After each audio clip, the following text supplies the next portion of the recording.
The women, they will come, they go. When the you know, no,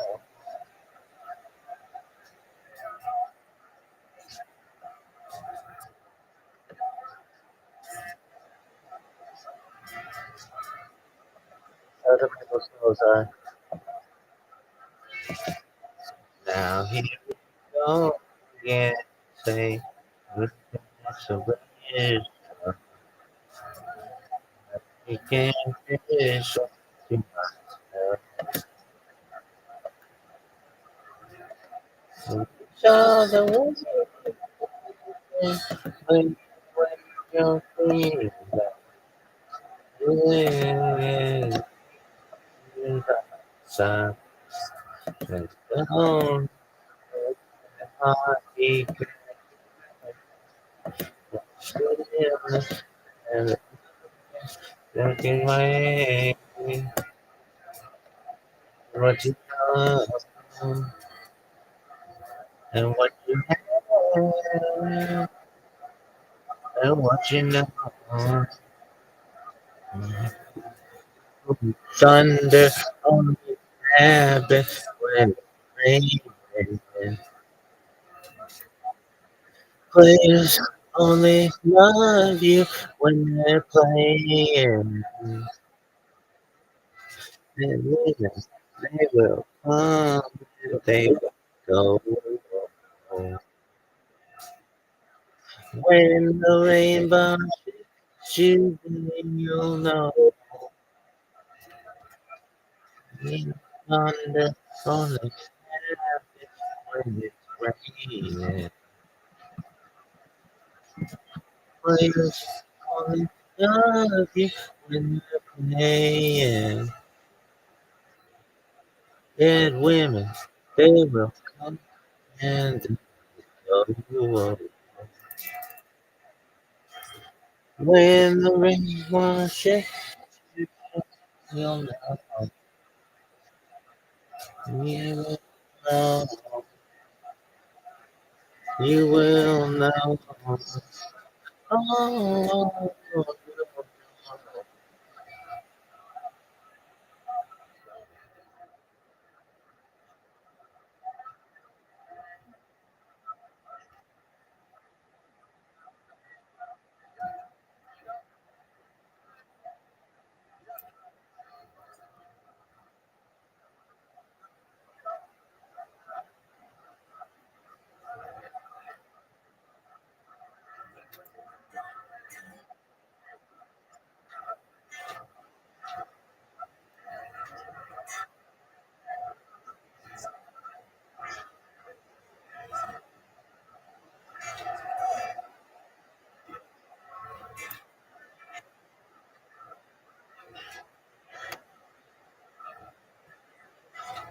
listen to the rainfall.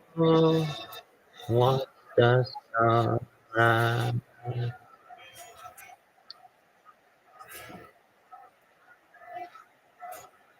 And in the shadow, damn, you want that.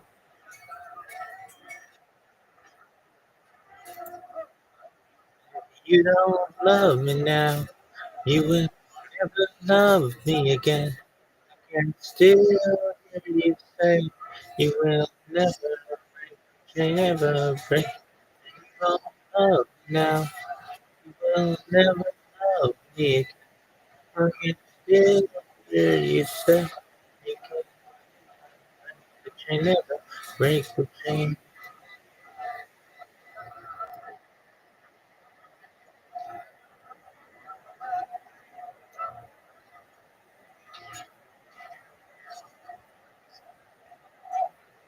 Break the window.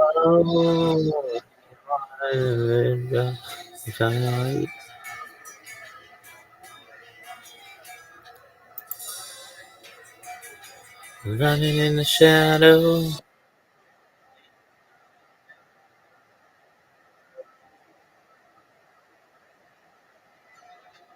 And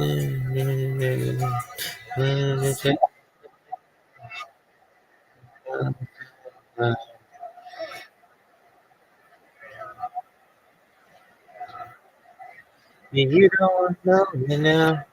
They can never love me again. I can still hear it. I'll never. It's never. You won't know now. You won't know. I can still hear you saying you can never. Ever, never love me now. They will never love me again. You can still hear you saying you can never. Change the change.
Mm, keep us together. I understand. Keep us together. Understand. Keep us together. Keep us together.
On a dark desert highway, cool wind in my hair, warm smell of galitas rising up through the air.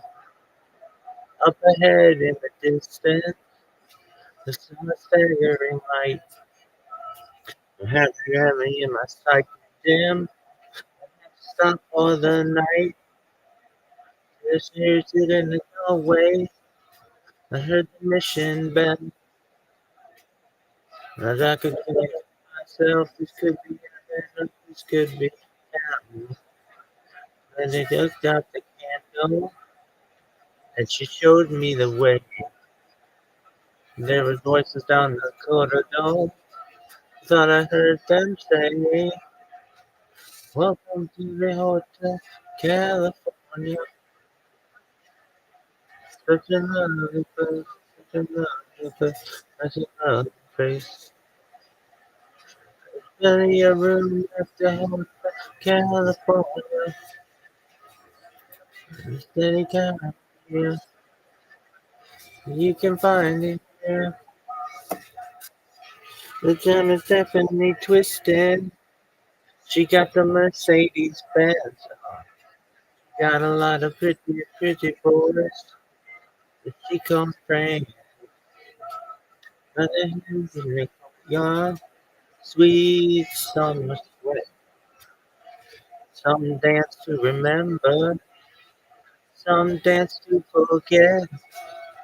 As I called up the captain, said, please bring me my wine. He said, we haven't had that spirit here since 1969.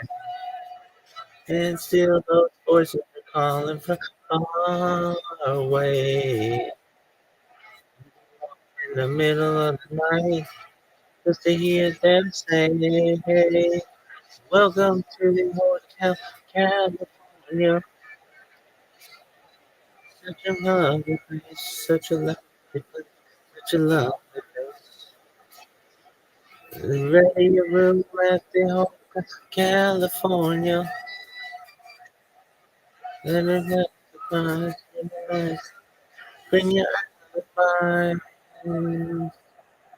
Mirrors on the ceiling, pink champagne on ice.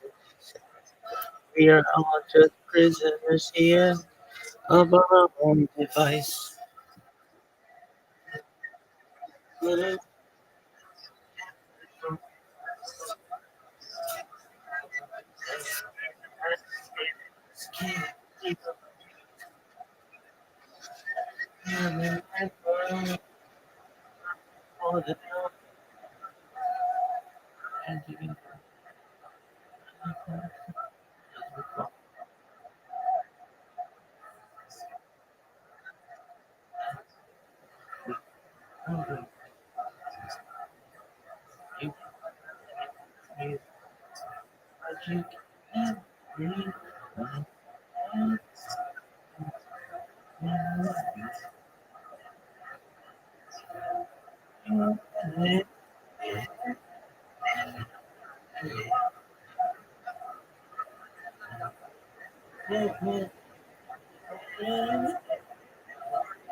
podcast. Check it out.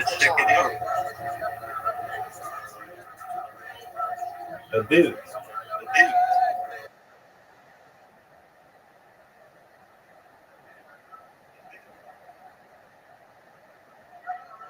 Oh my.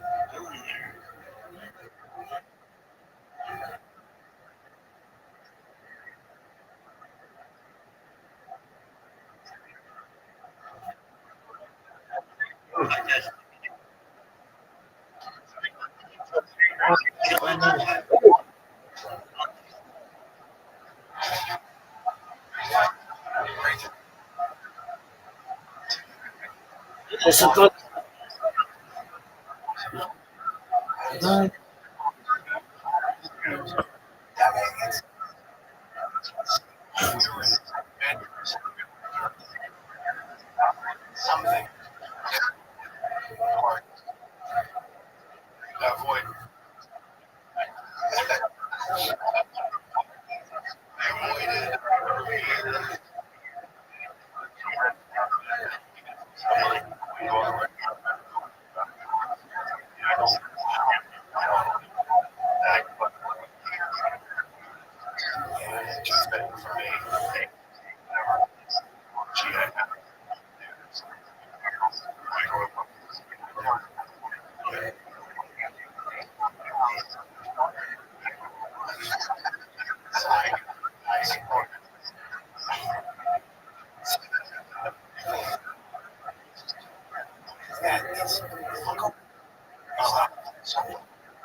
In my estimation, there are a few people that have become massive superstars at a young age and came through it.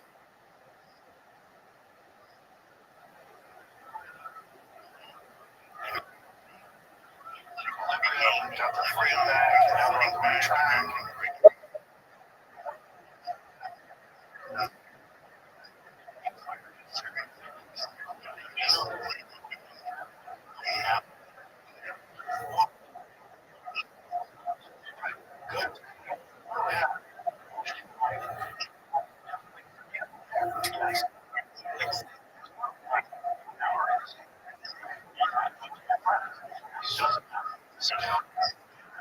Still, our own second. Understand?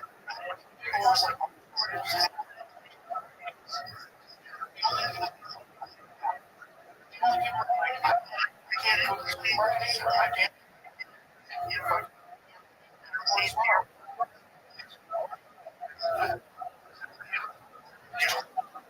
they're just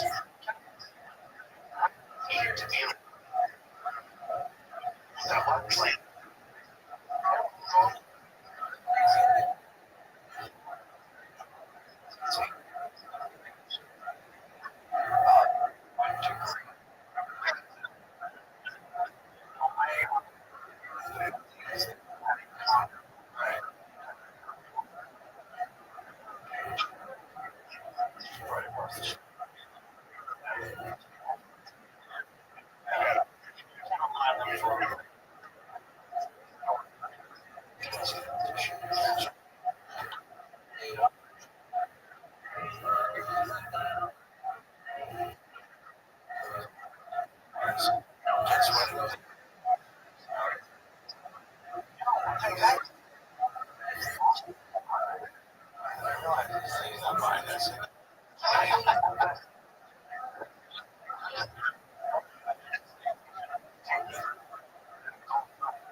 The main thing is just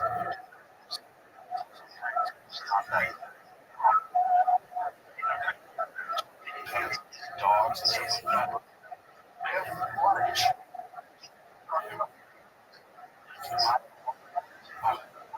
seriously shop.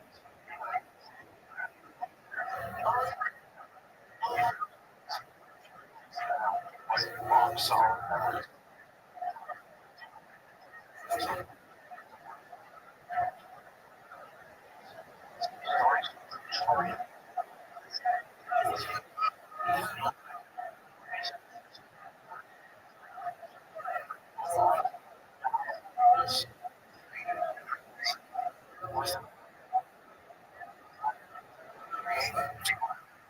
yeah, calls that all the time. They each other.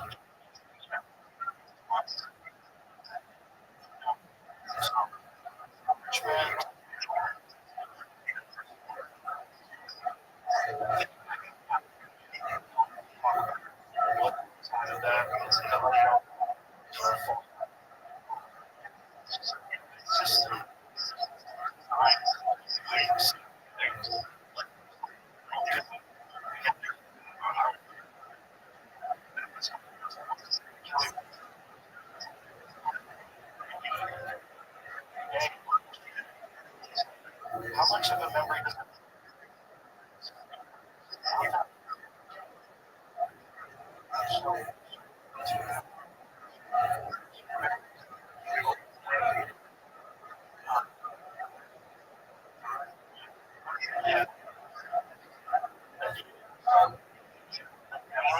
memory becomes a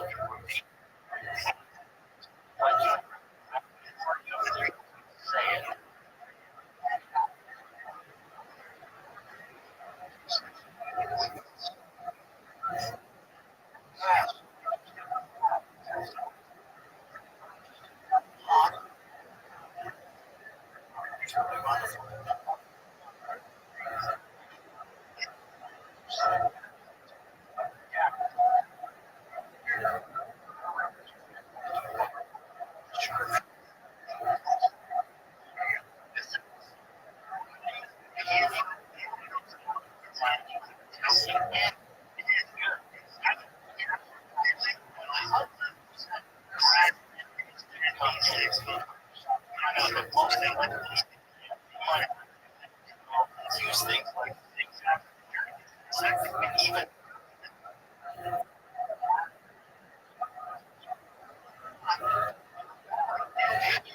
if world remains without Bernie, also these guys have big soul. Learning to work, paleo, or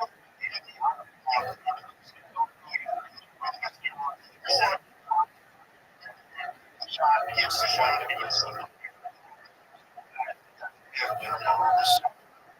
that person was just one year.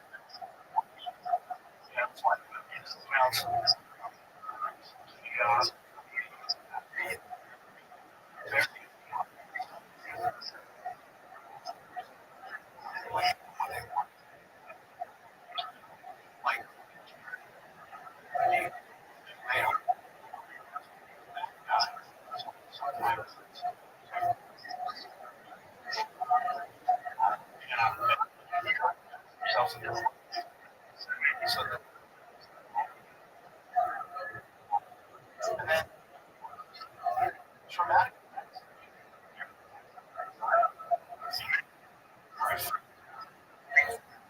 like when they, then it's like the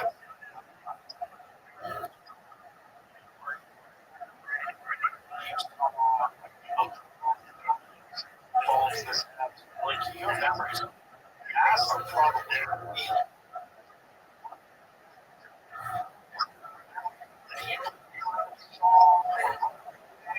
maybe this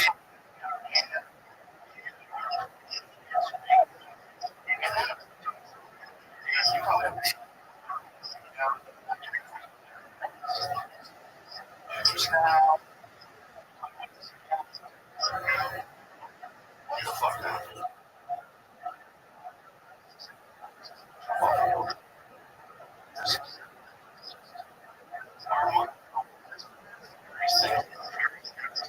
Is that it's really the idea that they give you a little hard drive in your brain. And now from now on, every time you want to memory, you know, just like you know, it's like your iPhone.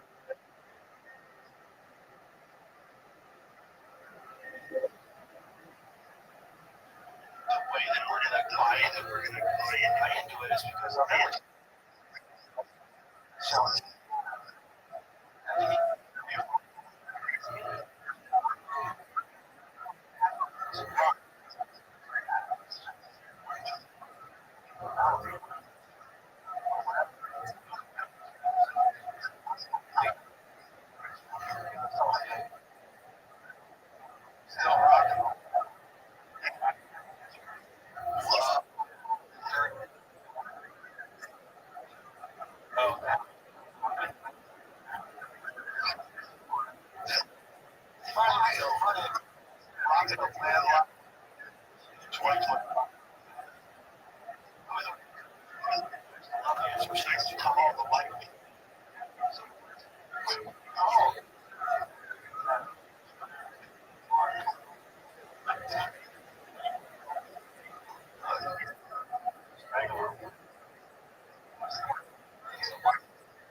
that was it doesn't it's like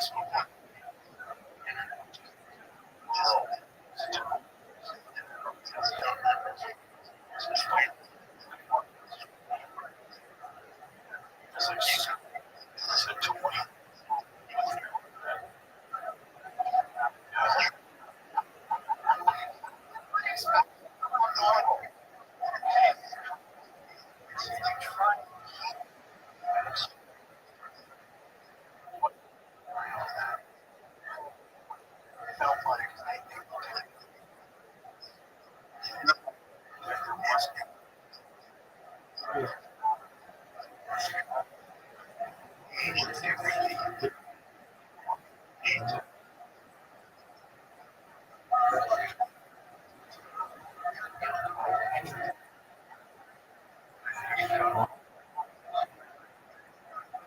Oh, true. Hey, apologies. Sometimes we get more people in here, and they wait. Alright, this is gonna be a dumb question to begin with. Right? It's a dumb question. But it's like, alright,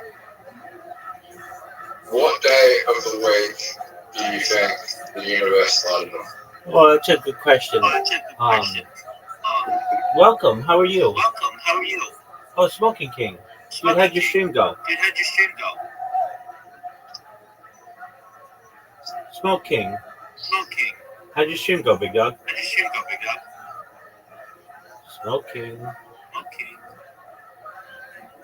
All right, Zoo. This is a great question. So traditionally, we don't know. Um, Religiously, uh, it's a very good question. Meaning, like, was it so? God rested on the seventh day, and we take. It's like, well, when was the start of the world? And so, at least as religious Jews, we believe that when God created humans, so that was the sixth day, that was the start of the world. So that was Rosh Hashanah in our religion, so that's the New Year. But that's not the first day in Genesis. So we believe that it was in the month of Elul, which approximately like the 26th of Elul or so. But that's just from a Jewish perspective, and that still doesn't give us what um, like exactly the day. Um, I mean, we take it back to being 5,785 uh, years ago. So I'm just explaining from a religious perspective. Then we'll get into it from a secular perspective. Well, here's the thing, right? I should rephrase that because a day is really a concept on Earth. Because the universe doesn't go by days, that's an Earth concept. Right? A day is a concept on Earth. Well, then there's other planets that have days like Mars. So I'm talking about what day is the Earth started on? Did it start on Monday or Tuesday or Wednesday? Yeah. So um, it would have been. Um, like when was the Earth created? Well, I mean, the universe is 13.8 billion years old. And the Earth is something like 4 billion years old or something like that. Um,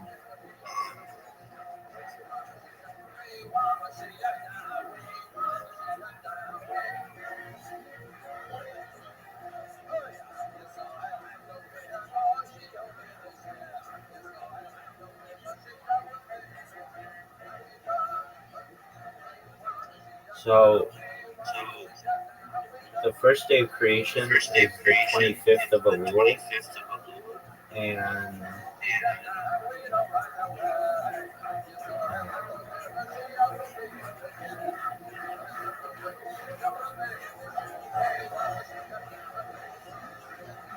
so that's religiously though.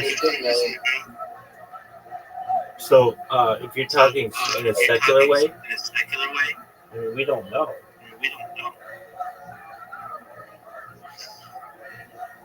But was it a day? And like, if you take Earth days, yeah, it was a day. It was a real day. But what day was it? Your guess is as good as mine. Are you ready to lose?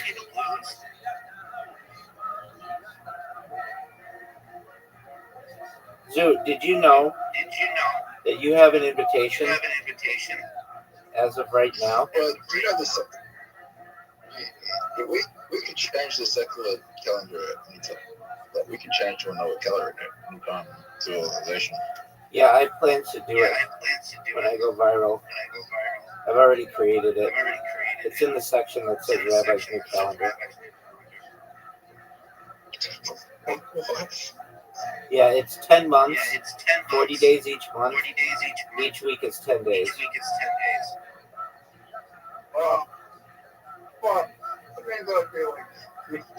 So No, the last month only has 5.5 days, or 5.25 days. I'd be like 60 then. 60 what? 60 years old. Yeah, okay. That's fine. Are you ready to lose? Are you proud of that? You know what people would like to be use that calendar rather, like a shorter calendar? Doug, it's not a shorter calendar. It's not a shorter calendar. People are going to like it even more. They tried to do this during the French Revolution. They just didn't have enough leadership to do it. But I'd be a good enough leader, and I've already created it. No one wants to be older than they actually are.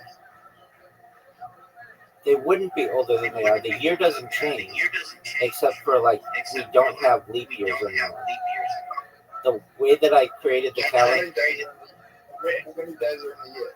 365 in a quarter. Okay, so everyone stays the same age. Yeah, the only thing is, instead of celebrating your birthday, you celebrate your birthday and your birth week.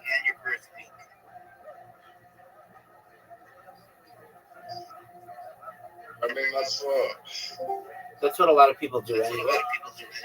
Yo, what up, gun pack? How you living? That's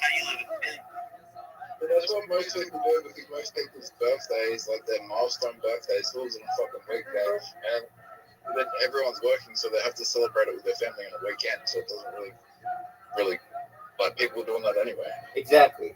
Yeah, I know. So I foresee that. That's the thing. Yo, gunpowder. How old are you? 7 years. Oh, you got to get out of here. I'm sorry. Gun Park. It's been real. It's been fun. But you got to be 18 to be here. So, my friend, come back when you're a lot older. Sorry. What is a 7-year-old doing? I didn't. Bye. Wait, You just banned him. you can't. No, like, how does a 7-year-old pick up an iPad and goes, "I want to go to Rabbi Rothschild stream"? Well, he sent me a message saying that he couldn't join my stream, and so I sent him a message to come here because a lot of people do that. A lot of people, for one reason or another, can't figure it out, and so I just sent him a link. But you have to be at least 13 years old to be on Discord. What just happened? I saw what happened. It fucked you. What? It fucked you, Zoot. How did that not? How did that not? What? Zoot, it fucked you, dog. Nah, you didn't really fucking you fucked me. Zoot, you ready for one of the greatest moves you've ever seen? Extra move, plus a heal, and I'm going to evolve. How do you like that move? Zoot, how does a 7-year-old have Discord? Like, Discord's really complicated to figure out.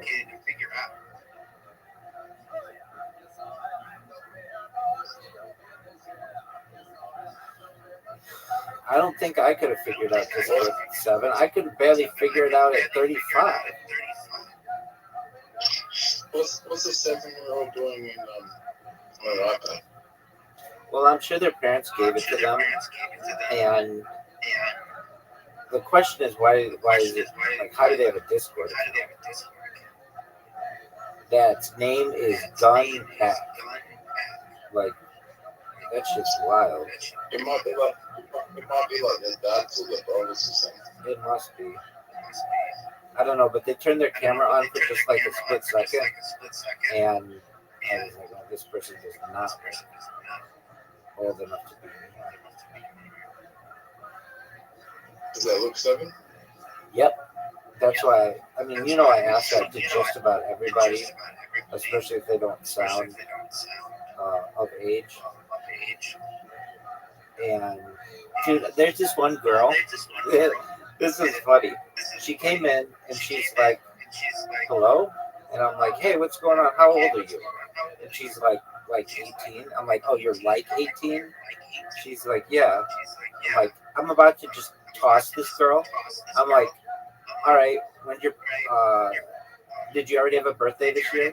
Or no, I go, this is how I test people. I ask them to answer quickly. And what year were you born?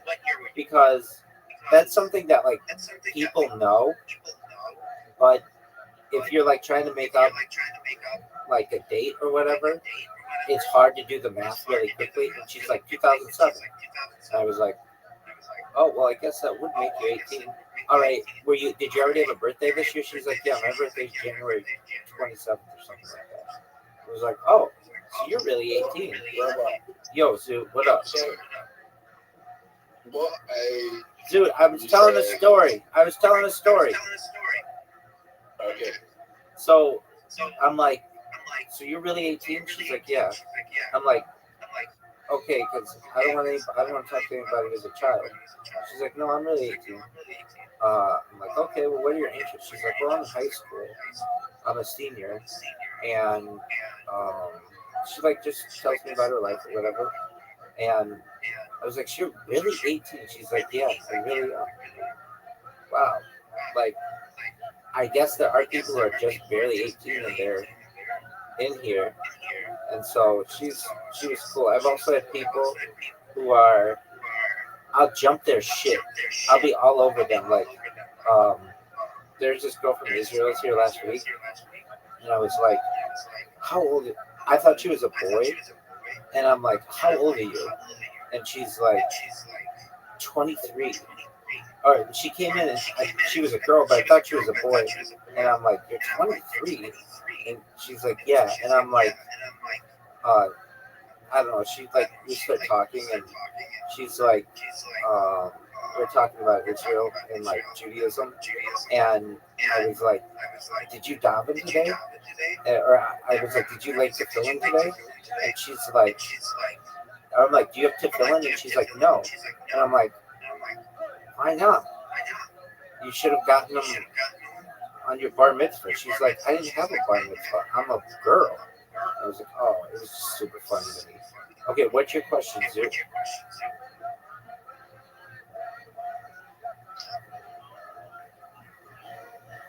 I mean, I know that she would have to.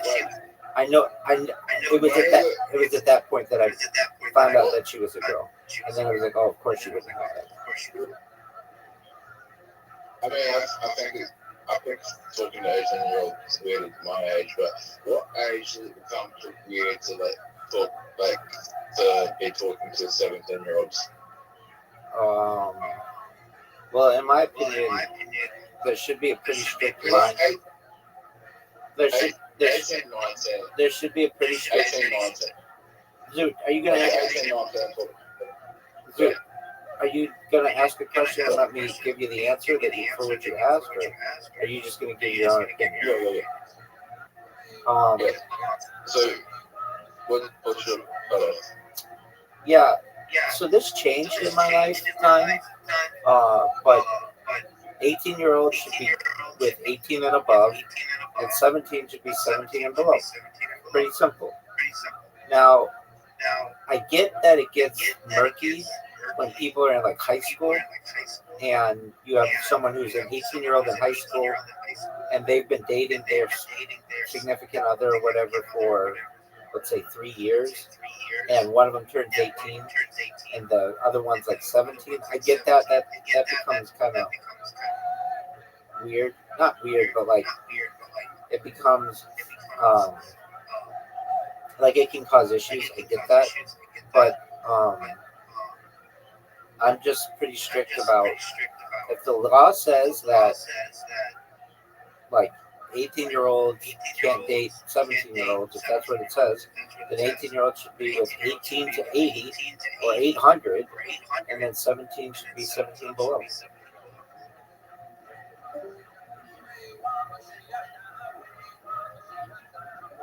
What are your thoughts?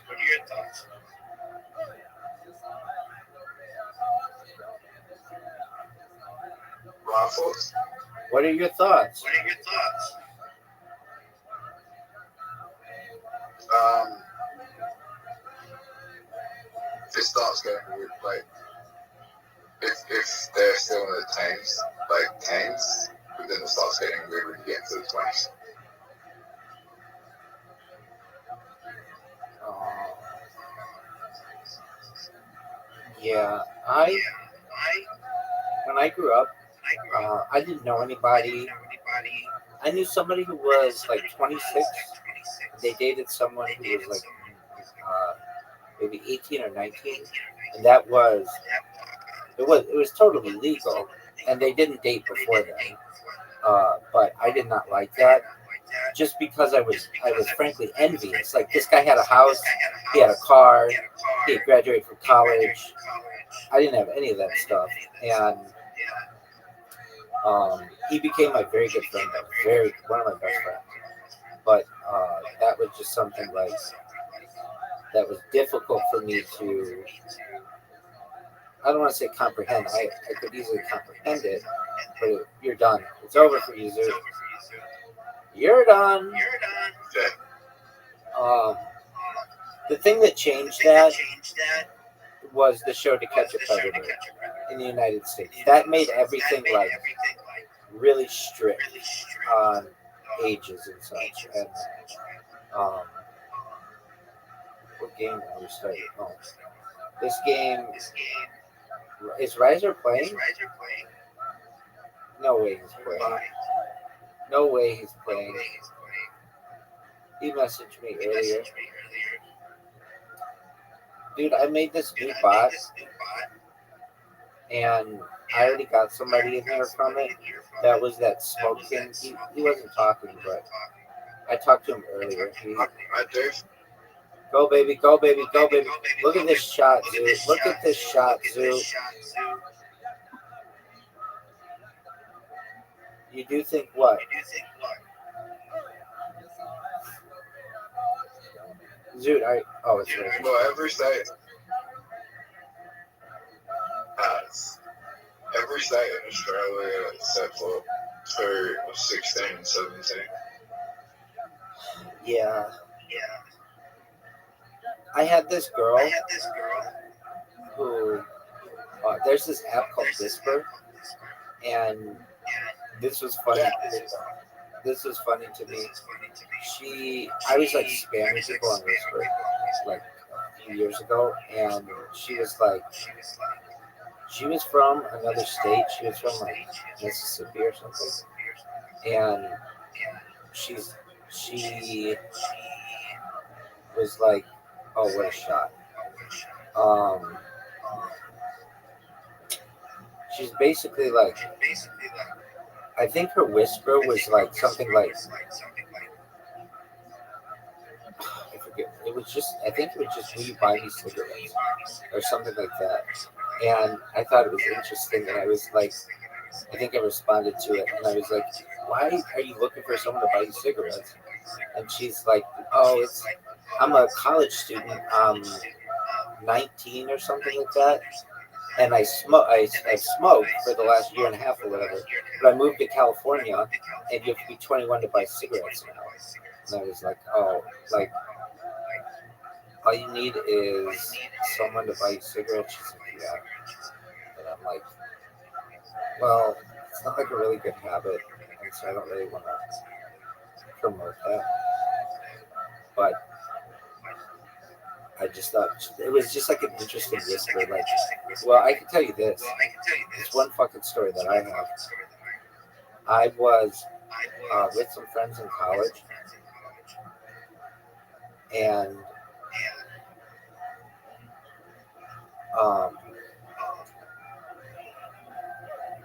we were throwing a party, but none of us were 18, or none of us were 21 to buy alcohol, and like the party was going to be at like it was start at like 9 o'clock or something like that, and we collected all this money from our friends, but still none of us were 8, none of us were 21.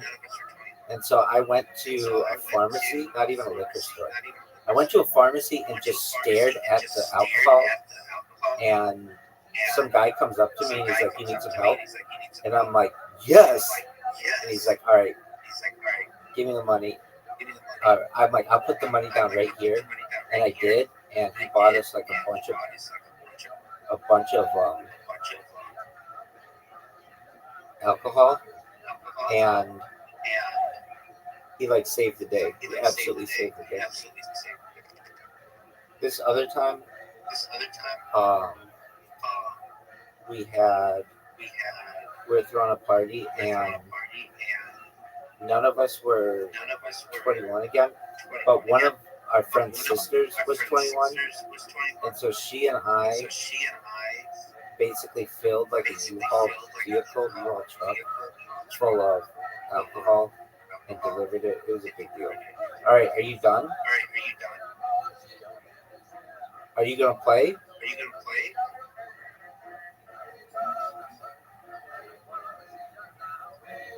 Zoo.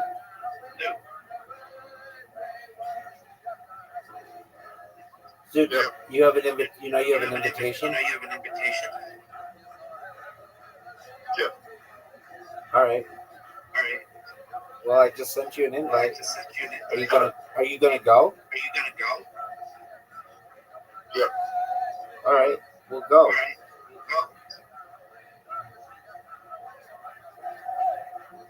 Oh, Zoo, you just gave me points. 3 points for Rabbi. Look at that shot, Zoo. Zoo, are you ready for this shot?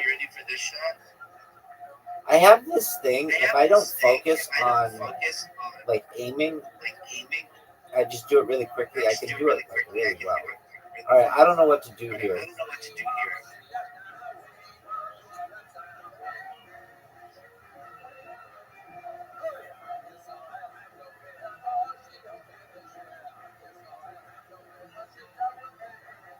Are you proud of that shot?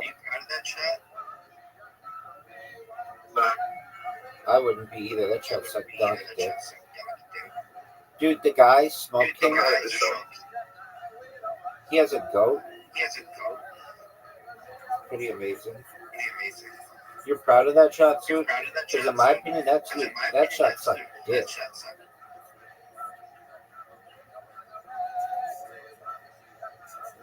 Dude, what are your thoughts on this shot? 7. That wasn't a 7. That for you, maybe.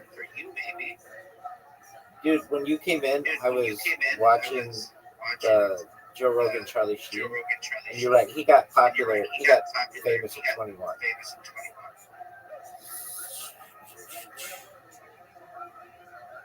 No, I'm saying. Okay, 19. At least they said on Joe Rogan 21. Okay, whatever. Zoo, are you ready for one of the greatest shots you've ever seen? 21 would have been probably. Oh, okay. Like Platoon was his biggest movie. That was like that made him a superstar.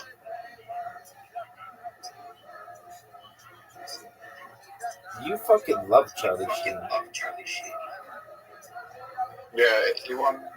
Platoon won Best Picture, and that's what made him a superstar. Do you know who directed it?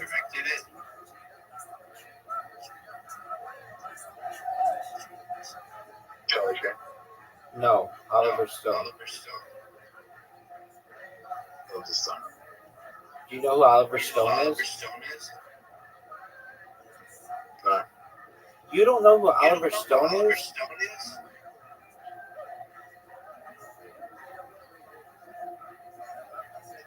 What a fucking shot, dude. That was amazing. Dude, did you see that shot?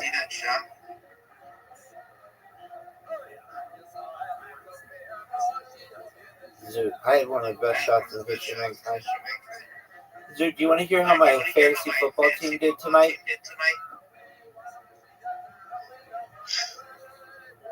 Yeah. Excellent. I had one guy play and he overachieved, but he didn't overachieve until the very end. And I was like begging him, like, come on, like do well, and he just was not doing well until the very, very end. He got a touchdown, and this is the Harry Potter Obama Sonic Community League, and it's like for $600, and I really want to win it. I want to win it bad. I love it, dude. It has become like it's so much fun. Do you ever do fucking fantasy? I don't know, Australian sports. Why not? Yeah. So, Rabbi, What up, pimp?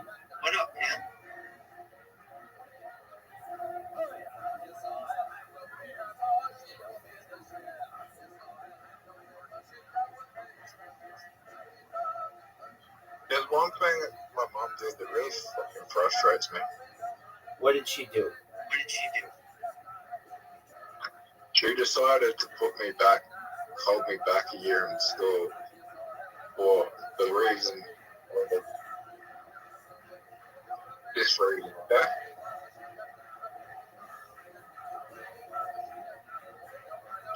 She said that she wanted me to have friends. She didn't want me to be the youngest, she wanted me to be the oldest, which was a really dumb fucking move because I had to wait for all my friends to turn 18 and shit. And I was a little older than them, and they were trying to get me to buy alcohol, and it was just a fucking shit show. Dog. Right? Yeah, I think that she was right. I would have rather had my child do that. And if you've read the book Outliers, that's what they say to do. Like basically all the good athletes are all older than their peers.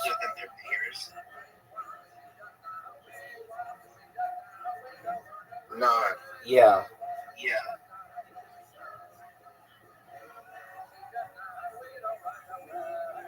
All the good athletes are old. Well, I wasn't going to be a fucking athlete. Okay, that's fine, but like even the smartest people in class, they're all older than their peers. So that was smart of her. No shit. I wish my parents would have done that. That sucked. No, it was smart.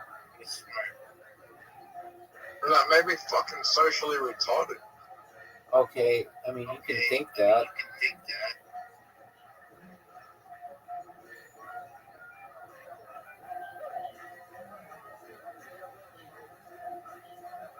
You took because I already built my fucking friend group in that year, right? And now I have to get help back a year, and now I'm about to make new friends again, which made me like fucking socially retarded. Oh yeah, no. All over again. Yeah, no, that sucks. And then, yeah, to get held back is really difficult. Yeah, that's not how it's supposed to be done. You're just supposed to, like with your kindergarten class, be older than the other kids. That's the best way to do it. But I was held back. yeah, that's not ideal, because then if we ever knew a kid to get held back, they would just seem as stupid, and they weren't. But they didn't have any friends. And I get that would have been really hard. But what it's psychologically damaging is just like, well, now I feel like I'm fucking stupid. Right. No, I get that. The way to do it is before the kid has any friends, like to hold them back a year for kindergarten. That's how you want to do it. if they've already made friends, then it's devastating to them. Like you're saying. And I can tell you from personal experience, the kids who I ever knew to whom that happened, they suffered socially and academically. Even though they were like a year older than everybody, they they were seen as dumb and they were seen as inferior to the kids who were like in their normal schooling, and they weren't. There were some exceptions, and I did know some kids who were a year older and they were successful, but uh, the key is that none of us knew that they were held back at a different time. Once kids find out that a kid's been held back, it makes them a target and it hurts them socially. But like I knew one kid who was a year older than we were, and we didn't know it, and then he was able to drive before everybody, and people liked him because he had connections, and there's just like that kind of shit can happen.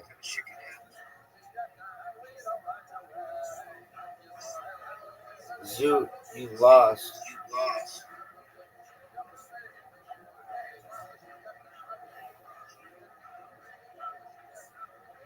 When did you get your license? Um, my parents did not want me to get my license until I was 18 years old. So I had to wait like two and a half years. Um, because there's a thing. I mean, like drivers are really. Um, okay, so the way it worked is, like in most states, including California, you can be like 15 and a half and get your learner's permit. And I could just get my learner's permit and drive with my parents, and they were fine with that. So I became a really good driver because I was always driving with my parents, and I was never driving with people who were underage.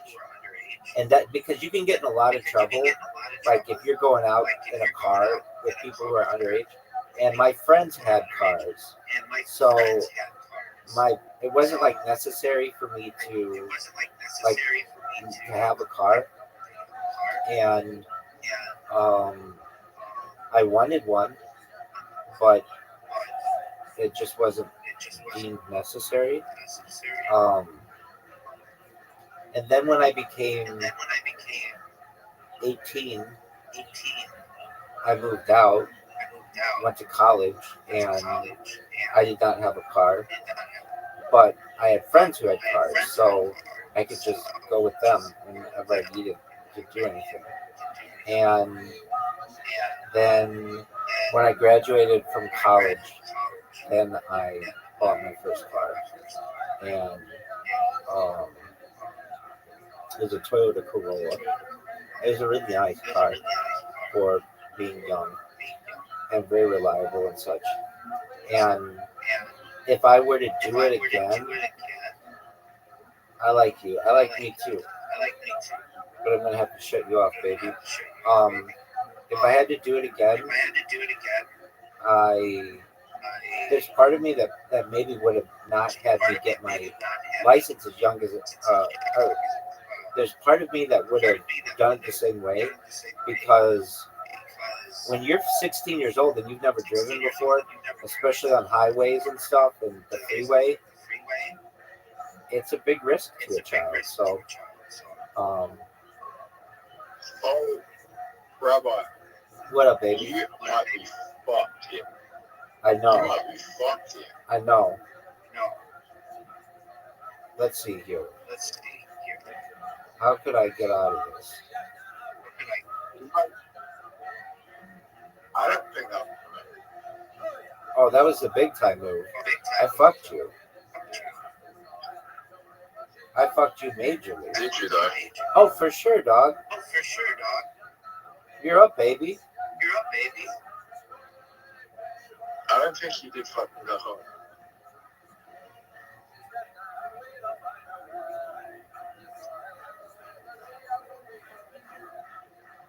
Rabbi, your pet move was not that. That was not a good move. No, it wasn't. Zoot.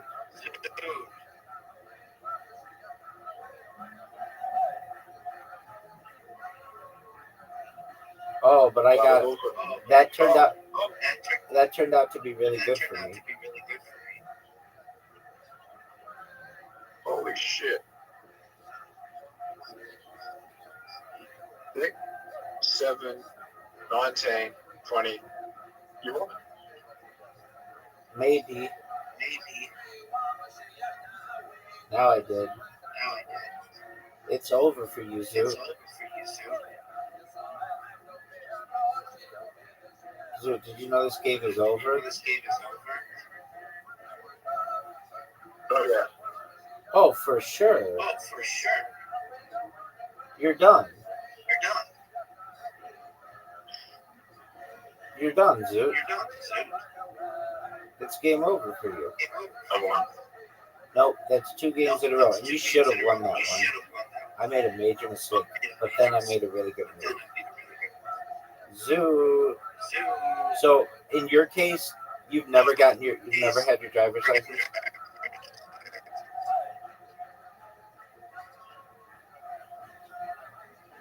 Like, did you even have a learner's permit or anything? Yeah, I did. Oh, you did? Okay.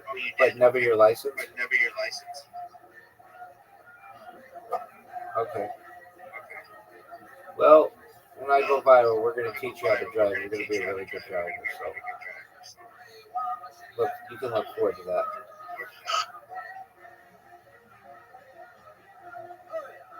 In fact, you're going to have a car collection. It's going to be a big deal. My mom just did not want to fucking teach me how to drive. Fuck me. Well, I mean, you're like an adult now. You could do it yourself.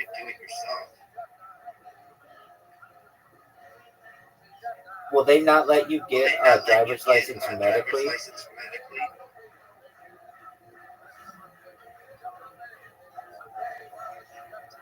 Why would they fuck me? I don't know. They stop some people in the United States if you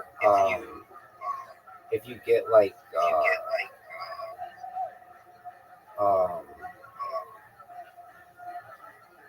seizures.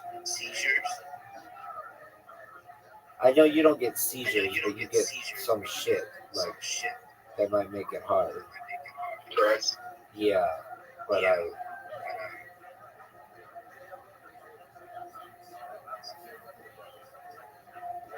that was a good move. That does worry me, the level of like fucking tick and just like pull the handbrake right. Does worry me. Yeah, I mean, I get that. Do your parents drive? Yeah.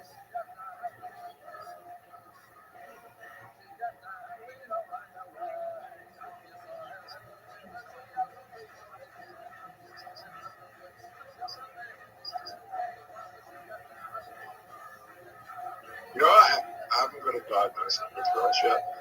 I know. It's the only thing that I think that you really have. Should I get it? I think if it would be beneficial to you, then yeah.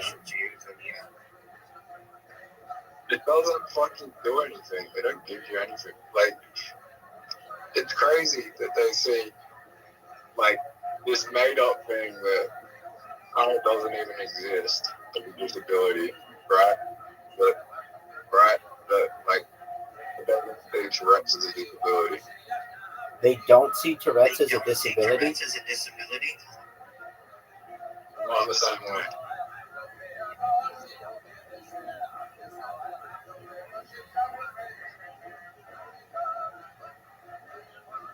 It definitely seems like one. Oh, Zoot, you won. No, you didn't. We tied. Let me see if you can get funding for Tourette's.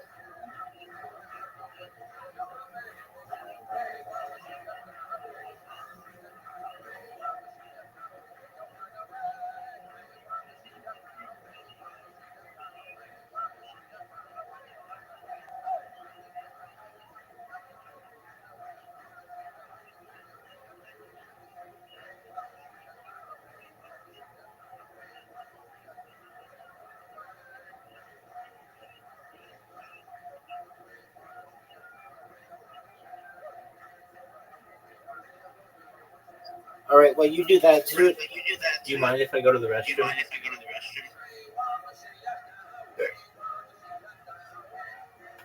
Okay. Are you gonna stay? Are you gonna stay? Yeah. You're the man. Yeah, All right, man. I'll be back in a few minutes.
Oh, shoot, you fuck.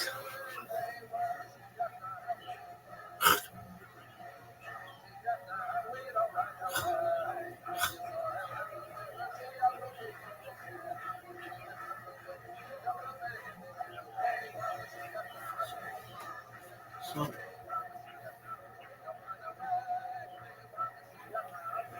channel follow limit.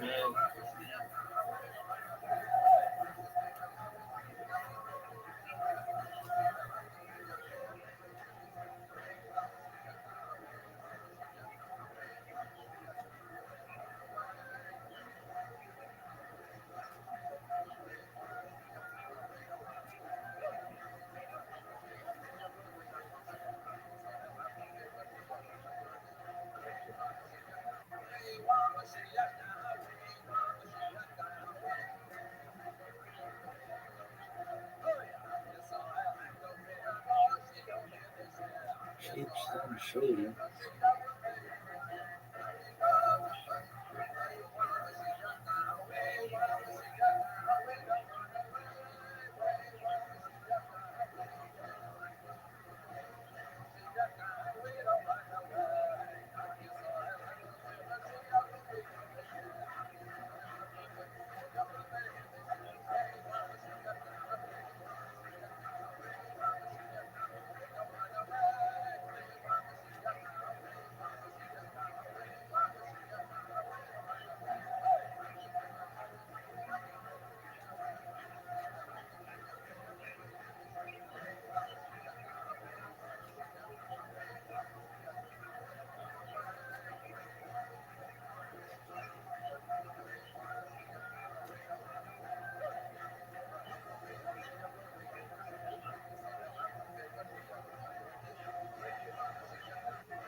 awesome.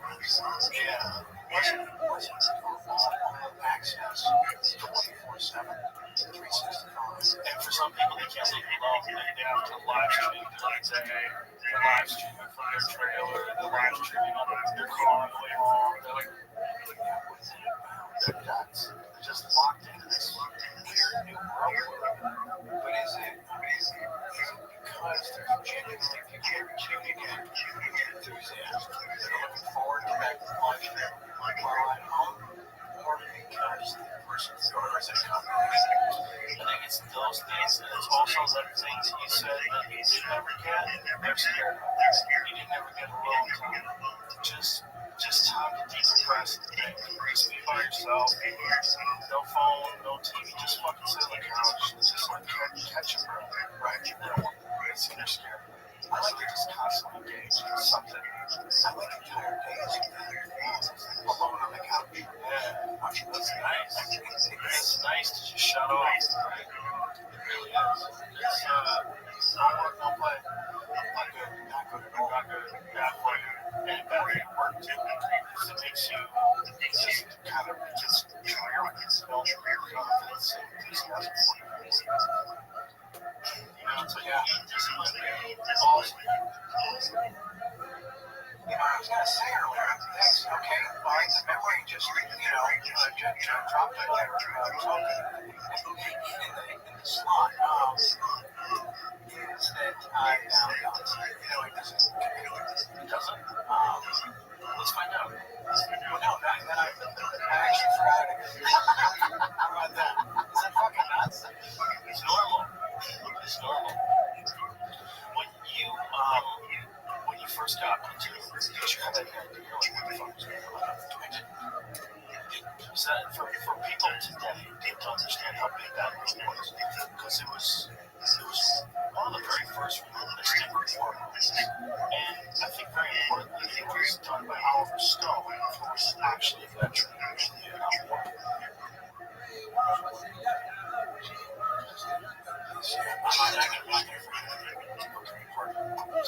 But it was a different kind of war. Much of the lines of your dad's lines, and that was a very different kind of war as well.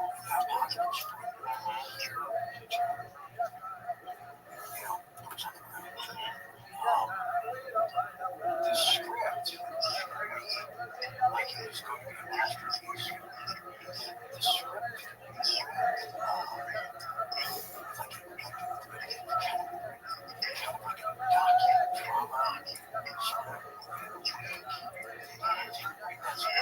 oh wow, okay, this is the one. This people are really wow. This dialogue was very specific. It's you kind of never really where you were in the script, in the scene descriptions. The script was so thick, it was like barely on the so I realized sort of what you were doing. You actually do. I wish I could really see in a sense, what my responsibilities are, how we're going to bring it home, or at least, how I'm going to see it on the screen. And I couldn't do that with you because all the time, all the same, everything's very simple,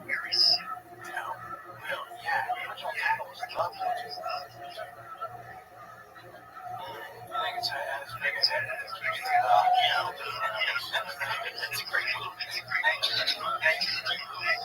But we started to feel it as we got deeper. And Oliver is really where he decided to focus on continuity. Like from page 1 day all the way to the final page. And that gave us a chance. When something was finished, we were done with it. And we didn't have to know how you were going to react or how you were going to react to something that happened. Dying. They got to know. Just going. Just someone gone, lost, sadness. I'm not saying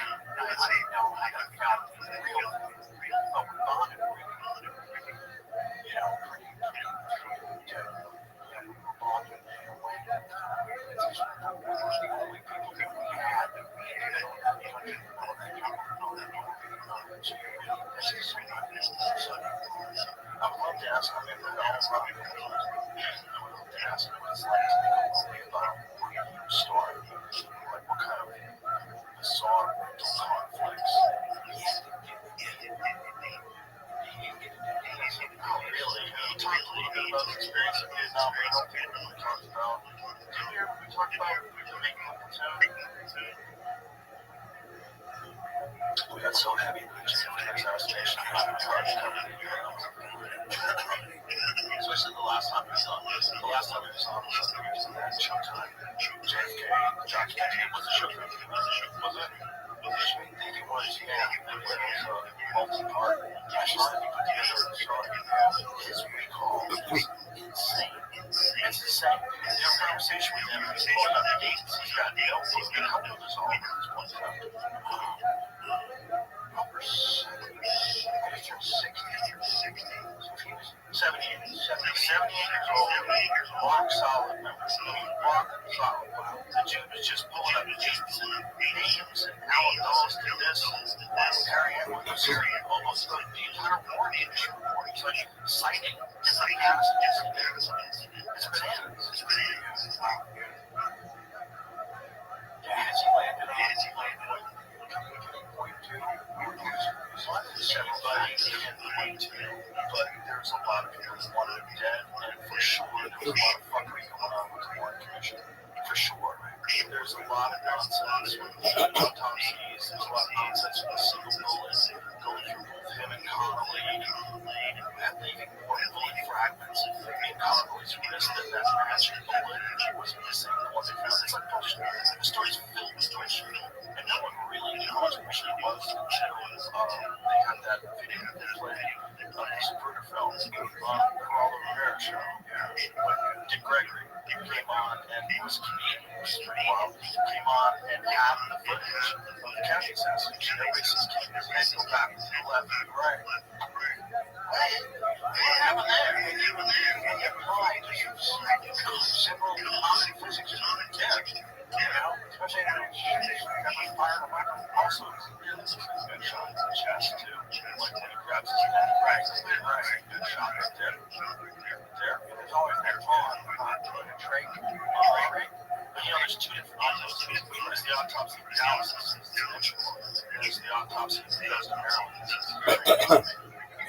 Yeah, two different autopsies. Yeah, it also looks like by the time they got to the rest, they kind of closed his head back together his head, or at least put the pieces back to take a photo of it. It's like more was missing from what they were talking about in Dallas and the Festa. That's the shot. I love it. Yes, there's a great book. It's called Best Evidence by David Lipton. He was an accountant, and they had some sort of assignment involving the Warren Commission report. And so he decided to read the entire thing. And so in the reading of the entire thing, he finds so many contradictions, so many things that don't make any sense, that he starts becoming obsessed. And then he finds out how many people were witnesses to the assassination and wind up dying mysteriously right there. Off the charts. Yeah, off the charts. 95% of all those people that were hanging around like a giant ton of them died in car accidents. It's weird. There's the guy Tracy Bowers, right? Who's Bowers? He's the guy that saw Madman. He saw people behind the goal. He saw the exchange of rifle. He saw the guy wearing the guy. I think he had a heart attack on the train track. Also got hit by the train. I could be wrong, but it's one of those times. But of course. Yeah, and then, but what's the guy standing in the purpose world? Oh, yeah, that's the guy. That's the reason why they had a problem with that book. I don't remember. He got weird? Probably. I don't know how that weird, but he was hit with a ricochet. That's right. That's why they had to pull it. Okay. How do we fix this? We always said only one guy did it.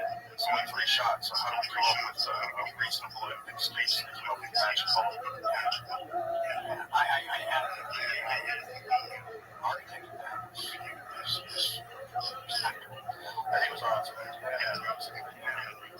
The wait is over. 2 pound for pound kings in one epic showdown. Canelo versus Crawford going toe to toe at last. DraftKings Sportsbook is in your corner. From the opening bell to the final blow. From the opening bell to the judge's final call, DraftKings has you covered with odds on knockouts, total rounds, method victory, and more. Dude, remember when I said, hey, will you wait for me? And you're like, yeah. And then as I was walking in, you left? What the fuck is that shit? I'm trying to get Raza. Did you get him? I said, come Discord. He was active. He's spamming the entire part of Discord. Telegram. Did you know that you have an invitation? So, Rabbi. What up, baby?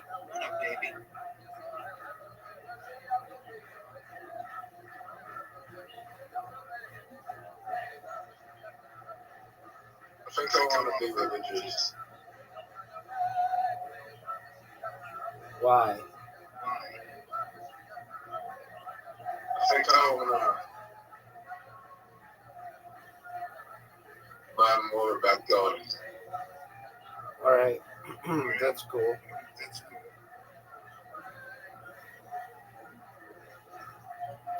Do you think learning more about God will make you less shitty at Mount Kala? I think it might help my Tourette's, so I'm close to learning.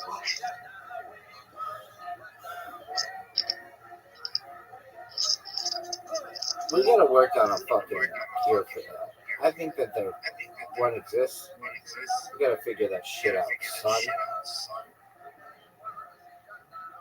Is it a census what? It depends how you're swearing. So what you consider a swear, but we're not supposed to. And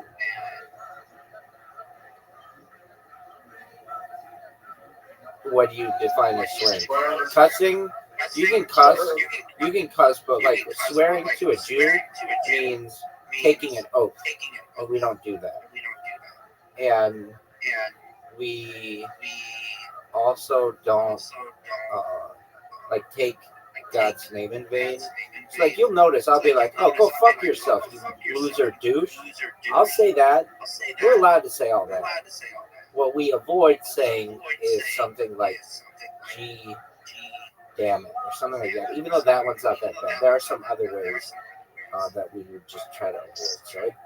It like some people have different definitions of what swearing is. We don't even call it really swearing in the traditional sense. That's like taking an oath. We call it cussing. But you wouldn't be going around saying go have autism. Yeah, no, that's blasphemous. Is it? Yeah, I mean, I'm not the judge of what people do, but many people would consider that to be blasphemous. Yeah. Look who it is, you little bitch. I don't think it's blasphemy if it's true. All right, that's fine. Zoot, you got our boy in. How you living, pimp?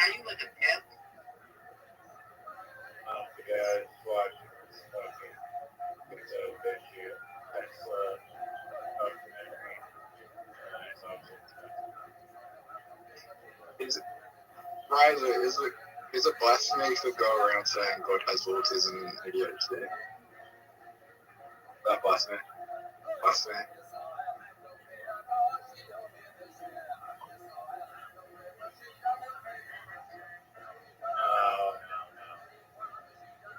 I mean, depending on your Hey, is your intention to accept the invitation that we just sent to you, Riser? But here's the thing, right? I don't think anyone could have been built the pyramids unless they were on amphetamines. I think they could be, but okay, we just have differences of opinion. What we don't differ on opinion is Riser going to accept my invitation?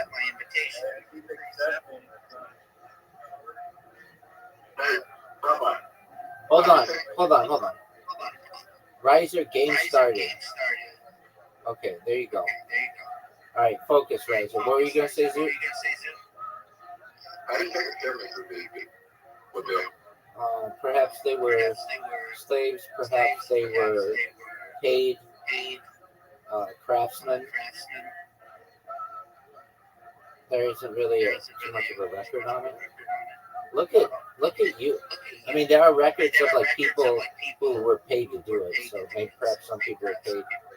Riser, that was really good.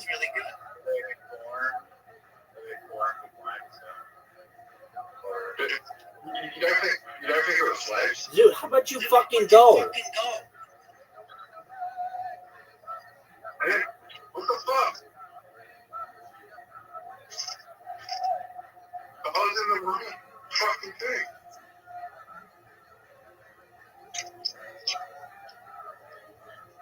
You know what happened? I accepted the last game's invite. Rabbi, why did you pull the shadow? Riser, please explain.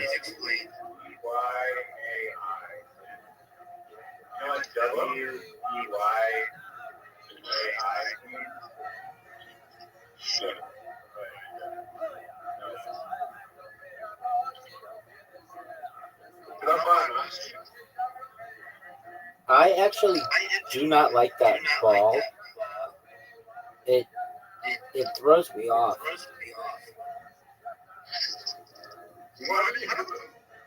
You know, I bought it. I don't know if I bought it or it was given to me. But it's like the weirdest thing. Riser and I really like bathrooms and liminal spaces. I personally also like pool rooms, which I think are kind of freaky. They're like places where they're like designs that are basically like you can't see outside generally. They're like enclosed. They're like abandoned places. Zoot, that's unfair. Zoot just fucked me. Zoot just typed and it threw off my basketball skills. Doug, no one. It's much easier, dog. Just miss all your shots.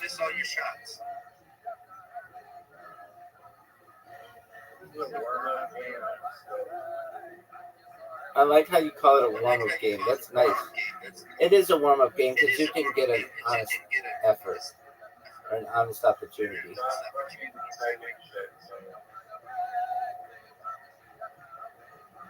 Here, I'm going to do it to him. I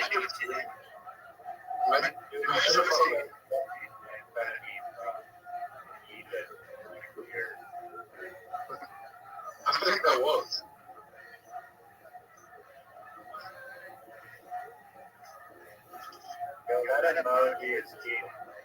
Oh, totally. But if Zoot wants to say stupid shit, he's got to deal with it. Yeah, but I don't care. I've lost already. I'm playing like dog shit.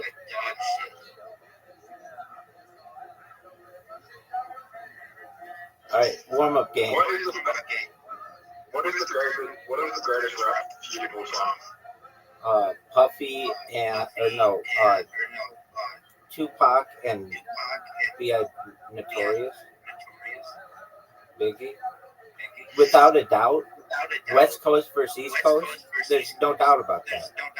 That's like no, that's not even close. Drake and Kendrick were in diapers when this shit was happening. It's not even close. That's not even a thing. Those guys didn't give their fucking lives for the game. Tupac and Biggie died for rap. Riser, are you gonna accept the invitation? I am. Riser. There you go. I was encouraged with that. Yeah, you were.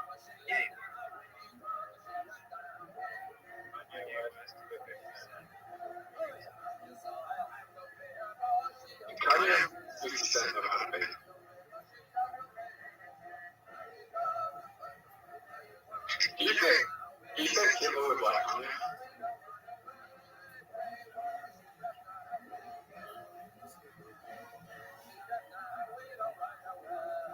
Do you have any business ideas? Sorry? Do you have any business ideas? Yeah. Like what? Yo, what up? How are you, Nerox? Nerox. We make a toy that's also collectible. The toy, we make a toy that's a collectible, but it's like this like really cute like block design thing where like you make these like visual like kind of like Transformers, but you have to solve the puzzle. Okay, what's the puzzle? The puzzle is like different variations that you can use, but different variations that create different characters. So is it like Legos?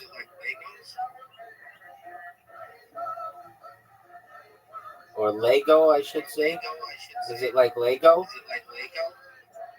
Yeah, it's kind of like Lego, but it's like it's a bit like it's more like collectible. Like there's like I don't know. There's probably going to be like 9 to 18 pieces. So it's Lego. The 9 to 18. They can create multiple designs. Like Lego. Yeah, but Lego you can do like infinite Lego. These things like these are like you're just doing you're just coordinating what you're doing. Okay, how big is it? How big is it? Yeah.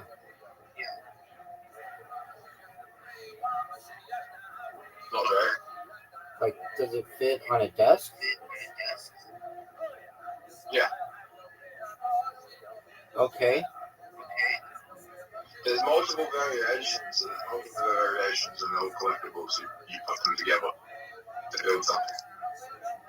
Okay. There's a visual picture and you build it.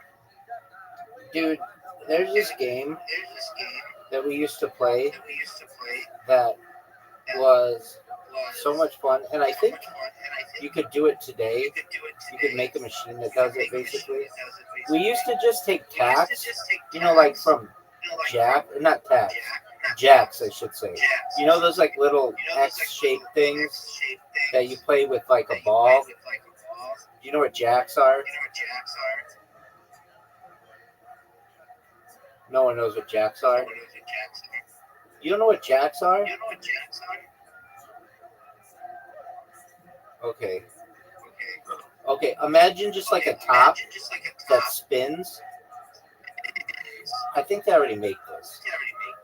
But basically, it's like a top that spins that you have battles with another top that spins. Pretty cool. Anyway, I just won that game, and I was really focused on it. Now it's time for me to whoop both your asses. Both your asses in mini golf. Yeah. Alright, what do you think of my idea with crypto? Right? You can be part of it. No. Zoot, are you? It's not a piece of shit though. Zoot, are you gonna buy Charlie Kirk token? That's already a token. No, I'm not 500. You bought 500 Charlie Kirk So tokens? there's like 5 different Charlie Kirk. Right. Zoot, are you gonna accept the invitation for golf? Or are you gonna J-Yor? Are you gonna jerk yourself off raw? I don't like those kind of tokens, and I don't think they're good investments either. Zoot, you have an invitation. Zoot.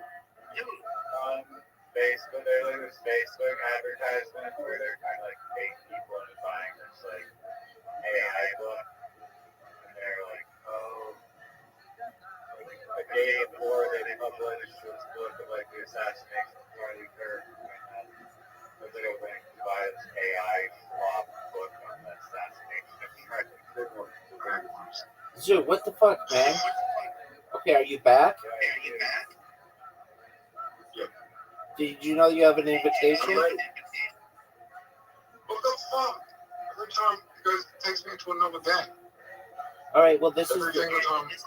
is right. You're in the golf. That's good. Are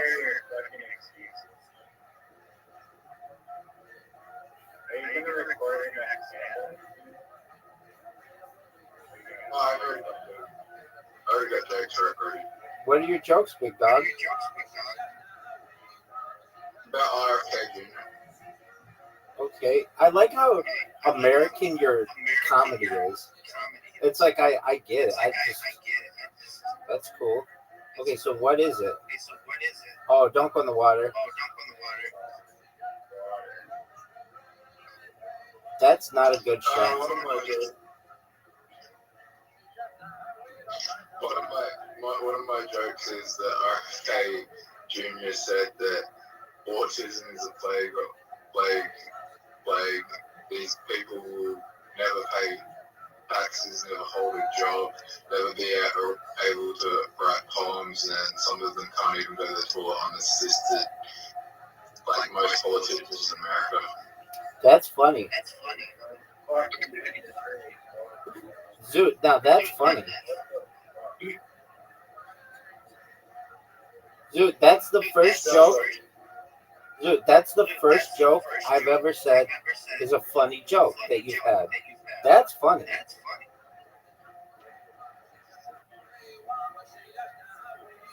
Riser, what do you think of his joke?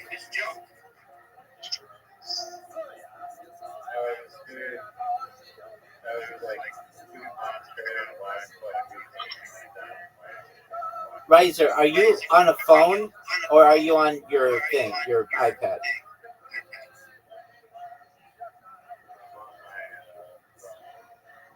Are you really?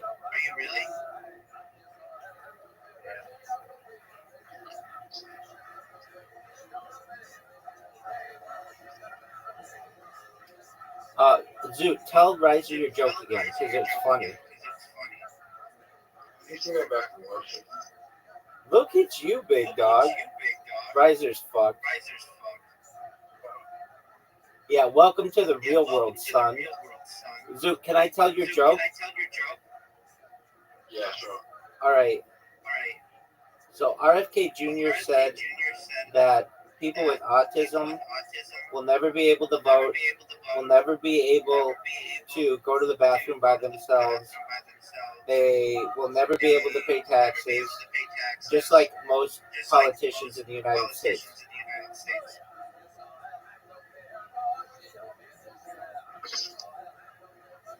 What a good shot, Riser. Riser, are you really on your phone?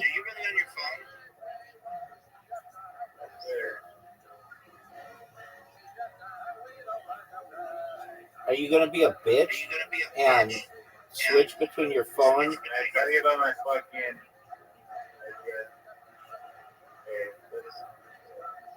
Are you there? I'm here.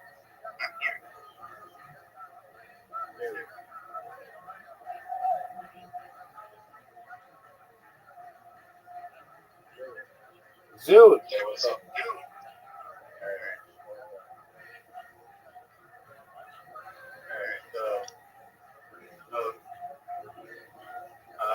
You know, tokenized real estate too.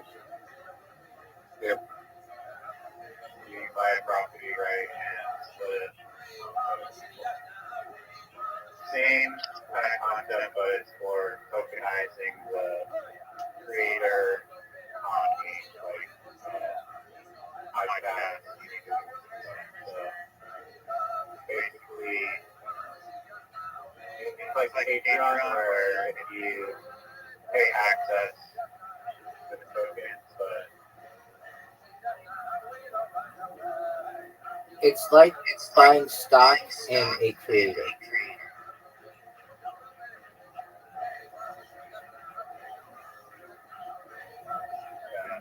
creator would offer like 10% of their revenue as stock, and then people can invest directly into the creator and buy the token that is tied to dividend revenue. But it's like Patreon, where you get access to exclusive content. Only this, you actually own a stake in the creator's success. This would be one of the greatest shots I've ever seen. No way. Zoot, is he gonna make it? Zoot got fucked on his second shot. What the fuck was that? Riser, what was that, dog? Get him, Zoot. I'm in the firmest. I mean, did I hit your ball there?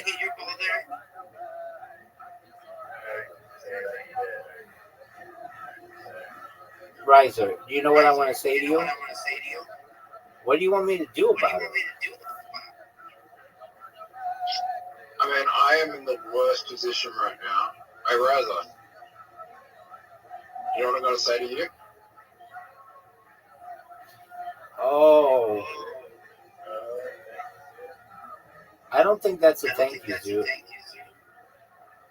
That's a really... Oh, yeah, it is. Yes, it is. Zoot, blast it, and hopefully you'll... Oh, that was a bad angle. Nope, because he's going to make it, and then you're done. Well, maybe. Maybe. I mean, you have to make it through the little thing first. The gap. You know, I'm on a big fat dare right now. I hate this hole. Dude, what do you think of the idea of tokenizing YouTubers, allowing people to own a the YouTube channels or creators success, and also gain access to exclusive content? It already was done in 2020 and 2021, and it didn't work. No one cares.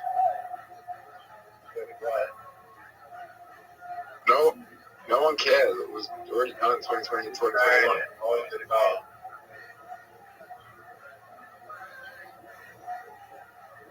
It was called, like,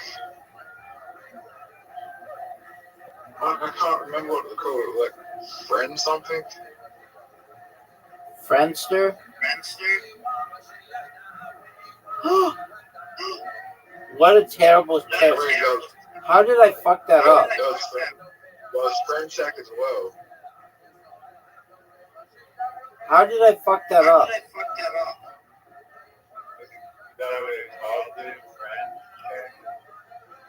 No, it wasn't called Friend Check, but it was another social platform. Whereas none of those crypto things are gonna work. No one cares. People just want to make money. Go, baby, go, baby, go, baby, go, baby, go, baby, go, baby. Okay, this is not...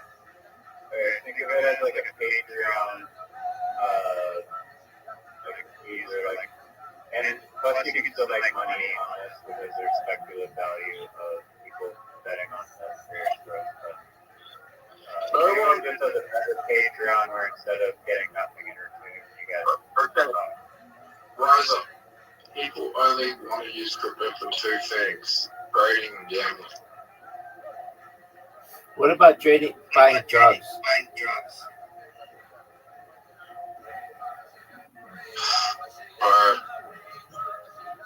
Hit my ball. Yeah, no one uses crypto to buy drugs anymore. Like, if you're like, the best way to buy drugs is use fucking Visa gift cards. There's no reason to use crypto.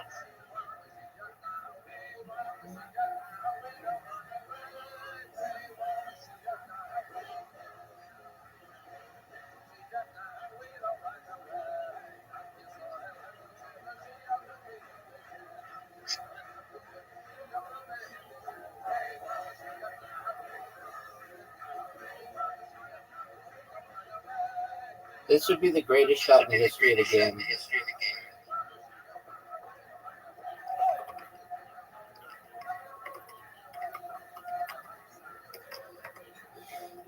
Right, so you're doing a lot of typing, not a lot of shooting.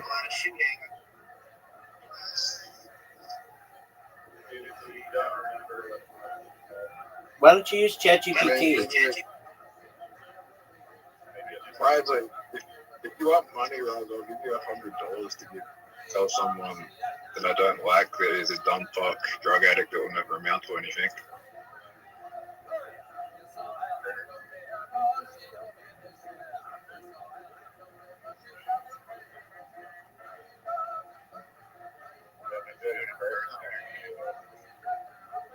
Do it on Instagram. Do it on Instagram. So,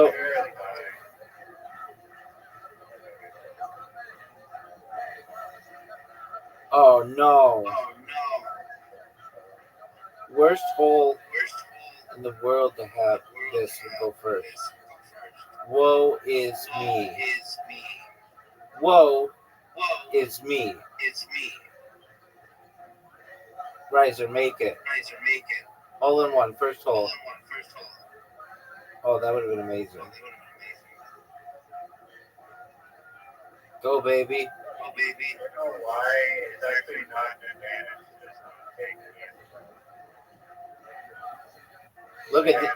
Look at this move. I'm not bot player. Dude, slap yourself.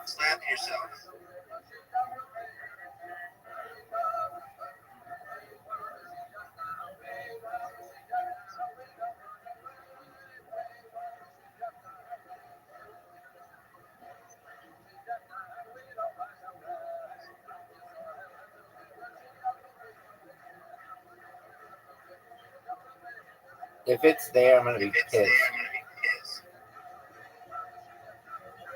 Hey, when are we gonna get the autumn holes?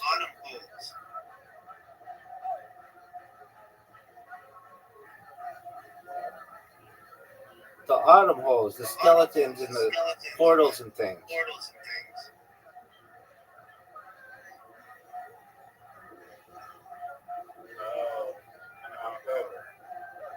Okay.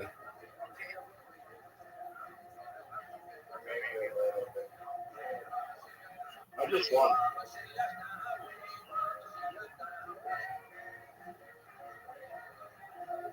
We all have our like little area. Oh no way. That might have been a major mistake. That might.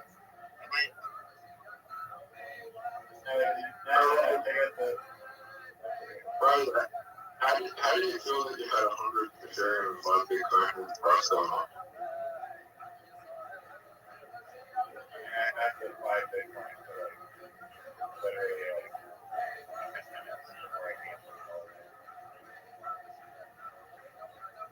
Why'd you do that?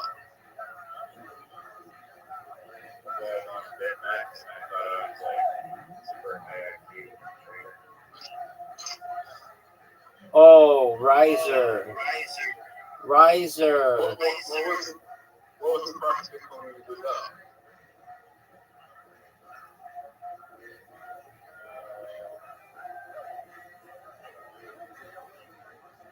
Over 10 grand?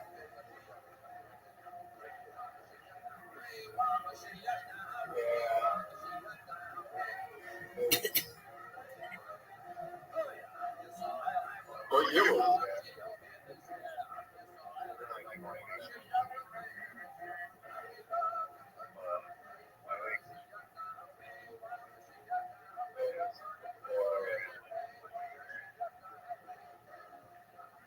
How did you think it? Oh, it was 5 grand? No way. Riser, what did you think of that shot, big dog?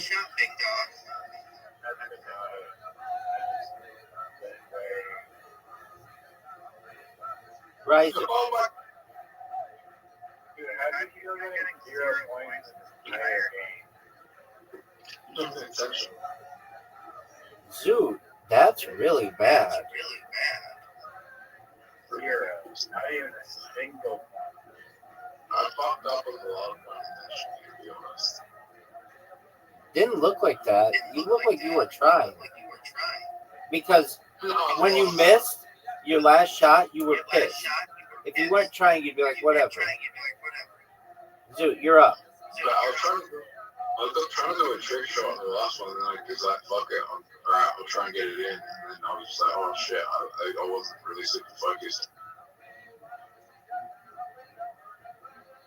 Do you think it's a disadvantage to go first on this one? Yes.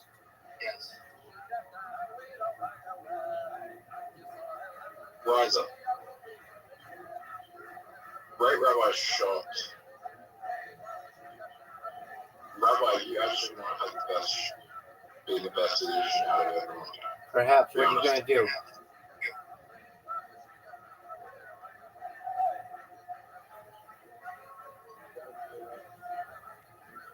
I just gave him the easiest fucking hole in two. And he fucks it up. I didn't fuck it up, dude. I couldn't make that shot.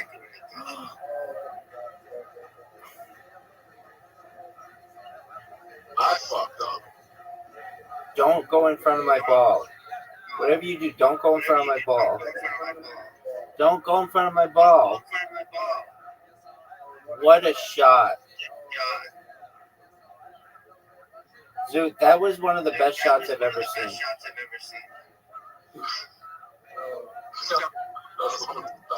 Riser, why did you have such a bad shot? Because he saw like the biggest. Because he saw my shot and he was like, that's like impossible to replicate.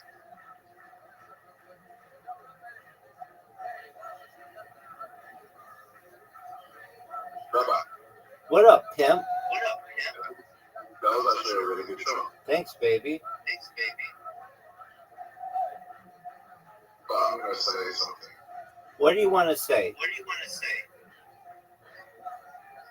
I am about to have a tick, so I forgot what I was about to say. Okay.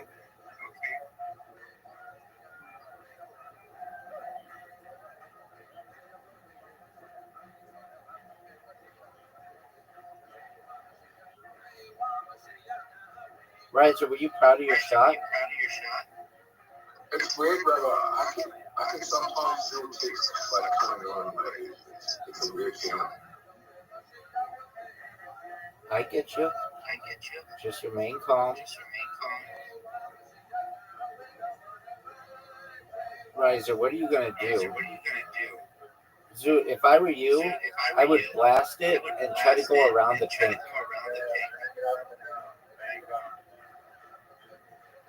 Dude, banking it off the gnome?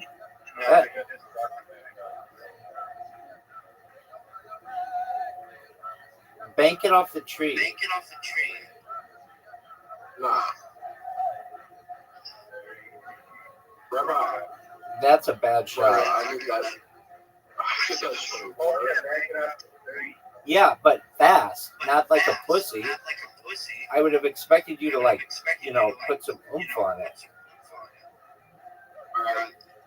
Brother, just go up into the grass entirely. If you try to trick, Oh, did he fuck you? He kind of fucked you.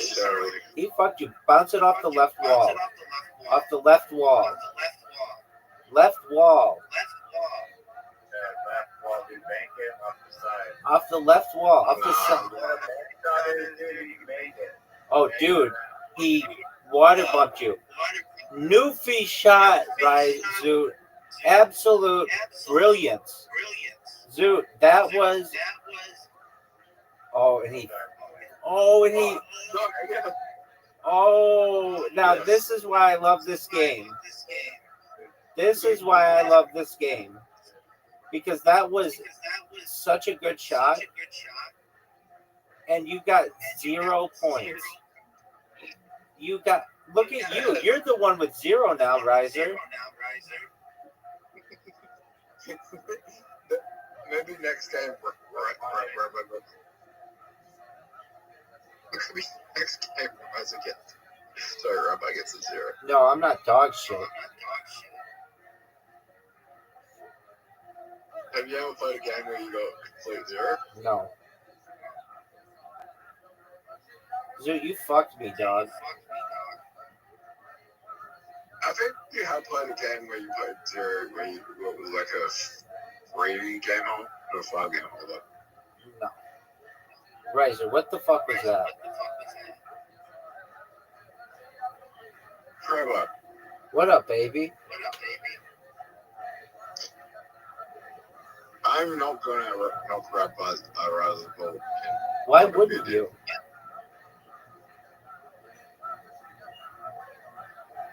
So I can get it in the next shot. What is Riser doing? That was actually a really good shot. That was brilliant. He is ahead of me.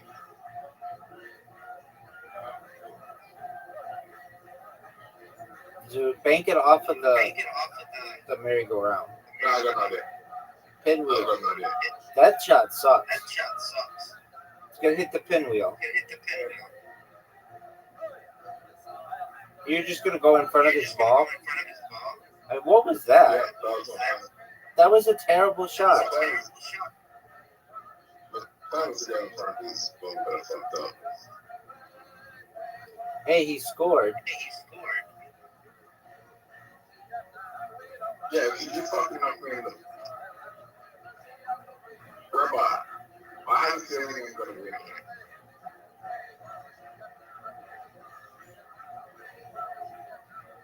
Not this game, but this hole I'm gonna win.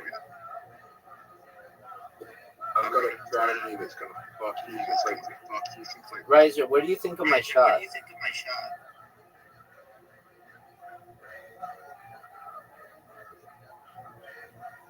Riser, what do you think of my shot? Oh, wow. That was amazing. I think we're in a better position there.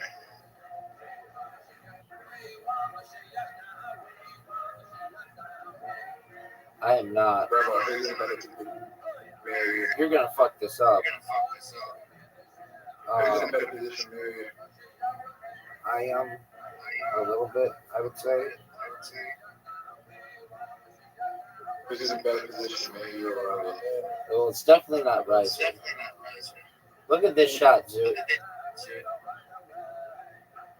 Fuck, I hate this hole. It's hard. Yeah, but you fucked me. You fucked me though. Okay, that was an okay shot. To be all great, that was a good shot. I think it was good. Like an okay shot. It wasn't like, oh shit, like the one I did in the previous game. Yeah, that was not a good job. Why wasn't it a good shot, Zoo? Yeah, that was a good shot. Yes, it was. Dude, you're not coming back. You're done. You can knock Rabbi's ball and give me the lead. Rabbi, you have to get it in 2 shots. Oh my god, that's not good. This is not good.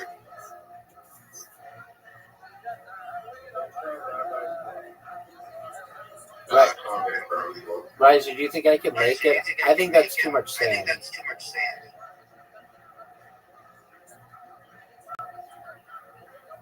think I can make it? Yeah, you can easily make it. I think I could do this.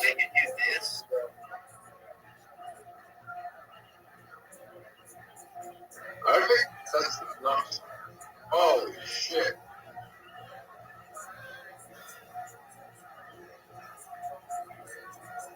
Did I just get don't hit his ball, whatever you do? I can come back.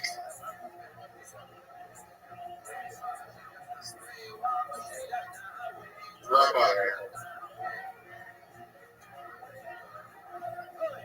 The good thing about this hole is that there's something in it. I'm actually very good at it.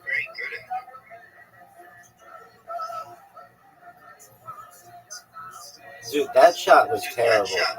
So long as Riser doesn't help you, why would you help him?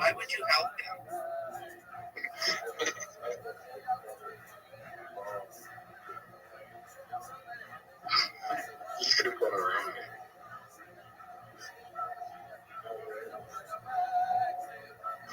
Rabbi, Rothschild, hit my bowl, not rabbis. Hit my bowl, not rabbis. So you hit rabbis, bowl. Oh, rabbis. Rabbi, I could win here.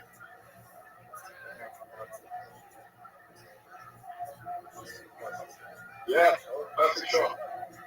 Perfect shot. Nearly perfect shot. Nearly perfect shot.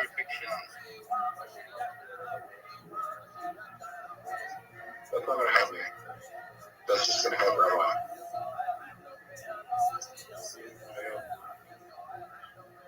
Yeah, like you just got rid of all the praise of Rabbi. Rabbi, you just gonna help me do that. What an amazing shot. Did you guys see that shot? I'm gonna do this shot. I'm in a better position. Fuck. Right, so all you have to do is get in front of your way in this boat. Sure. You're not gonna. You can't water bump me. No way. Zoot doesn't have that kind of skill. There's no way. There's no way Zoot has that skill. There's no way he has that skill. There's no way. No fucking way, dog.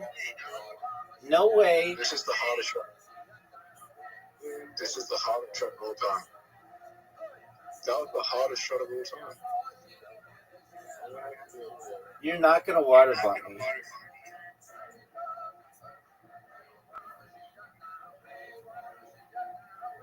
You nearly killed him. But you're gonna fuck over Zoot. You're gonna fuck over Zoot.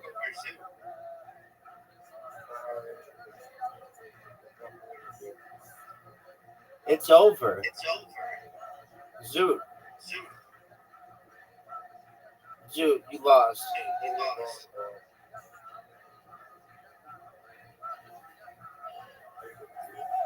Zoot, you lost. That's a terrible shot. Make it, Riser.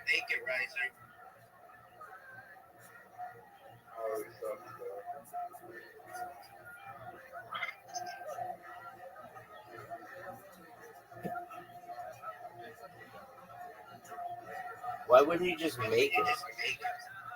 That's a great shot. Champion, boys.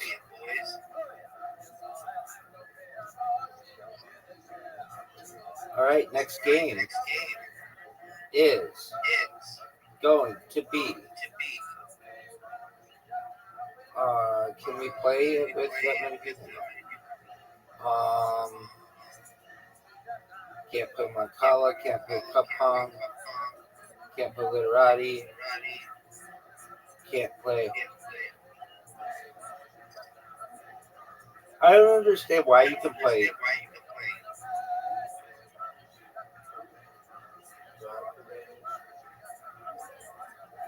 Dog, the game.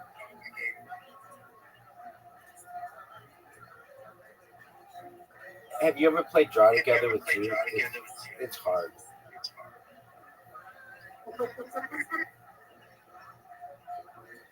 All right, Riser, here we go. Yeah. I'm not saying you're a bad drawer. I'm saying it's difficult to draw with your finger. I mean, I am a fucking terrible drawer. Like, you saw me trying to draw Garfield. Right, but I did get it right. Somehow.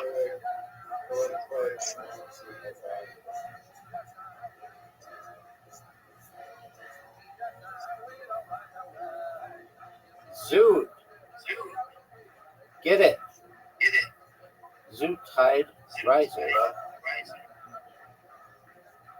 I keep on mistaking Rabbi with Rabbi.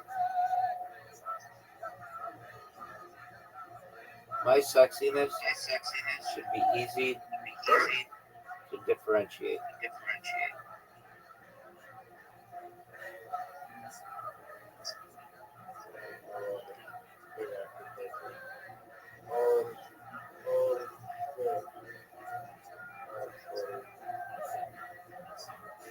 That's great. It's a good record.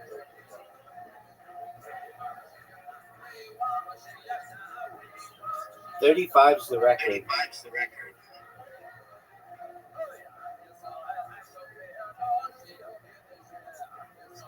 Make it, Riser. Alright, that was alright. Zoot, your turn. Get 7 or more. This is a battle for second place. Okay, Zoot missed the first one. He got the second one.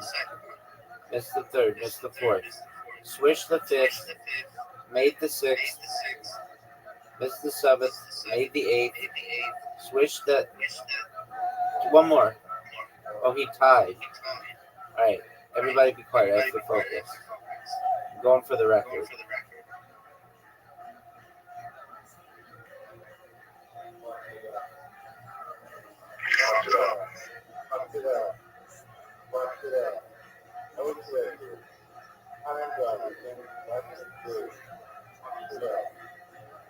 I remember young Rothschild. I was going to play fade and we need his 10. You need 5 switches. 1. That's a make. That's a make. That's a miss. 5 switches. 5 switches. Zoot's gonna beat Riser. Zoot's gonna beat Riser. I eliminated the switch. I made Riser. That's incorrect. But nice. Riser, what's it like to lose to Zoot?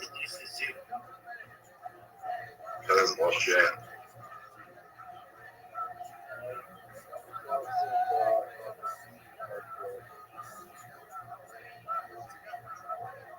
Did you guys know that I won? I don't even have to go. But I'm gonna still try to get the record. You all know you're not good. But another one, right?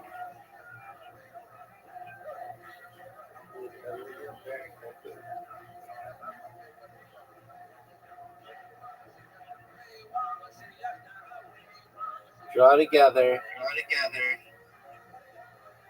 Do you guys want to play in English?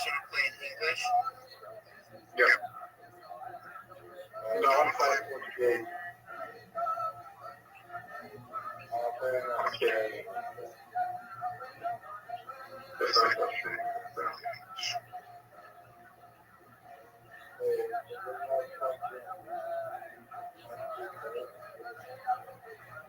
Waiting for Rabbi to finish drawing.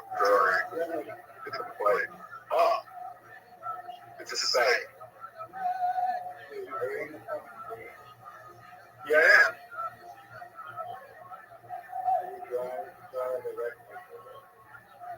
It's a say. It's America.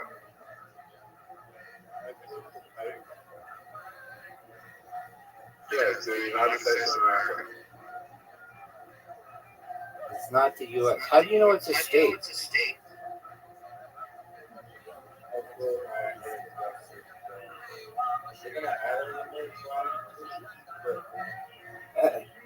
Oh, Okay, it does have the top category place, so it has to be a place in the world. I fucked up. You just drew a spot sticker over what looks like America.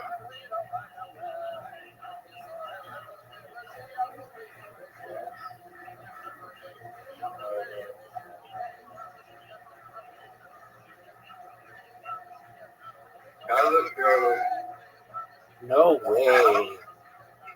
You got that? Yeah, it's one with like the anagram.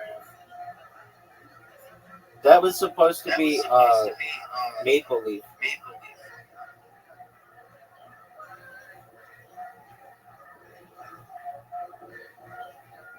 Oh, That's a person. That's a duck. It's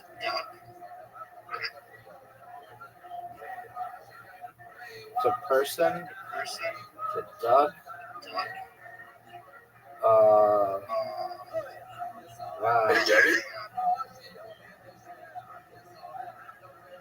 Hey, why is Evil. why is this your brother? I think you play next. Oh wait, no. Maybe it's just a two. Maybe I made it for only two people or something. No, that's exactly why. Yeah, consider. Then you're in it. Okay, do I have to guess? What is Yeah. evil? Is it a devil? I think it's a sign. I think it's the hard word.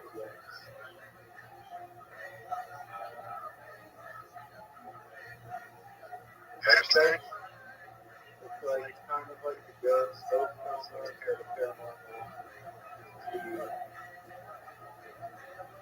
Damon?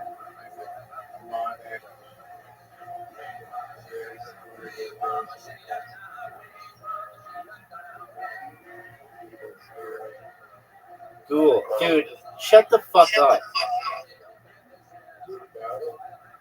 No. Choose mine. Next to finish guessing.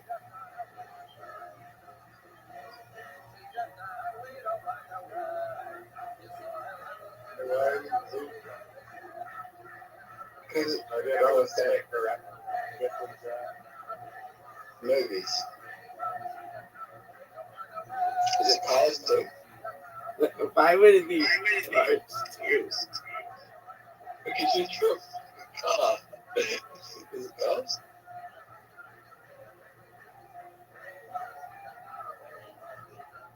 Is it Taxi Driver?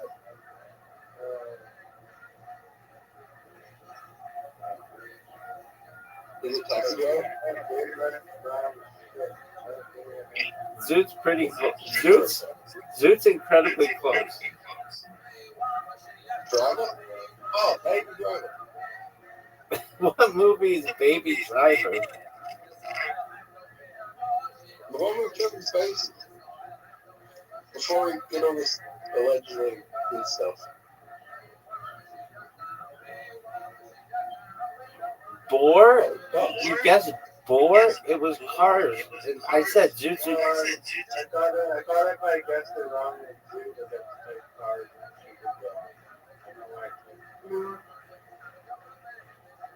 It was called? Oh, Riser, you get to guess again. Riser, you get to guess again.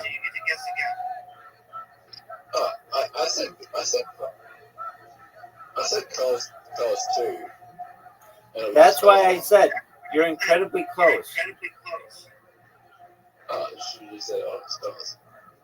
Well, I said, why would you guess Cars 2? Like the sequel. What the fuck is this? It looks like.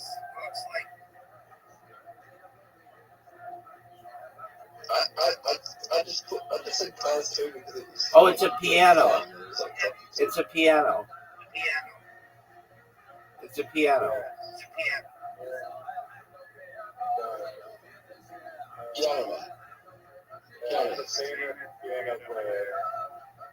It's a famous piano player.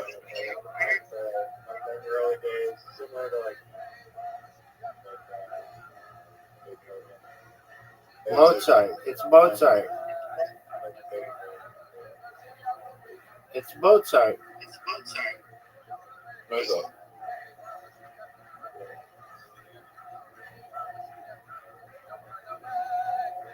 Are you ready for What the fuck? Was Zoot not in this? Oh, you can only play with two. You can only play with two people. Hey, you might, man. Show me.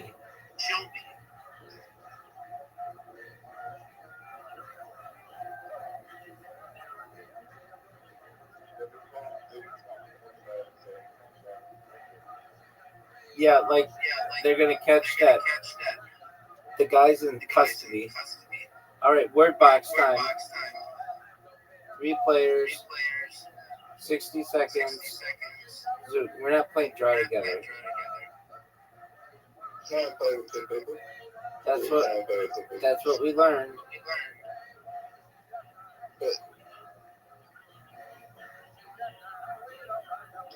Riser, Riser. Come on, man. Riser, Riser. How do you not get it was tough? How the fuck did you not get it was tough?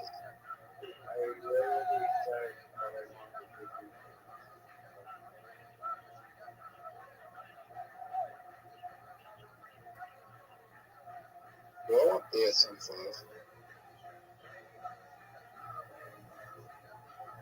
So, have you ever had Dude, shut the fuck up. I'm trying here.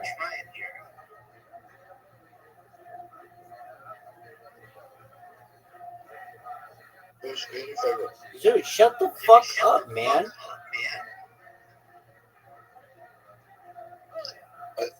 Dude, shut the fuck up.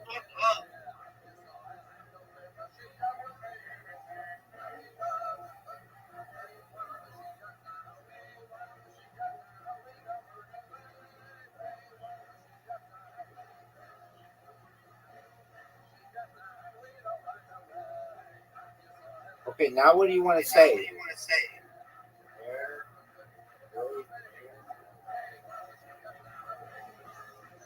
Zoot beat you.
Oh, you had the F word as well. Yeah, he gave it to us. All right. Redo that. You want to read that? Well, we don't have many games we can play, so we're gonna try it. Zoot and what's the game? Did you guys know that? No. Did you know that you guys have an invitation? Though we could play darts and just do a round robin. Zoot, you have an invitation. We'll do darts next with a round robin.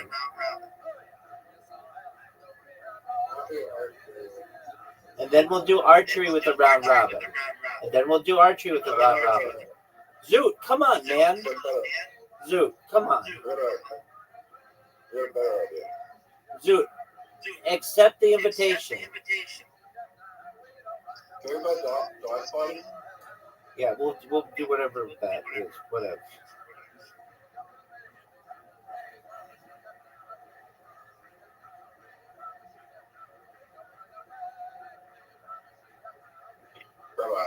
Shut the fuck up, Zoot.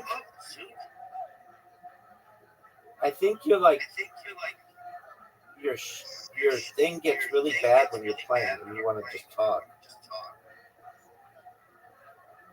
That's my focus strategy, just never stop talking.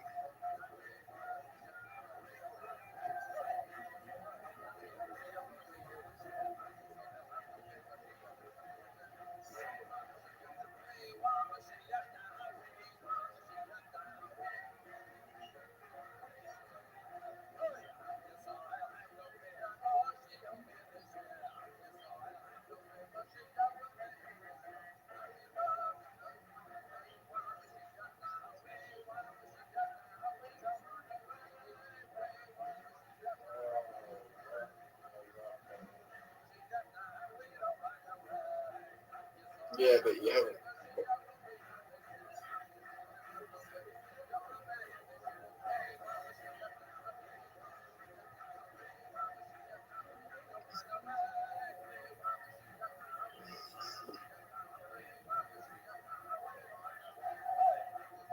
Doing the tacos.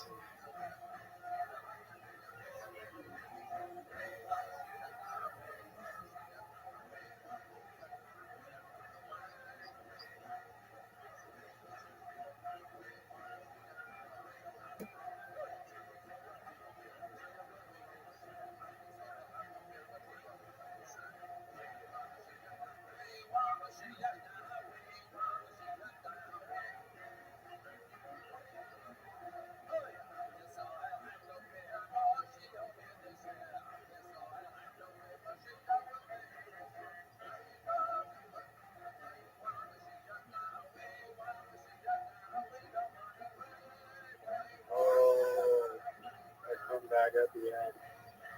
Sam, baby, Sam. All right, Sam. that's not a word. All right, you ready for dart zoot?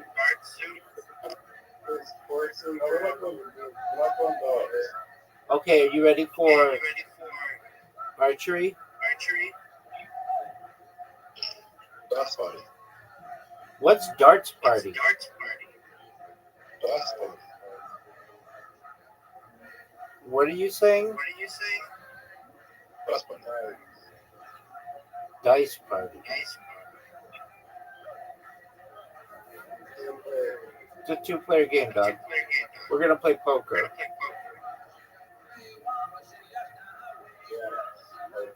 Did you know that Zoot and I played every single game on here one night, and I won about 2/3 of the game, but he did really well. How's that? Yeah. Can you just like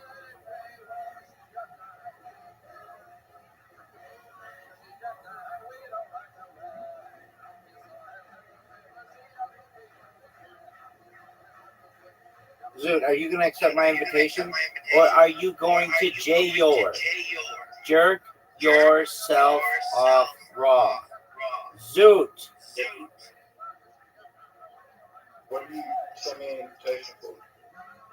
poker. Zoot is Jay Yoring. Zoot, riser. It stands for jerking yourself off raw. It's in the Urban Dictionary. You can look it up.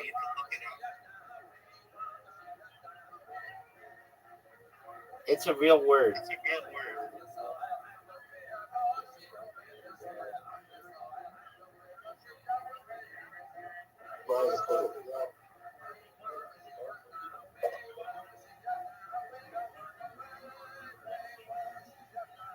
I want on the podcast.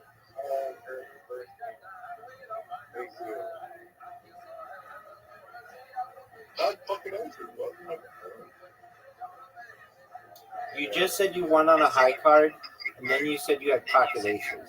Which is it?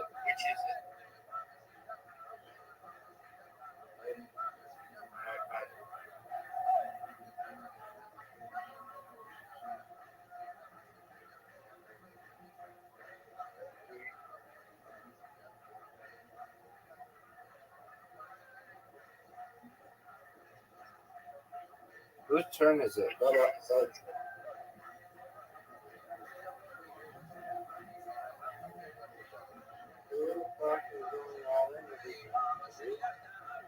I mean, would you expect anything else? Would you expect any other strategy from Zoot?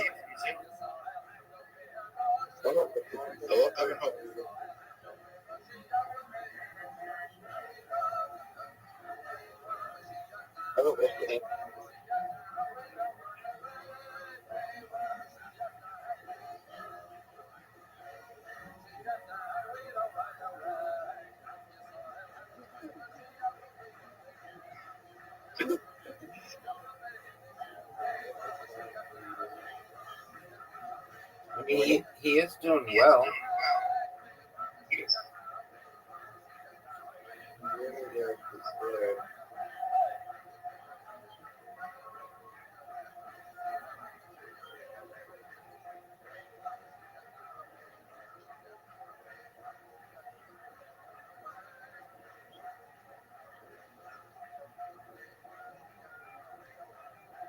No way.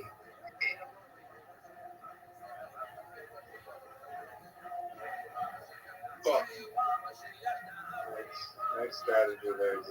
5-6. Nice. You're done.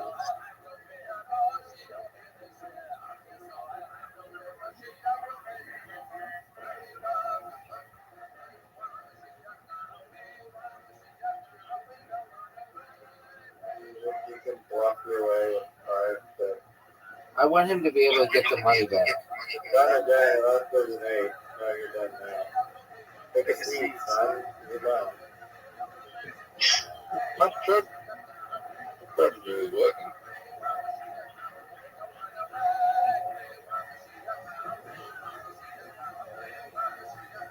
Bro, some choice is right.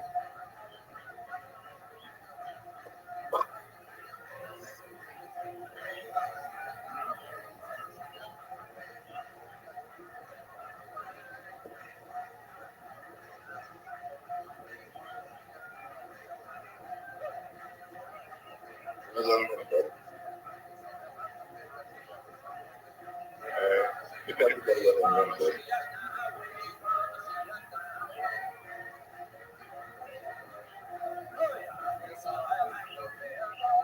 What did you do there? I pulled it because I didn't hit my.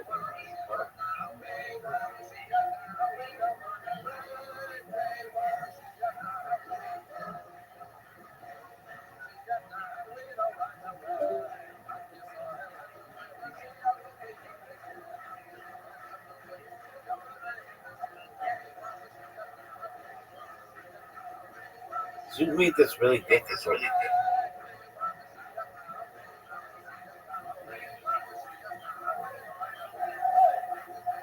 You still have enough chips. No, but I mean, normally it would be just like 20,000 versus 20,000. Now it's 20,000 versus 36,000. I'm getting a lot of excuses here. I mean, what do you want me to do about it? Why did you fold? You didn't have to bet.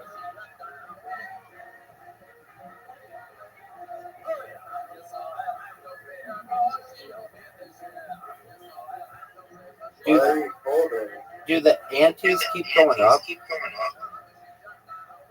were already the big blind, so you could have just hit check. And then I was folded.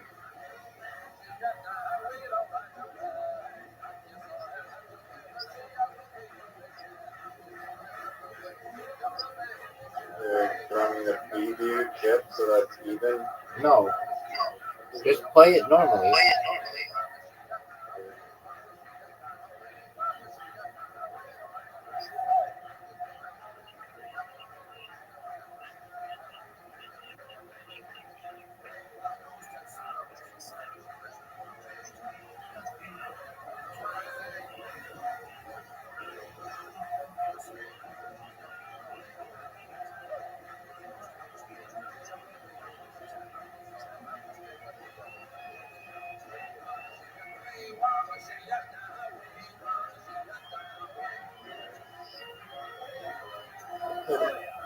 The cookie crumbles.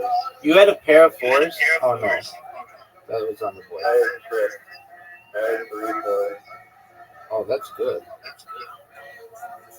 So,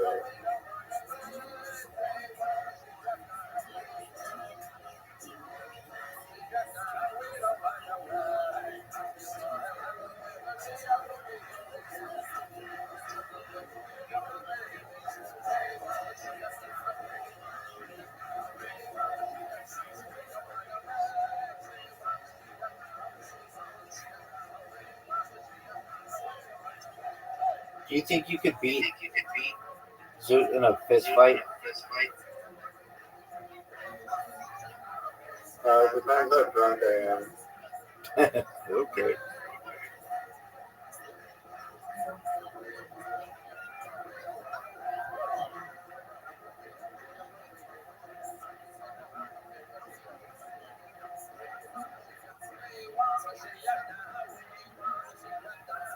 I'm I'm drunk enough I could eat. Well, I mean,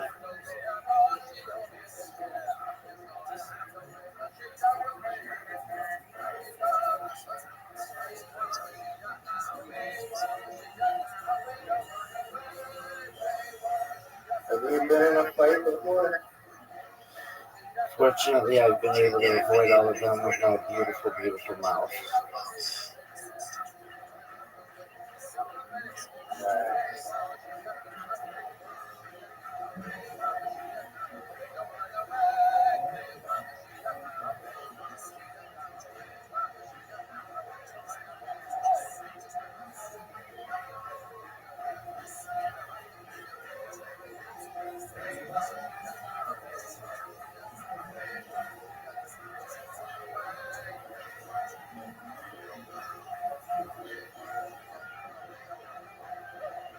I had nothing.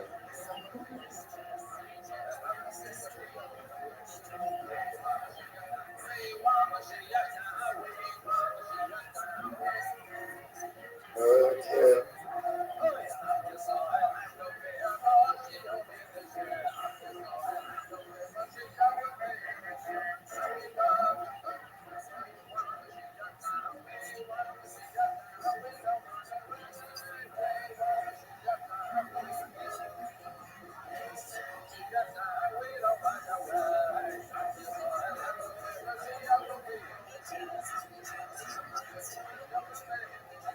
No.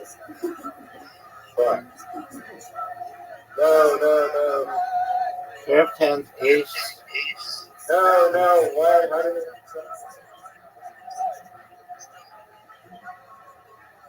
I didn't even bet that much. Yeah, but there was a lot. There's a big pot because it's like 3,200 things every time.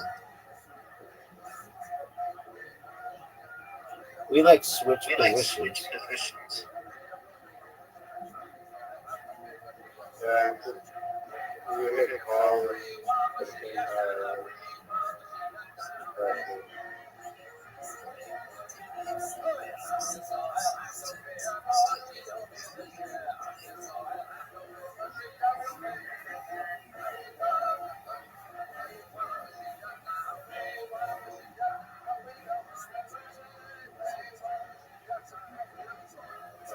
yeah, but You're done, son.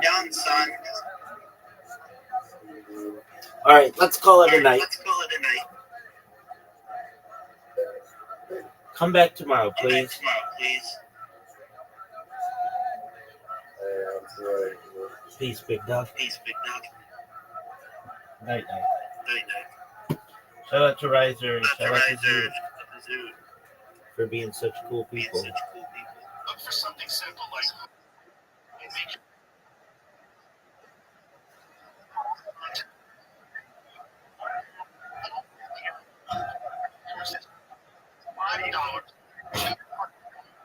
Get this, let it.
and like Western Hot Ladies.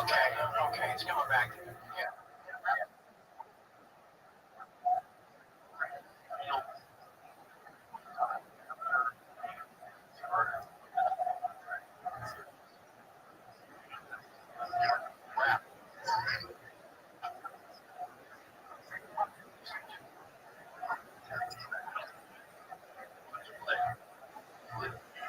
So bad.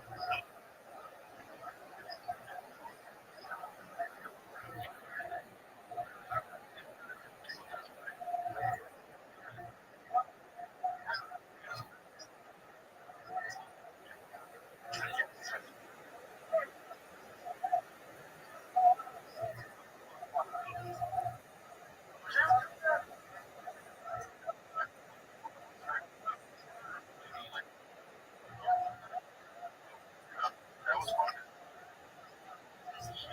Correct. Yeah.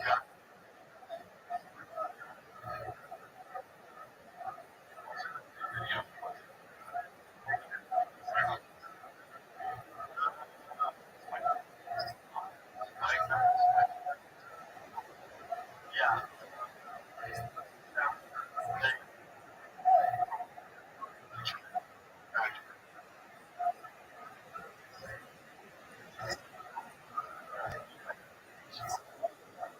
Remember one time we were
shot and shot.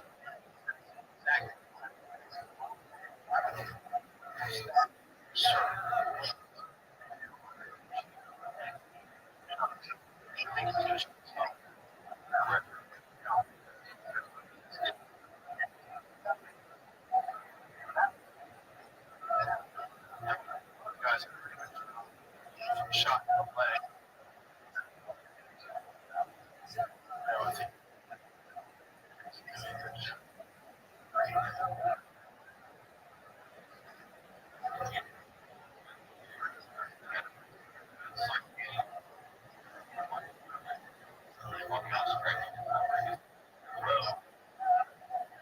I think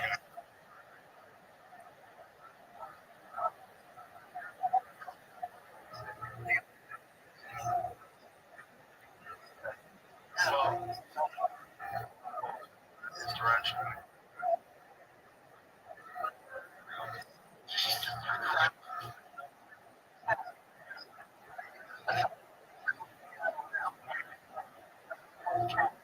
Yes, I'm in the truck. What?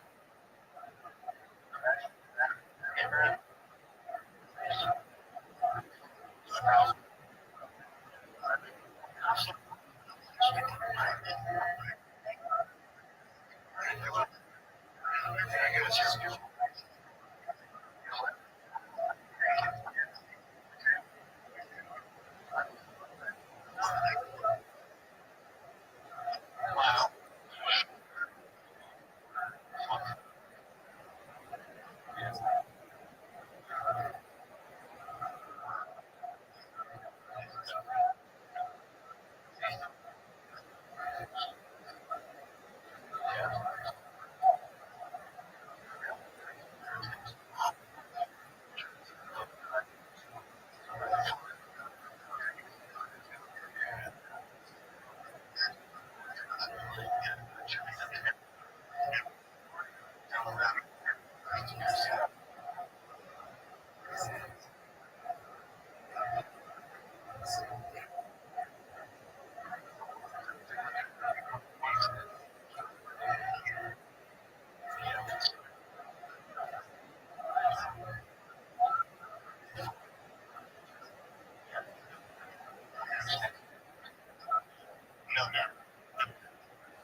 It's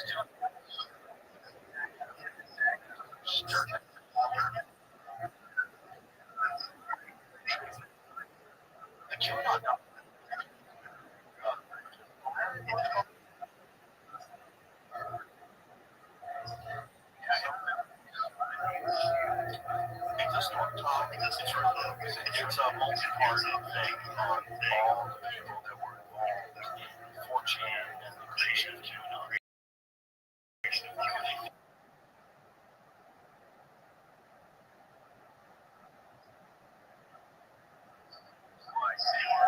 Just kind of fucking around first.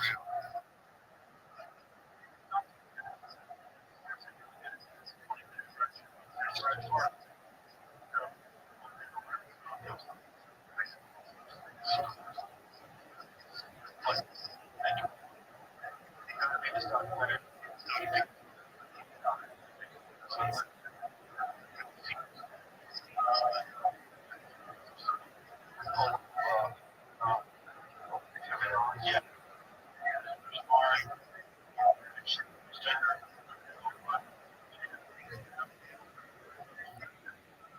It's like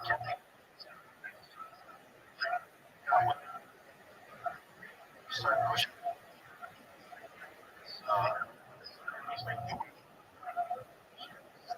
Like strong feminine. And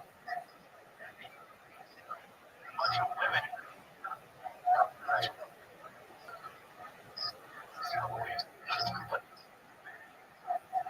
That's just like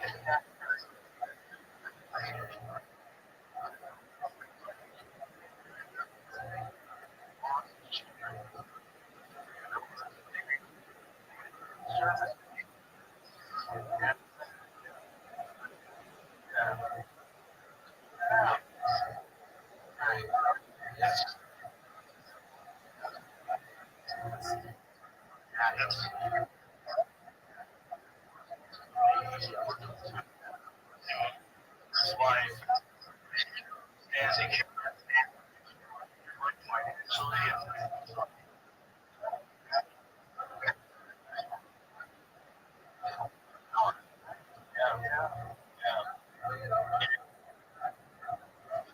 back to the start of it.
So it was, yeah, being to much responsible, set of responsibilities.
real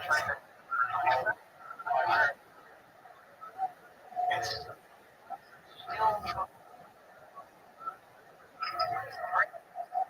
that's what we're there, you know? It's just when it starts to don't fall away. Yeah, to catch up. Yeah, you know,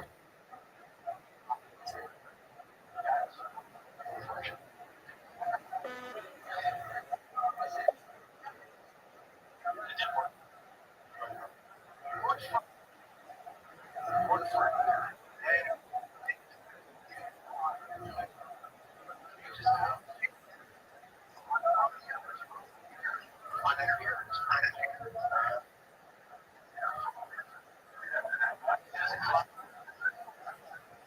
That's not an accident.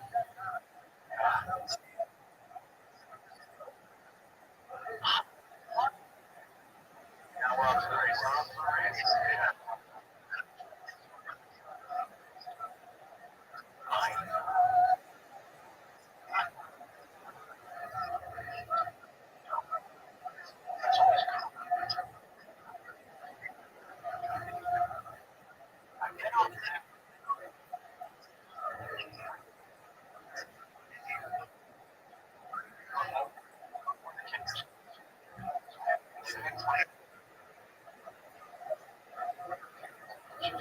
Just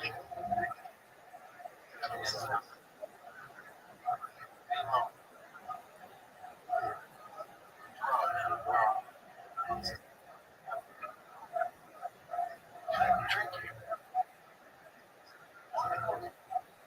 Yeah, never.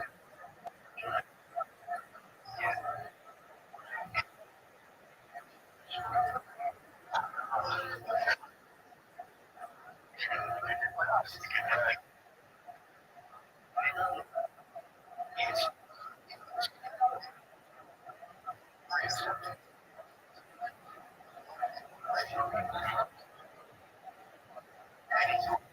yeah, you want to smoke it? You want you want three?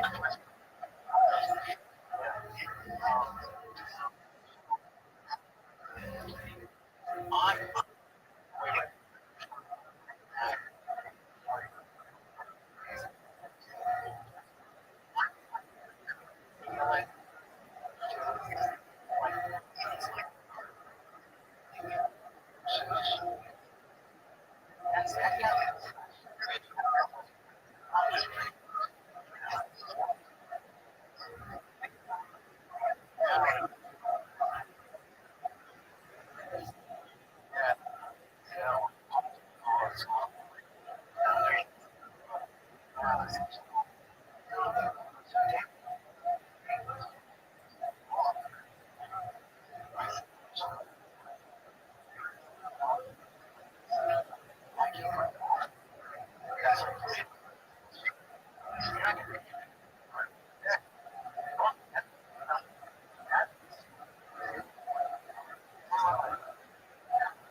that's pretty good. That's very good.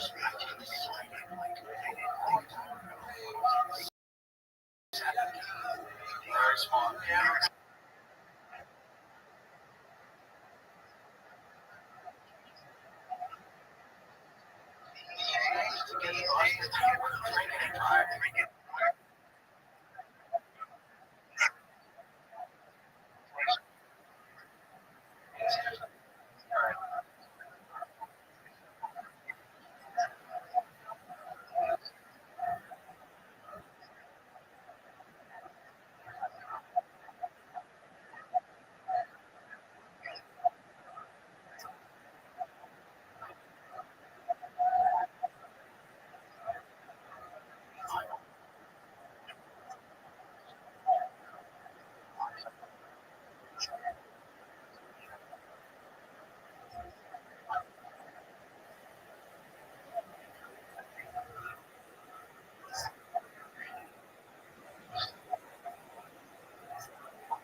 hospital this week, and it was like he got bit by a vampire. Him and his girlfriend were selling coke, and they would just watch TV and just coke. And they had like this attic apartment.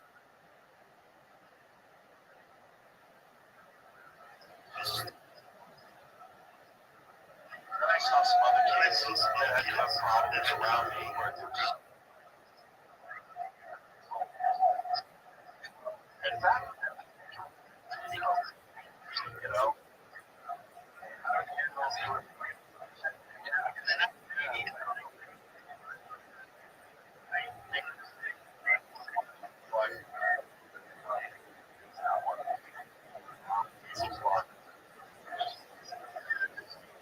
like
I said, they're mad. She's no way. He's like, well, Jackson.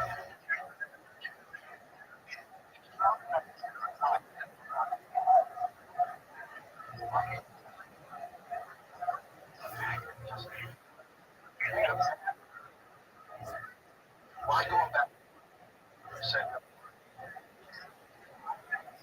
against the thing?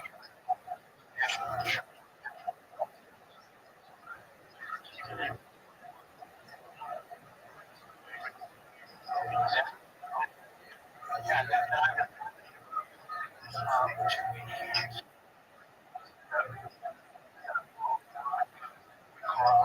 sure.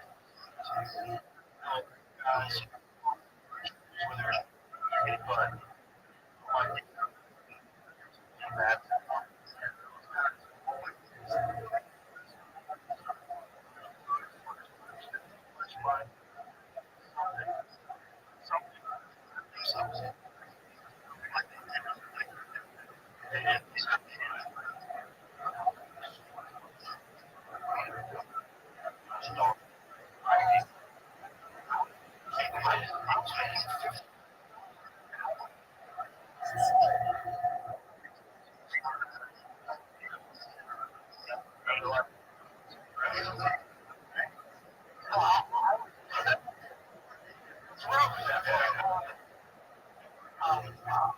but that, that was happening.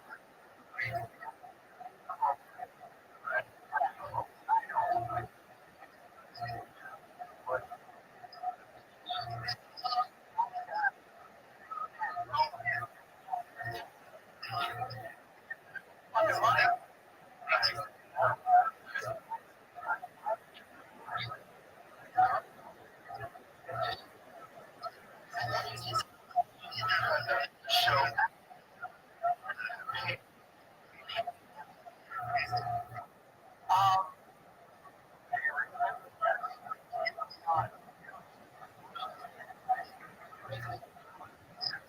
yeah,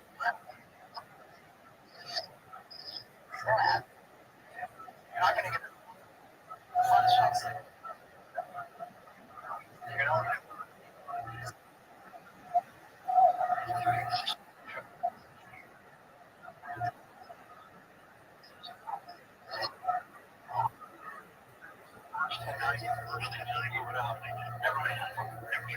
so you do these 10 episodes, these 10 episode pilots, and then if you hit average number of those,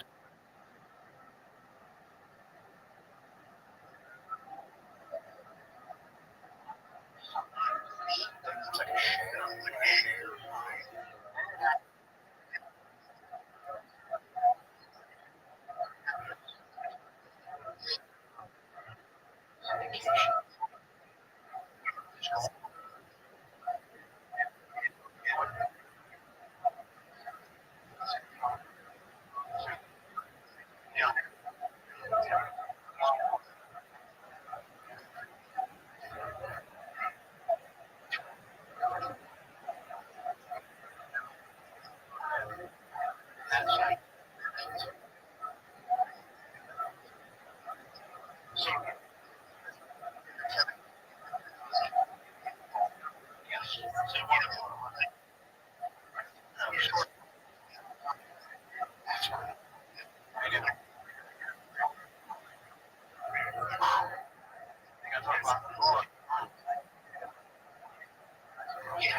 exploded.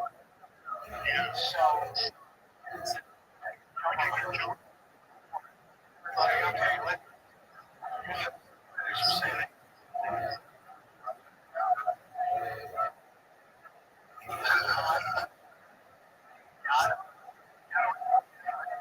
Yeah,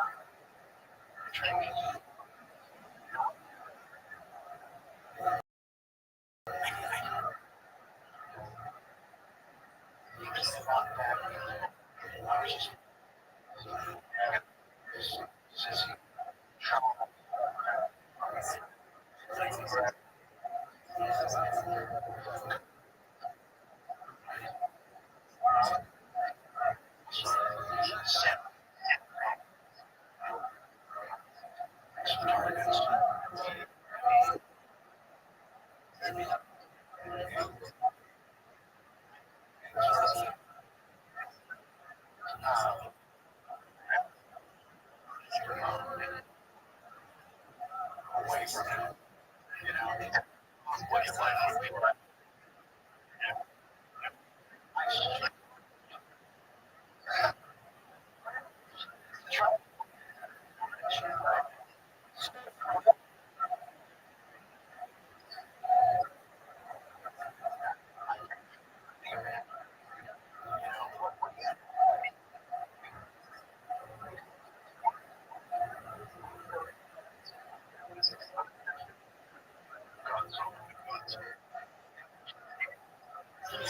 Today's social, yeah,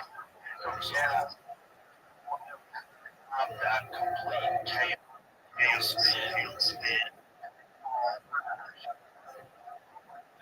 to just like together.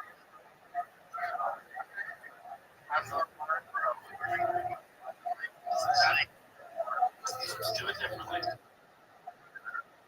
That's it. You know, not yourself. Right? Uh,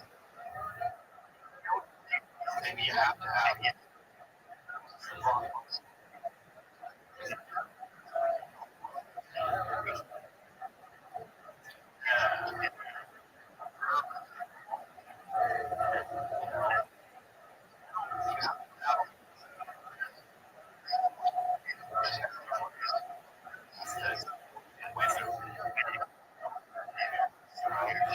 How much practice smoke?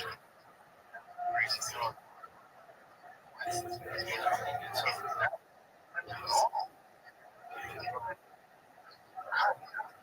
that, financially,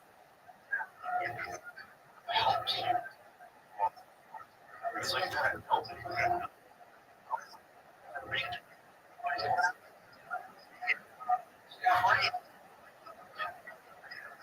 One week. Yeah,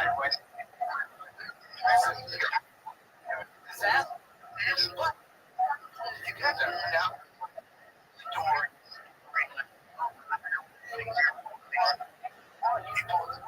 You know, right.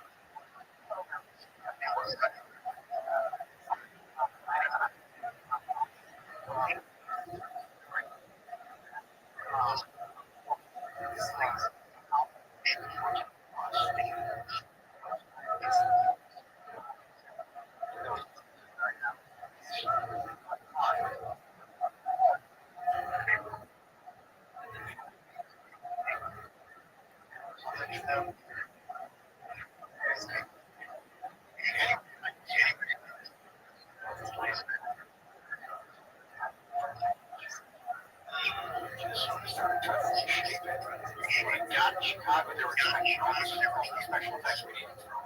We needed that.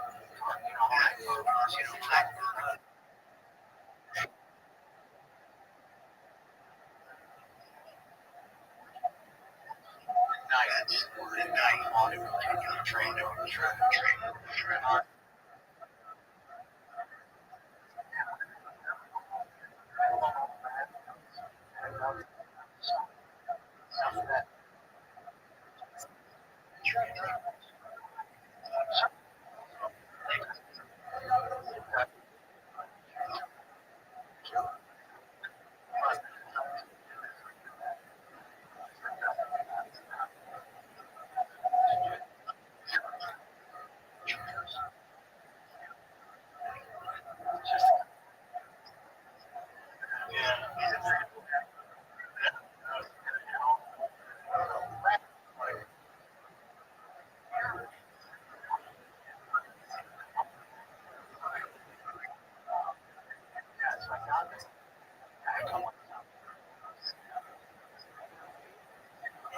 realize all anything out.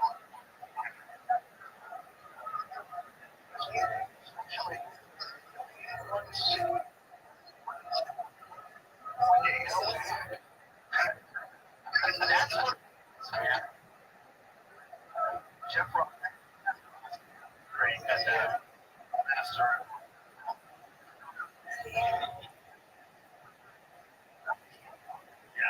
And then you also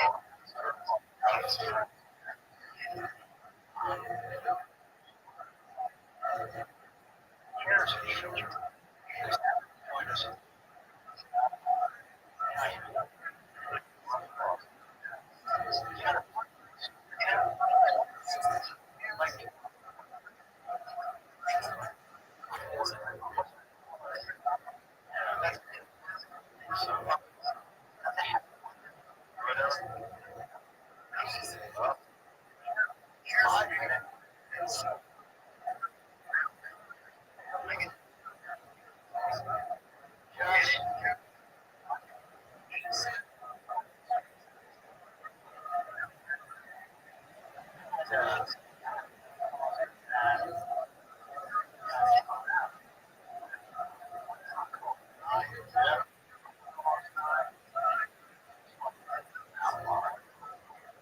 shot. Yeah,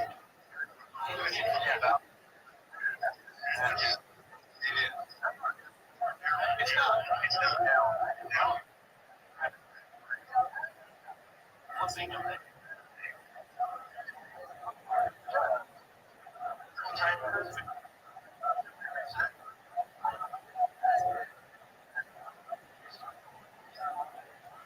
Not everybody. Yeah. You actually more revenue.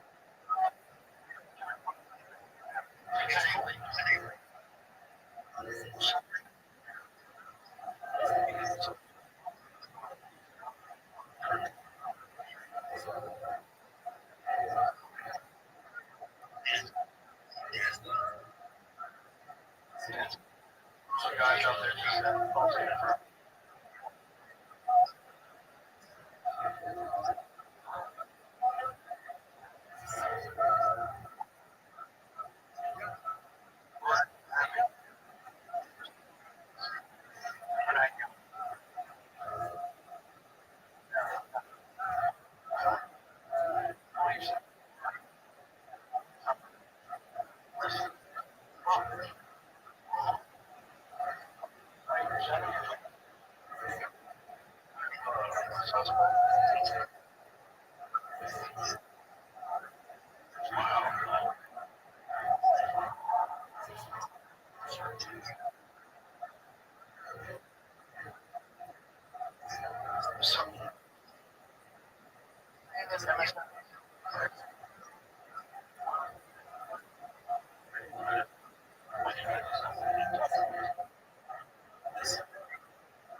Someone's hot.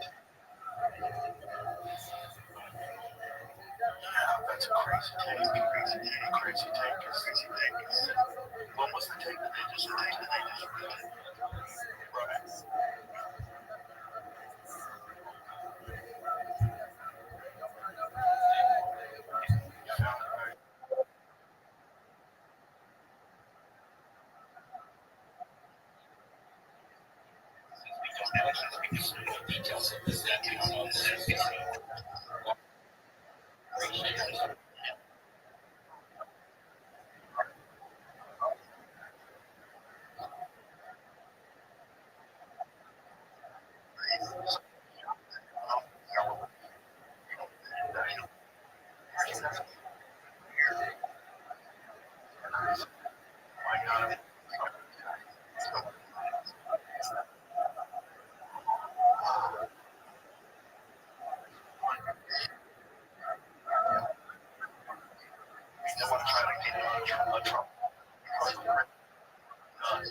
was talking about wasn't even particularly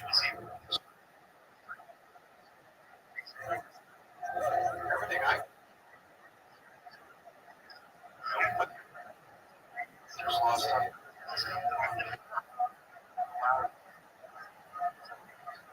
I see that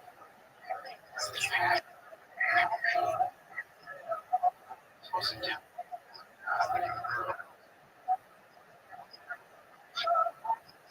I mean, celebrate.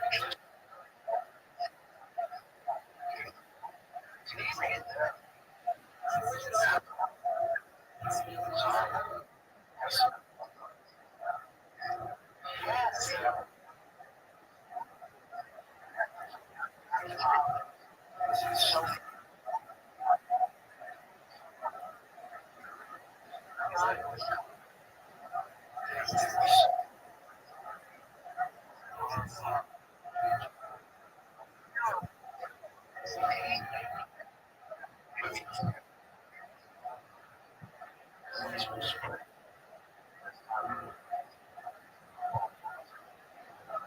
always doing show kids. No one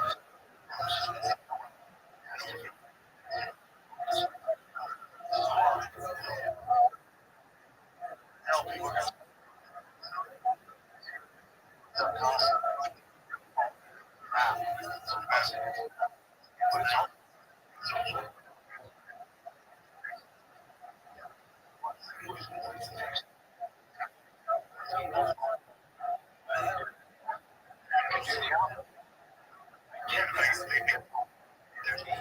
it's hard.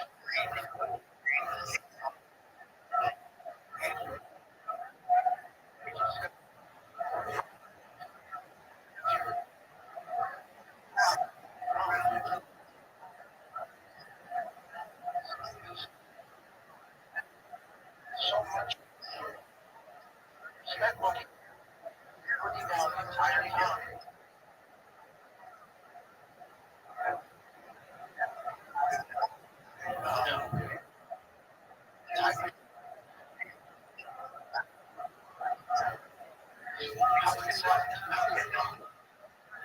Like today, that's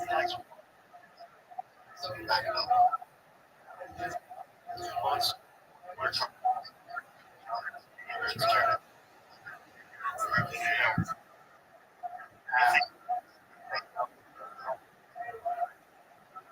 with each other, trying to it's just like I feel long. Something happening.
We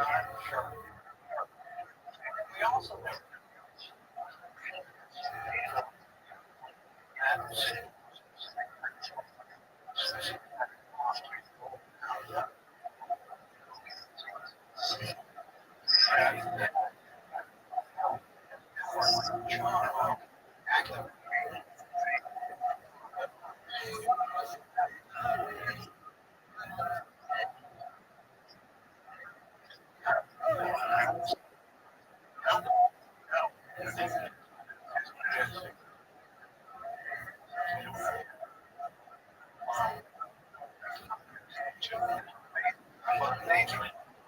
yeah, no,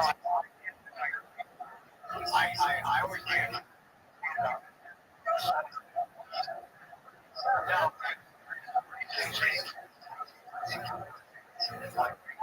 yeah, it's amazing. It's awesome, right? Yeah, people like, dude, yeah, so actually way better. Oh,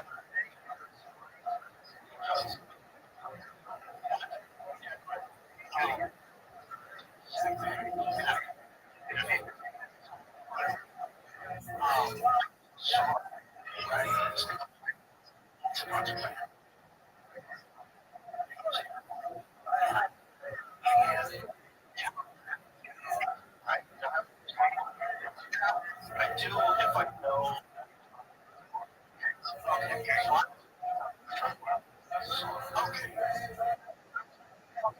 travel. Yeah,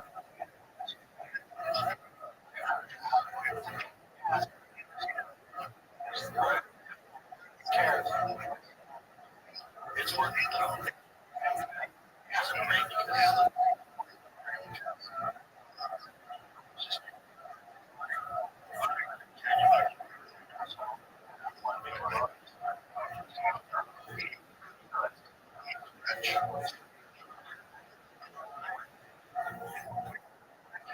Like I not only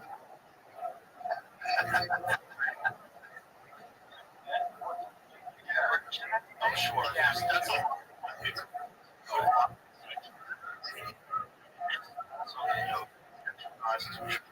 Sure, also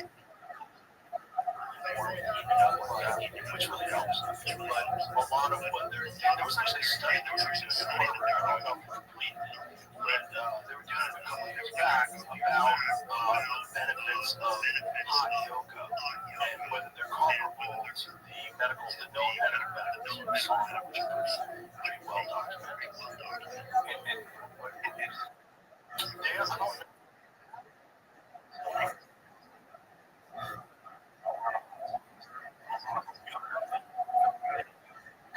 Exercise, I think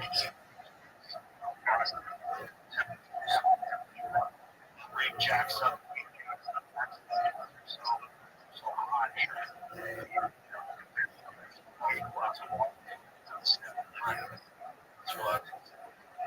But it's really simple. It's like real good hot yoga. Yeah.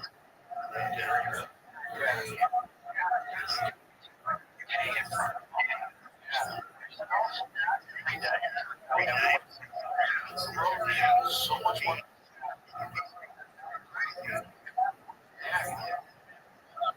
Much better. You don't have to gym.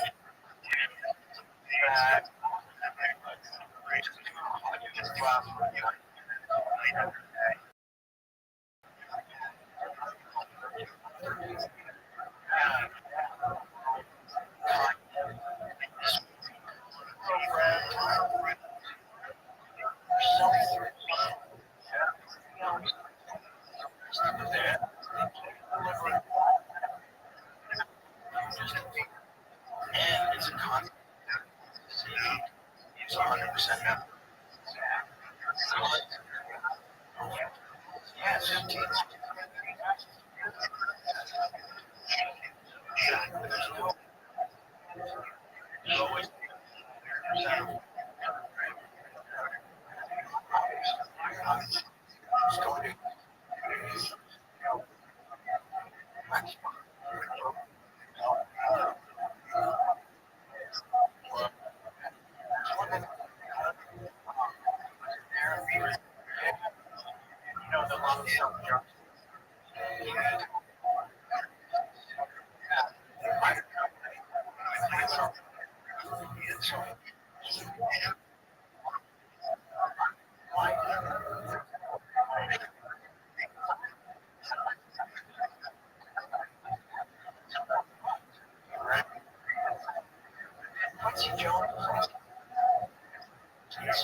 like you were being a bunch of bitches.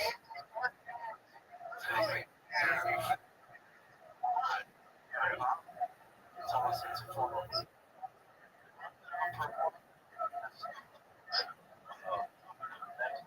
explanation. You know,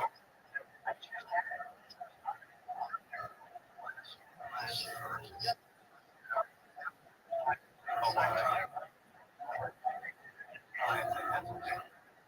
Yeah.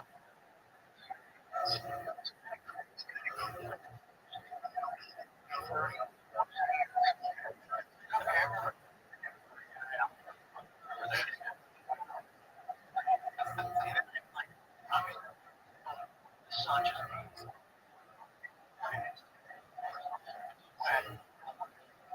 questioning the whole outfit. Like, should I be leaning up to that?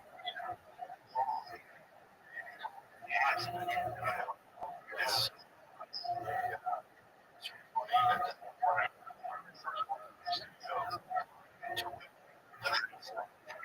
she's out. This is when I think you were going, right? Yeah. And I think this is what I give you a place. It's a lot. We are 14 years old. Takes what it takes. It's what this is what they serious. It was 2000. Not that many, but I don't know. It's just most of us. We just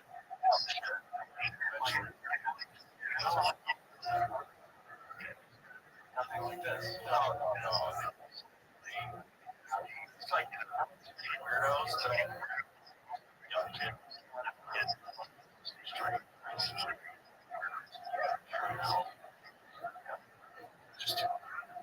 Just shouldn't be words.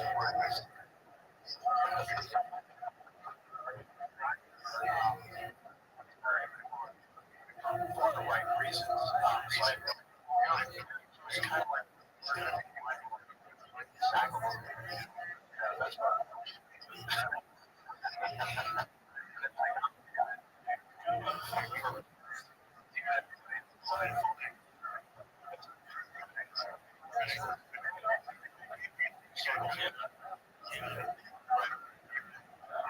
yeah. But we did it.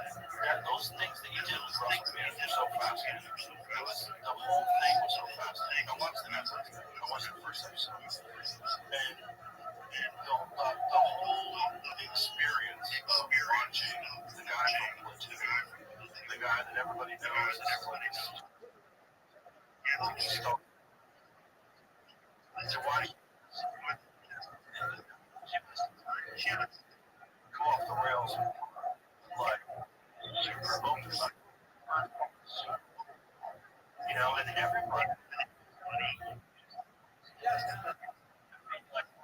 like,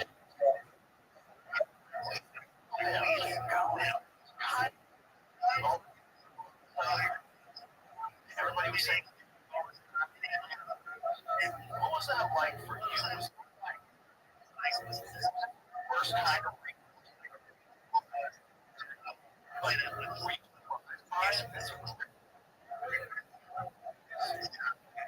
first kind of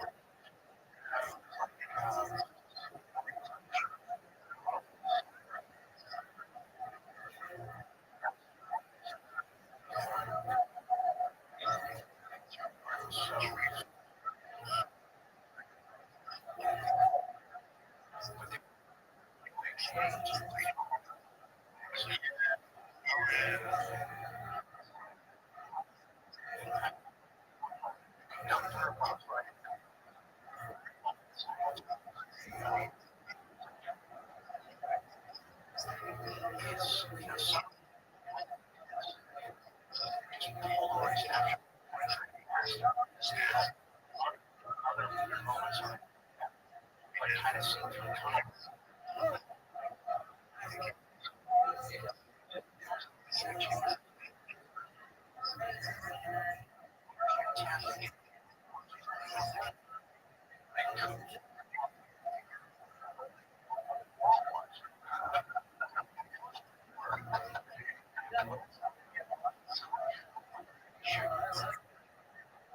That's what we find. Um,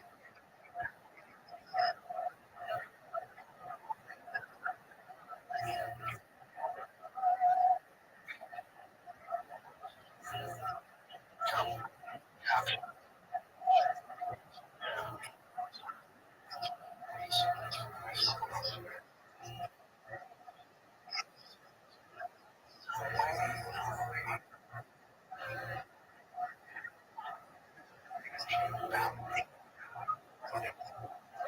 how so?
Testosterone level was through. He's getting it on his shot.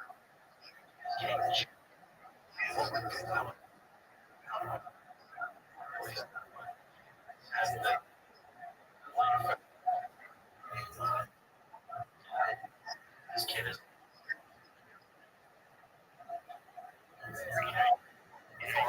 testosterone. Yeah, it's all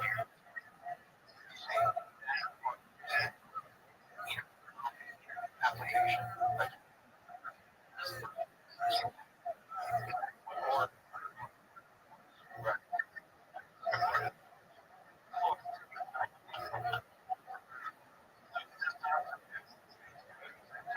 That sounds like no.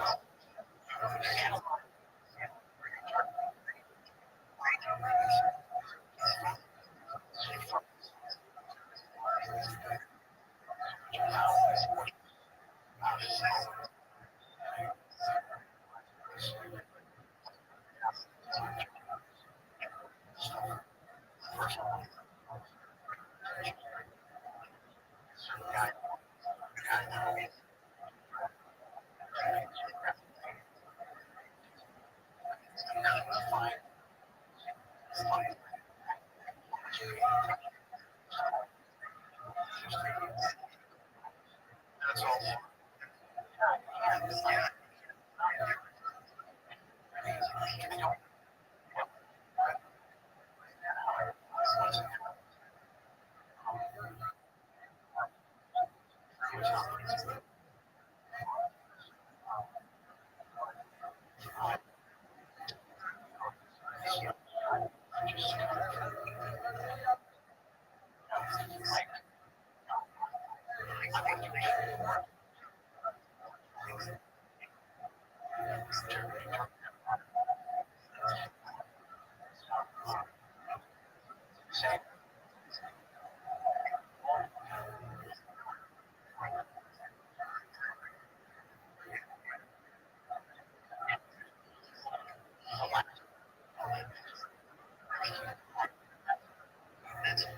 That's all making those decisions. That's one of the all about choices. But then, yeah, it's just for it to be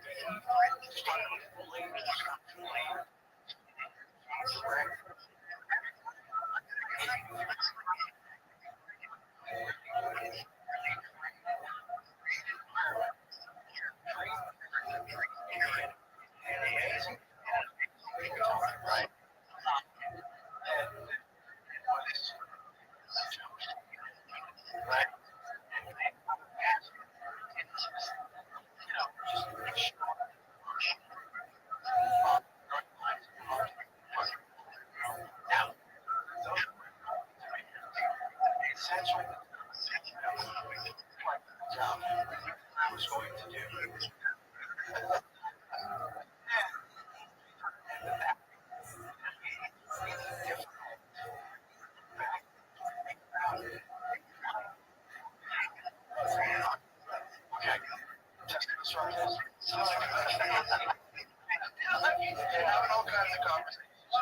Yeah, then they'll tell you exactly what you're doing is correct. Right. I told you, Chuck, did you ever? Oh, yeah. Sorry. Yeah. No, that was like, yeah. For sure. That's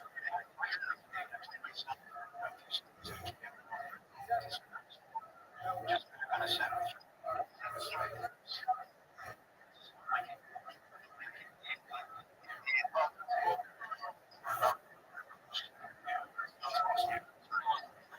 No, no, really. It's think about like why you go up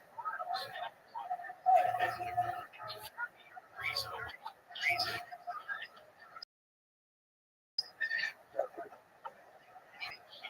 Girls want to be trying to my estimation, scam massive superstar.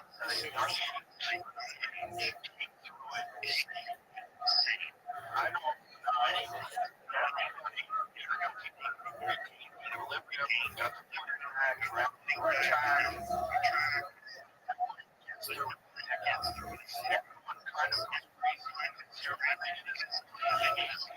crazy. Watch.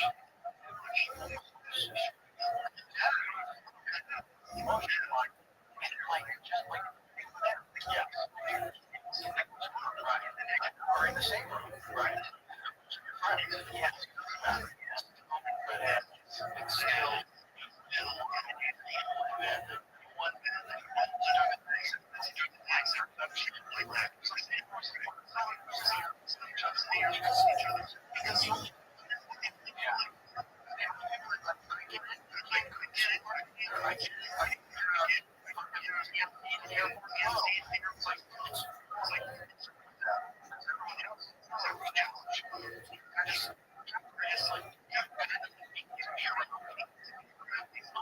one because you understand what that life is. Oh,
a series of shots.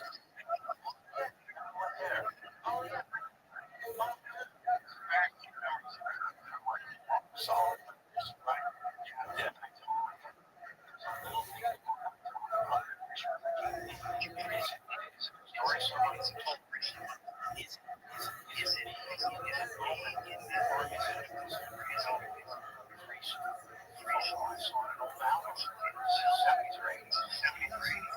Was the memory given to me that I created? Yeah, and there's also a real possibility that you have false beliefs, and people do that all the time. They show that they can change.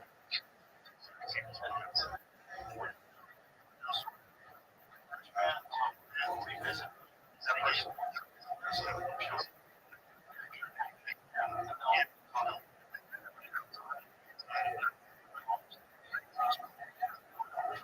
It's just not consistent.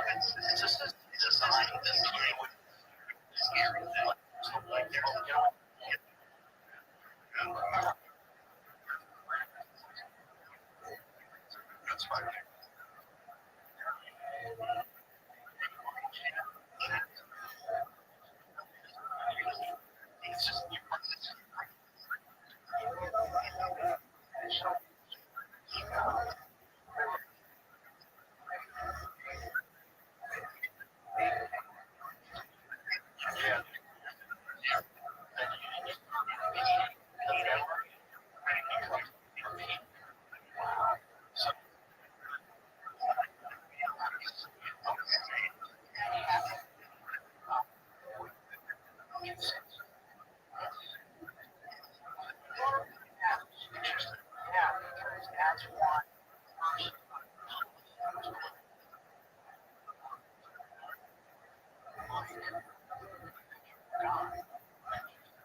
Jump off the building, the death, memories are probably really clear because it was fucking crazy. But your memories, like maybe you might have saw they were running away, or maybe you saw a guy in a van, or fishy, or maybe this, or maybe that. It's like maybe and then a few days go by, and you probably haven't slept well, you're all sleeped out. Your memory's probably a mess. That's why I feel with the news now.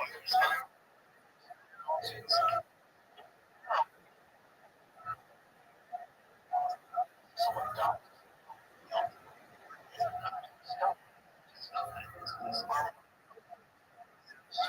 Very sick. Very sick.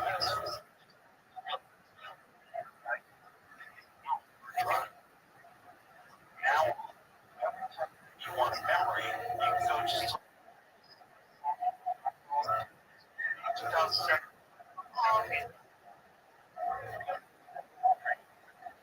You know, and memory sucks.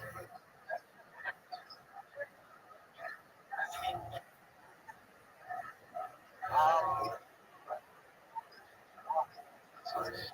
17, whatever sucks.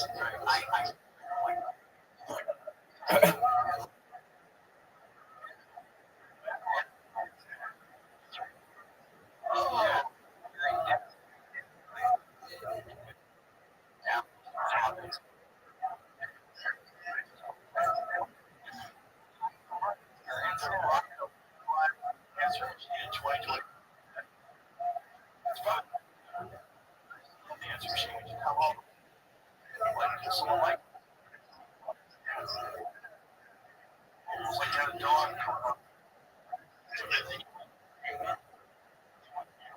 Like oh, it's like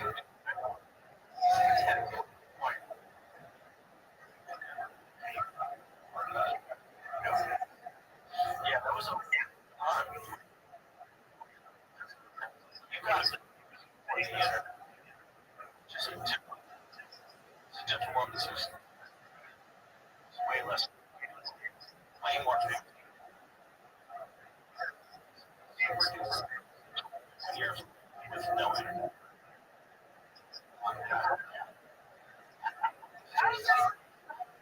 Normal.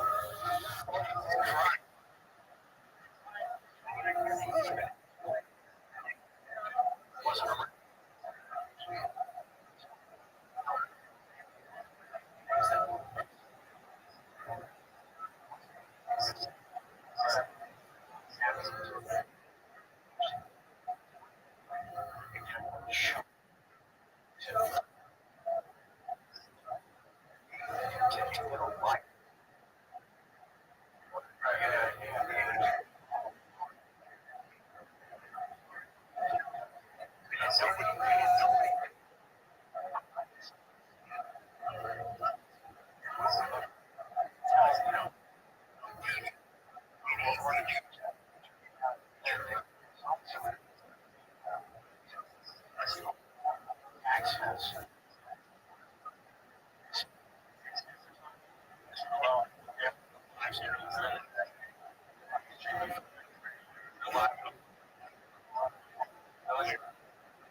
resources. Fact that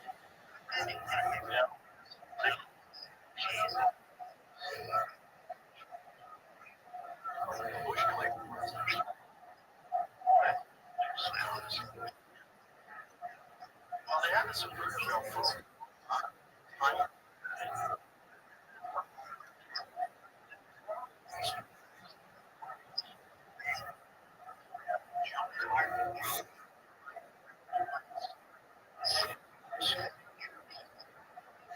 fatal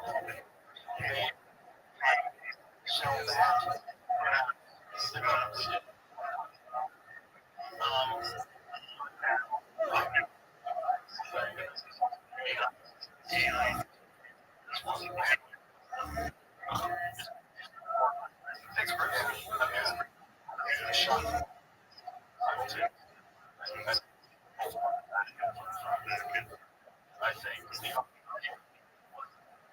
think all was certainly necessary. Even he was probably God. We're going to frame it on. We're going to frame it. I think he was. I think he was. I think he told God. I think he told well.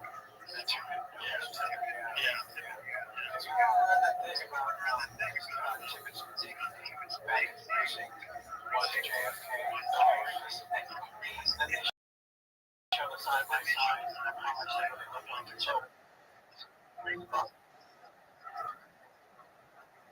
coffin.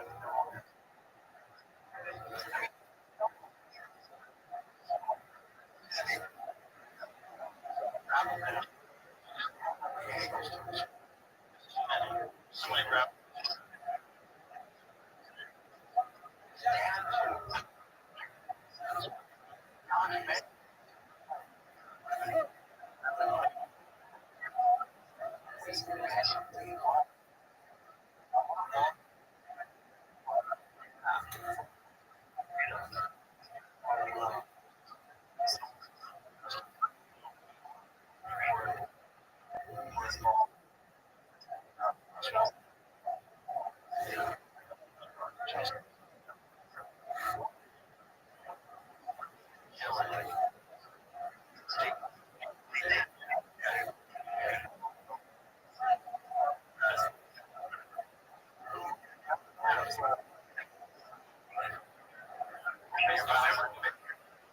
John.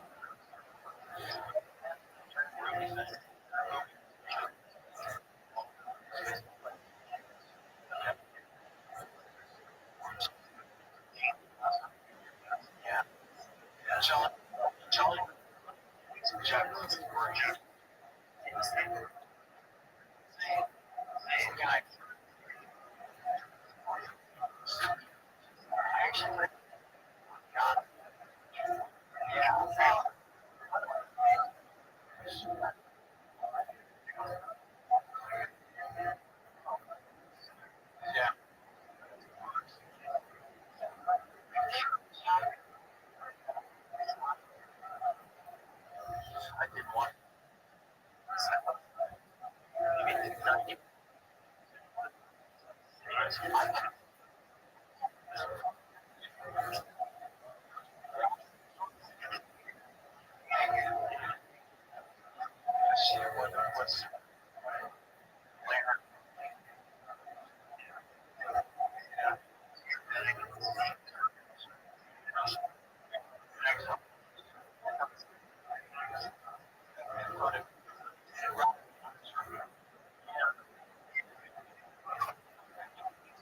It needs to be like it needs to be like it.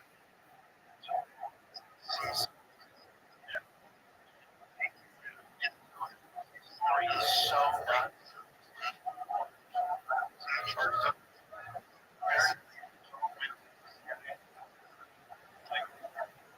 What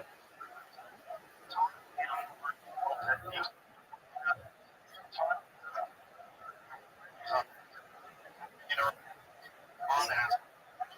All right, anyway, all of which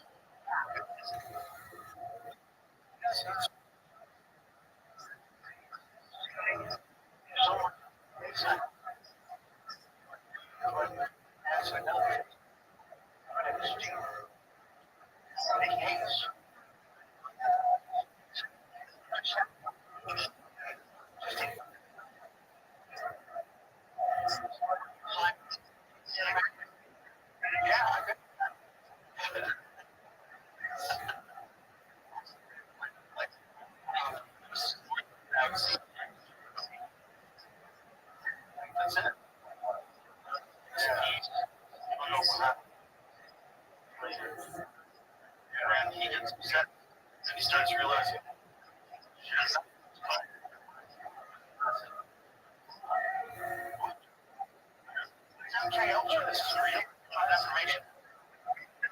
God, private warehouse, still see.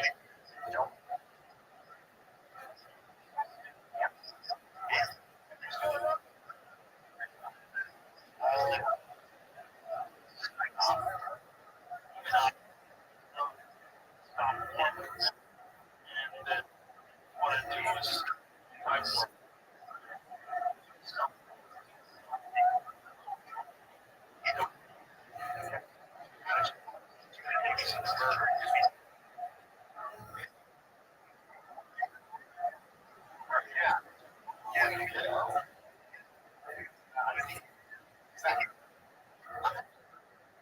like what taking place because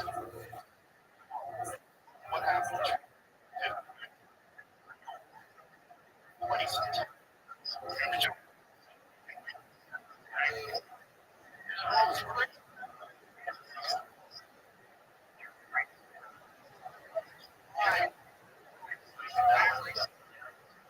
1970.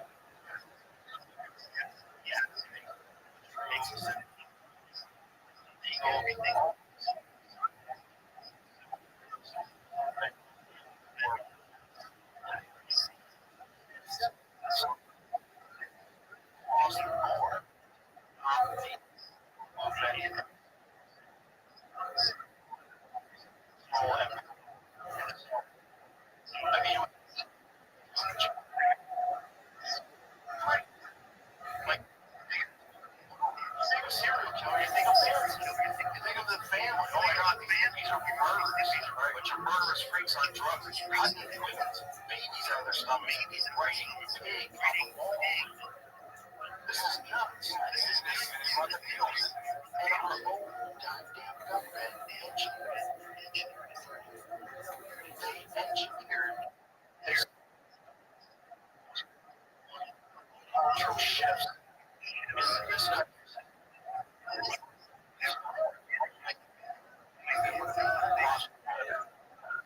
rethought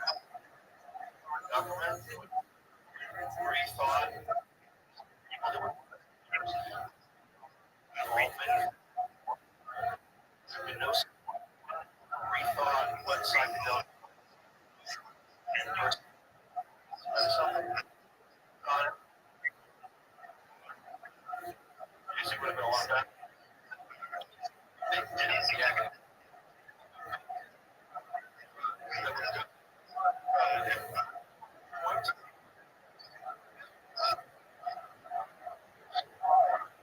Yeah. And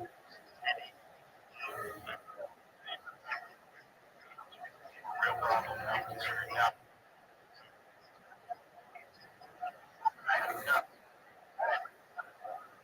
it was really weird by the government itself. So,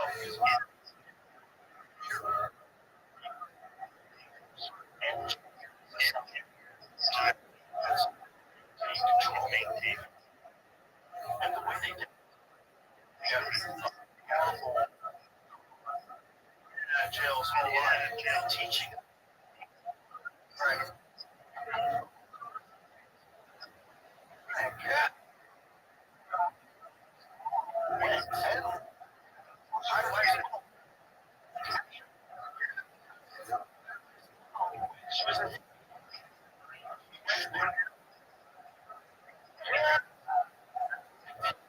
now, now, years of random teamwork.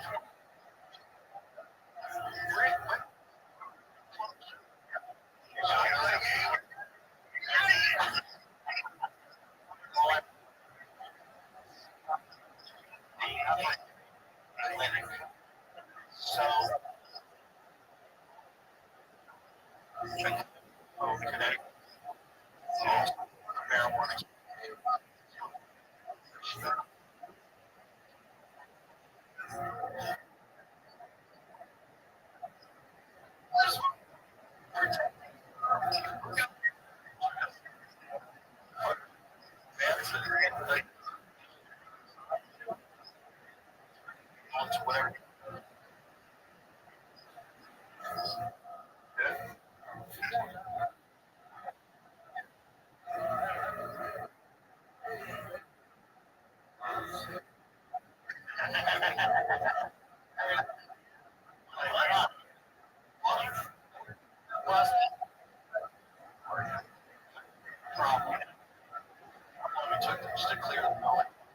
and try to figure out whether the show. Yes. Oh wow. He's right. He's that. He wasn't. And then he it's like listen time.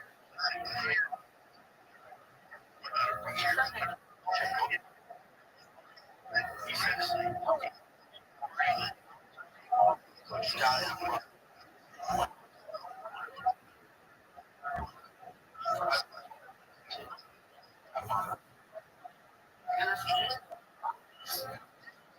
This is truthful. And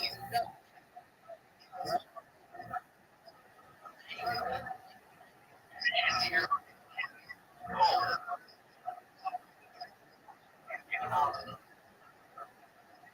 as a casting couch, process for which goes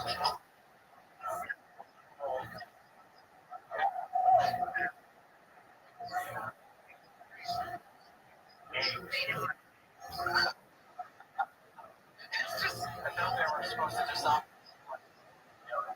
you know, it's like, you took newspaper,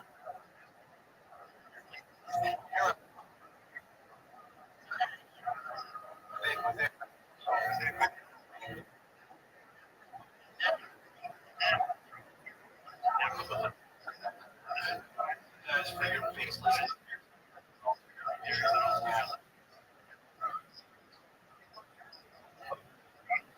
This conspiracy part of it,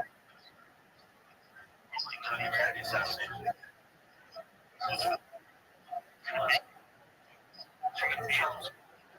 I can't possibly track searches, right? Yeah. So, there's quite a bit of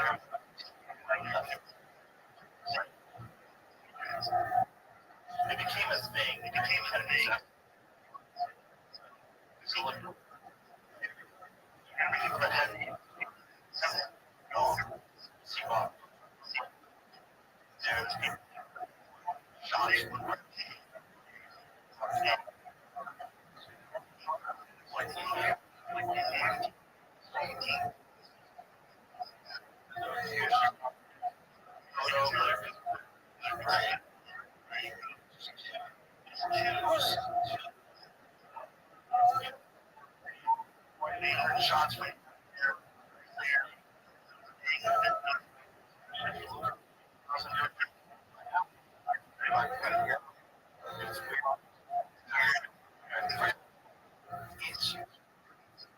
yeah, it's real. Yeah, it's real. But it is setting it, but that is setting it. Yeah, I mean, yeah, completely. Yeah. And which is awesome. There's something I read. Because you're right. Radio Killed Kennedy. It's June. Yes. You ever had one? No, you're coffee.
he said, those guys are shit.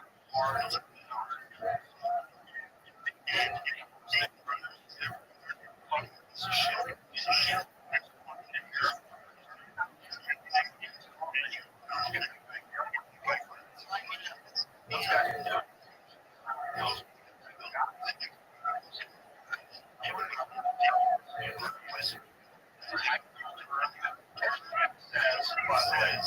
conspiracies can be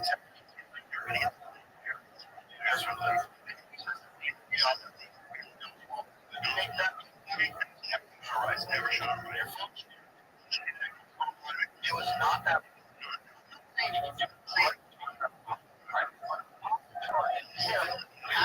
right. You gotta score rest. The car comes in tied up. That's all. I don't acting alone. If you did do it, you would have shot at him.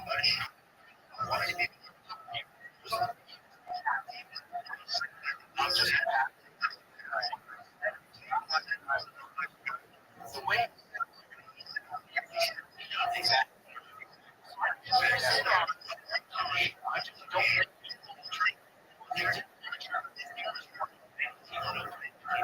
that's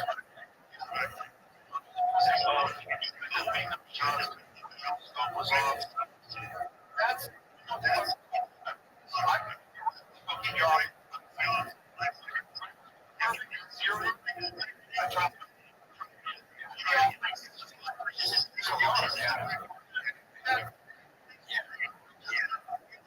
child.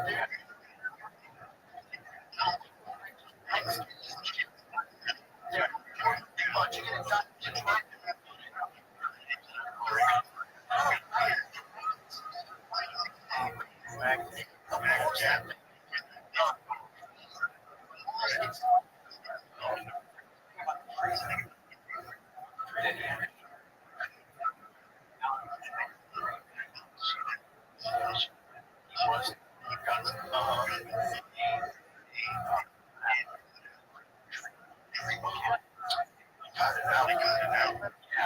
Yeah. For at least that's all you that's all you need.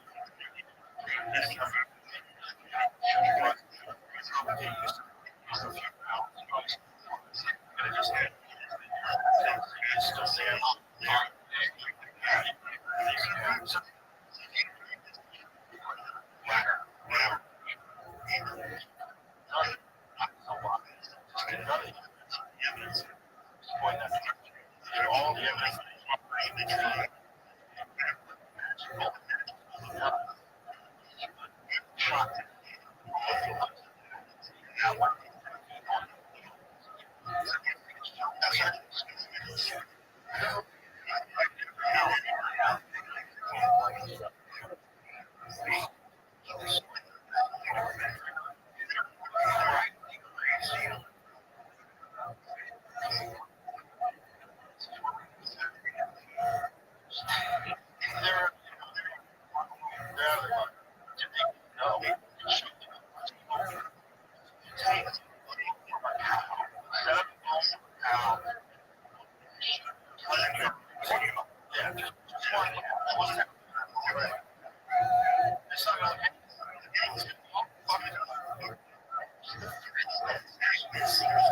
that's from the bullet in Conley's wrist. There are 4 fragments that are missing from the actual bullet. Contributing.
So I don't like waiting. Good. Feels like show. Watch, watch the latest episode. Yeah,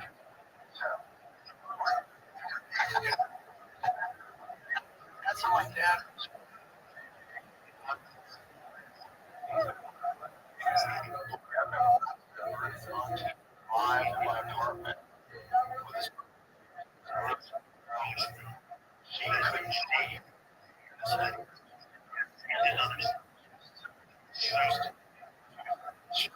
Oh, oh, no, no. Torture. Yeah.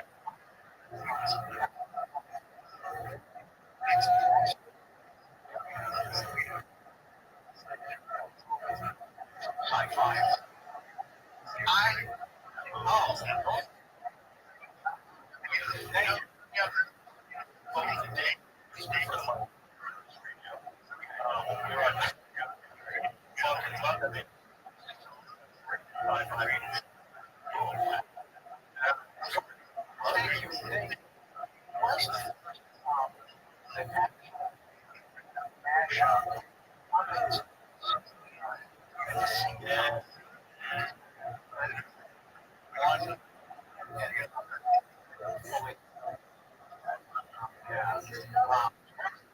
Yeah. I was back up before. It's coming.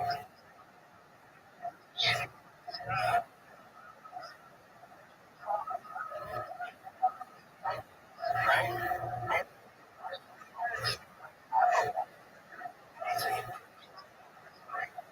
That is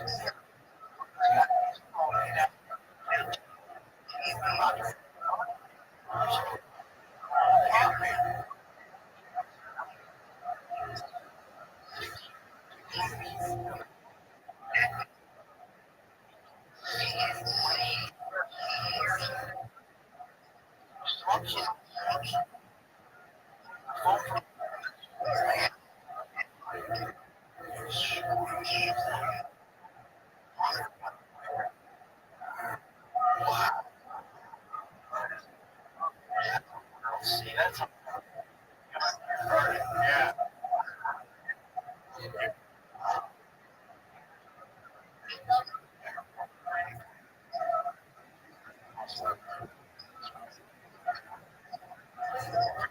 Stay great. Great. Just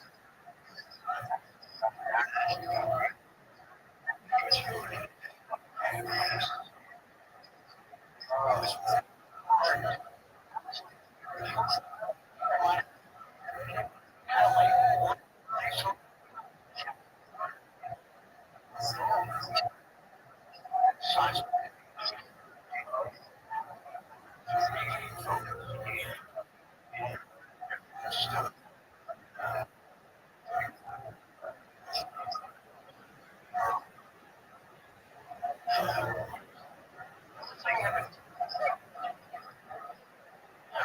Yeah. Yes.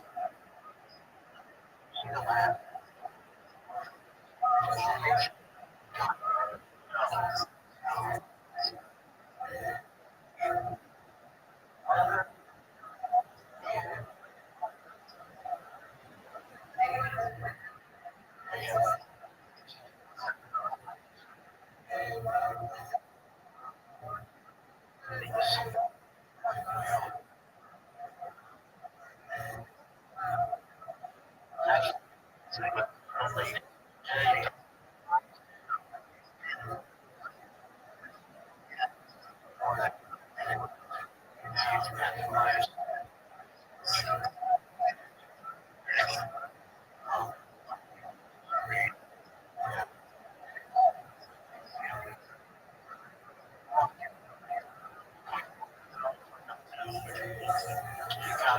she's kind of there was something else there. He killed his wife. Yeah. And he killed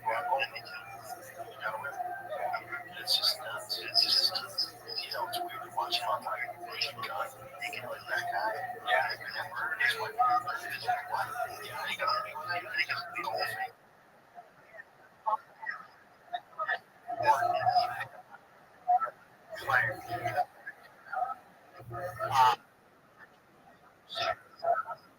Yeah, I think I do. Yeah, it's well, bunch of hot. Okay. Wow.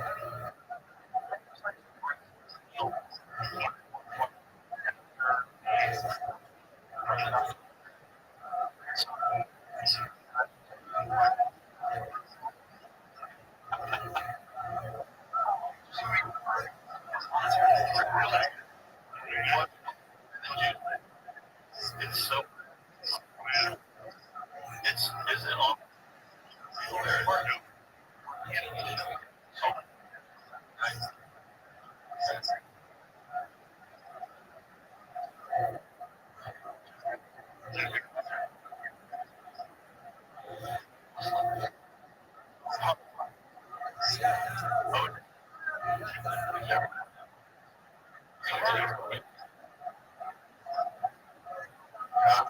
One of his scenes. Yeah.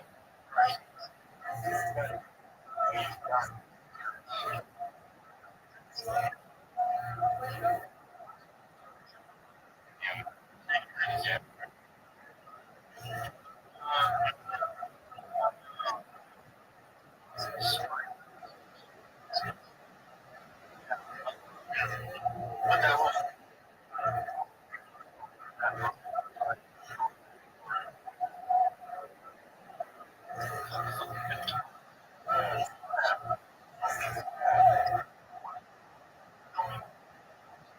that North Hollywood show. Sitcom. Time middle of Hollywood. And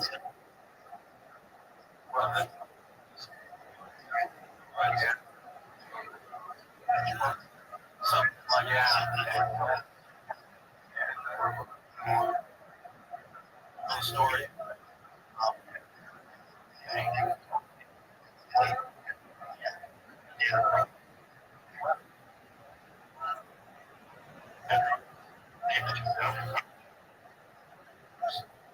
Right? Yes. I mean, how like horribly uncomfortable.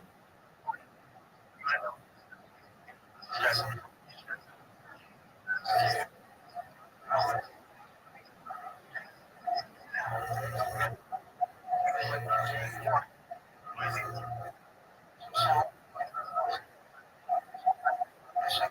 I never realized that one. That shot.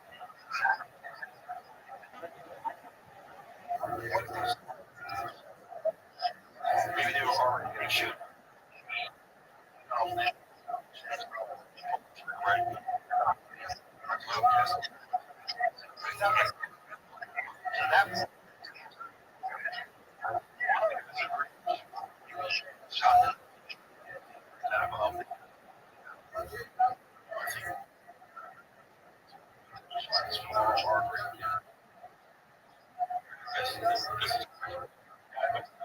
That shot.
That's really stupid.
it's like they're just getting it better. As soon as you're so unfortunately, you don't know man. Right.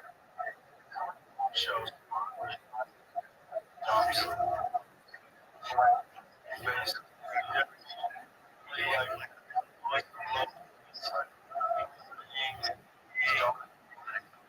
Models.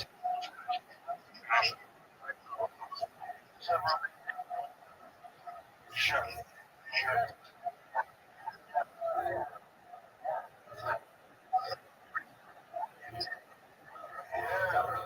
And they're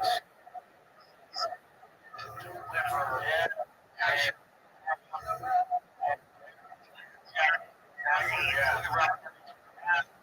Yeah. People love that.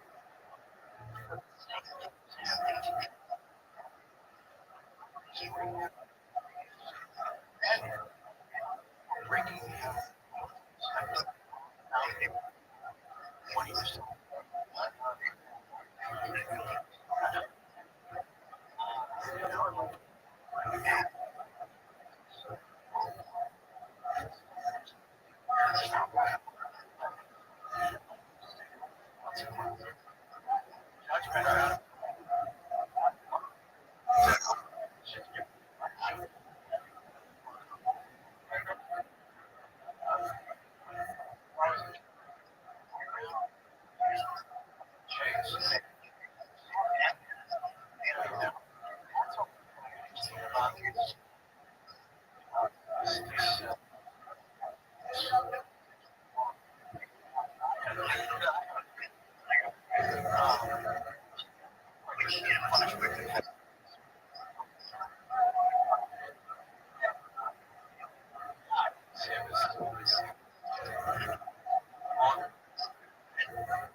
judgment.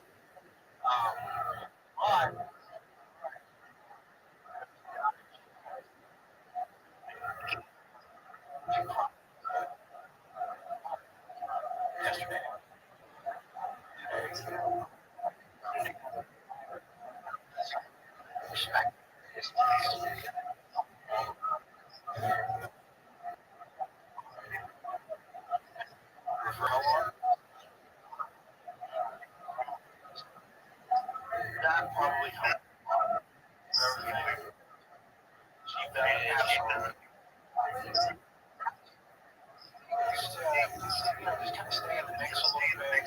Practice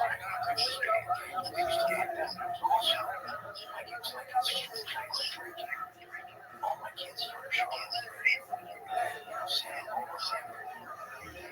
They cycle back, lots of bags will show up, come back, over, he's coming. Like, now, they're already for the moments. So, responsible.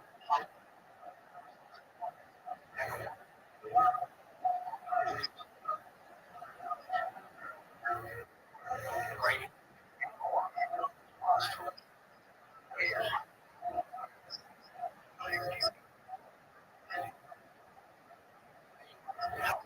Basic.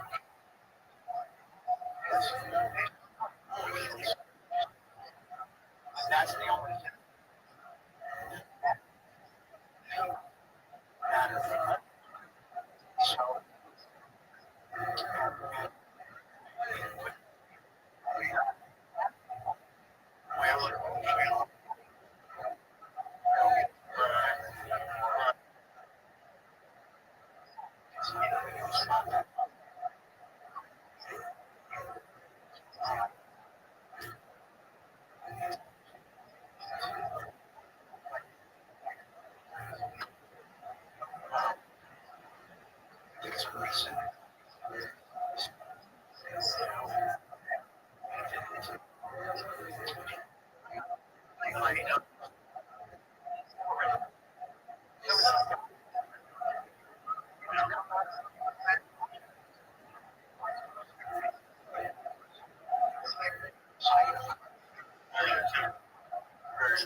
That's great.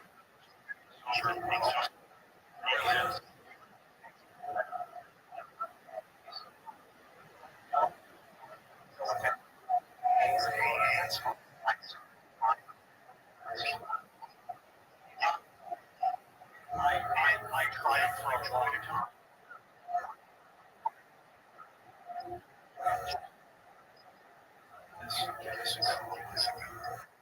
Just do it. Just you know, call.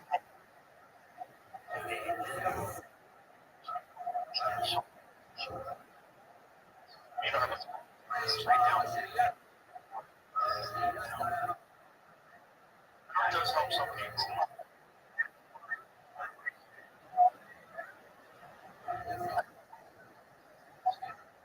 You just saying you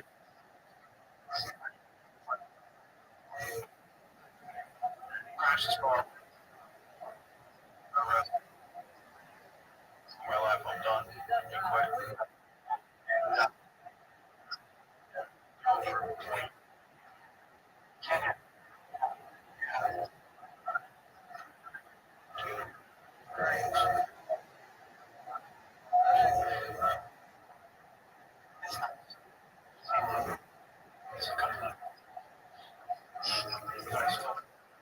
Still see his value. There's a lot of people.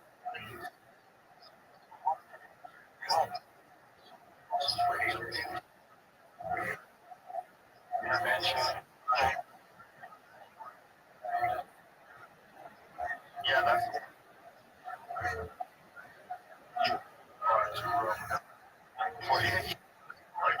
yeah.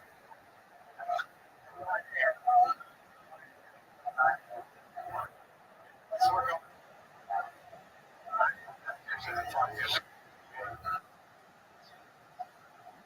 right. Daddy still see really that corner in the hallway. My brain.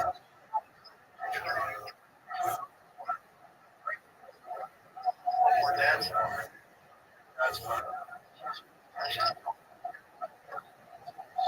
If he's in the wrong,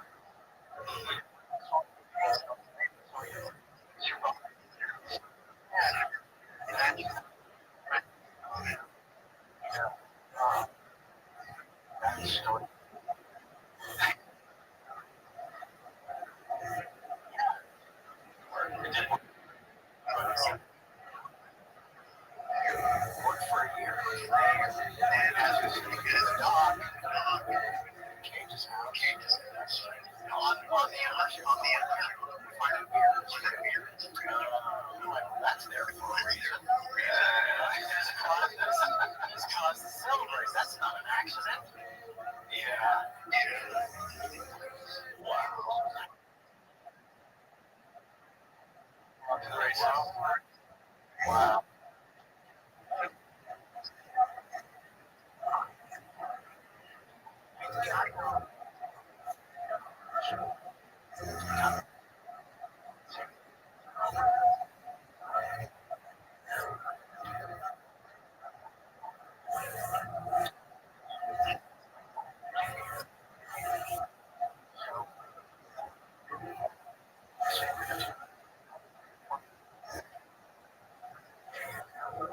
Just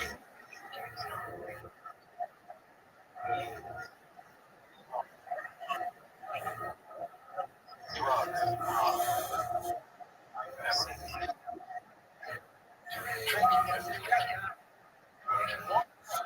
Yeah.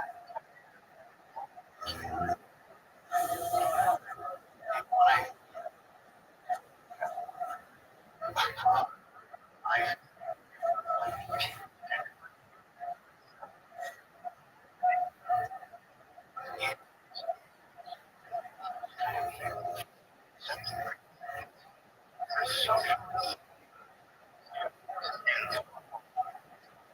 yeah. Someone my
it with anything. But I made a decision at one point in time in my life. I don't want to have nothing to do with that one. That one seems to rob people's lives. Yeah, it just seemed to me like that one. Sorry. Did you roll in circles for many years? Your birthday was that one?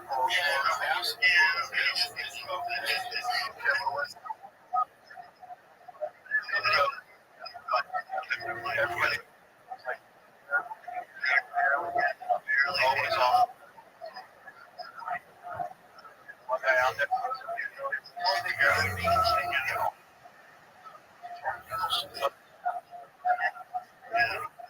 Right.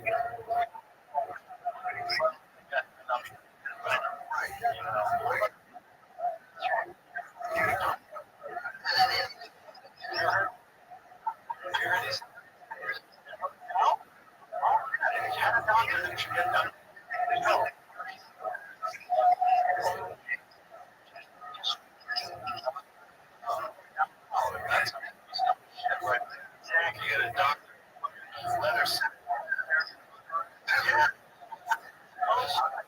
Stethoscope. Yeah, that's like great. That makes sense.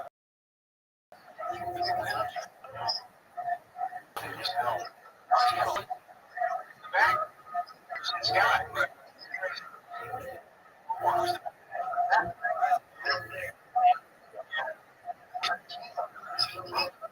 Danger.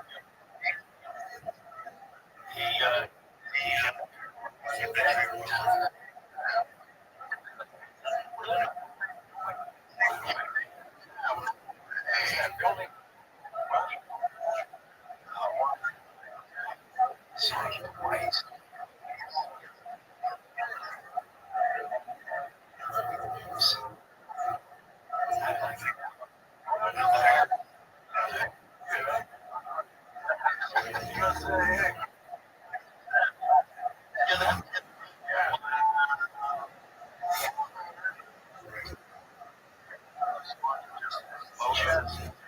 Just the phone. Nothing.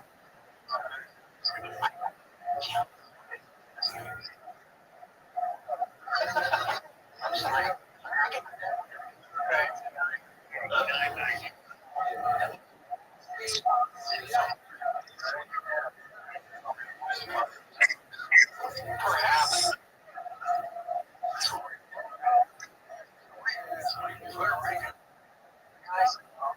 Spanish. Korean. Doors open.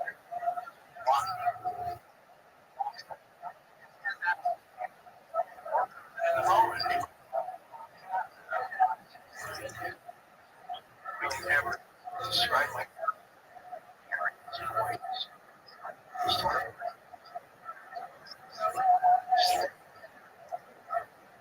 we have this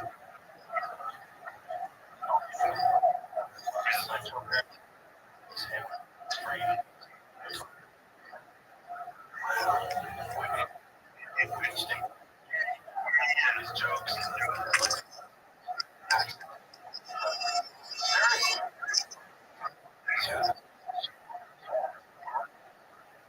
He stopped in a stand.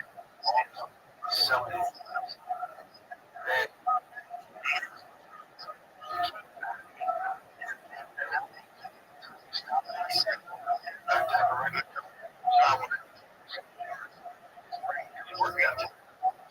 it's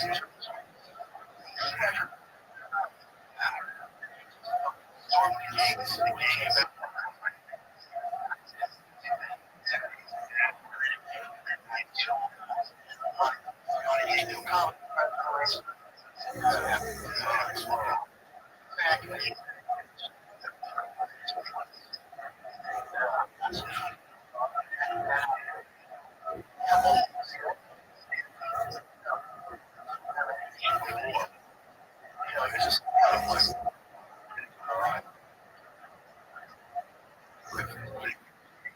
yeah.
1960.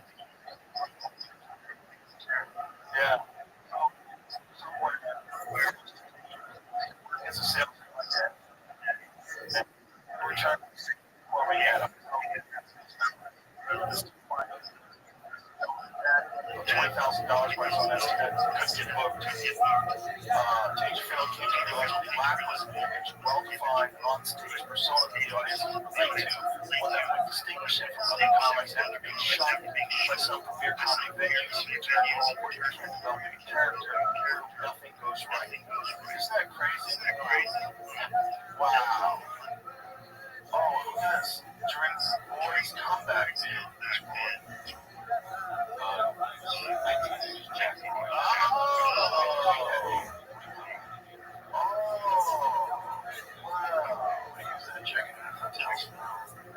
wanting to distinguish himself from longtime patrons who might remember him from the 1940s, Roy asked club owner George McFadden to change his name. He came up with Rodney Dangerfield. Wow, he didn't want people to remember him as Jack Roy from back in the day. He didn't like his old act. Wow. He said, I don't know where it came from. McFadden may have taken it from the Jack Benny program on NBC Radio, which first used Rodney Dangerfield as a character in 1941. Ricky Nelson also used the pseudonym in the 1962 episode of The Adventures of Ozzie and Harriet. Wow. That's crazy. Wow. That's what he popped in. That's nuts.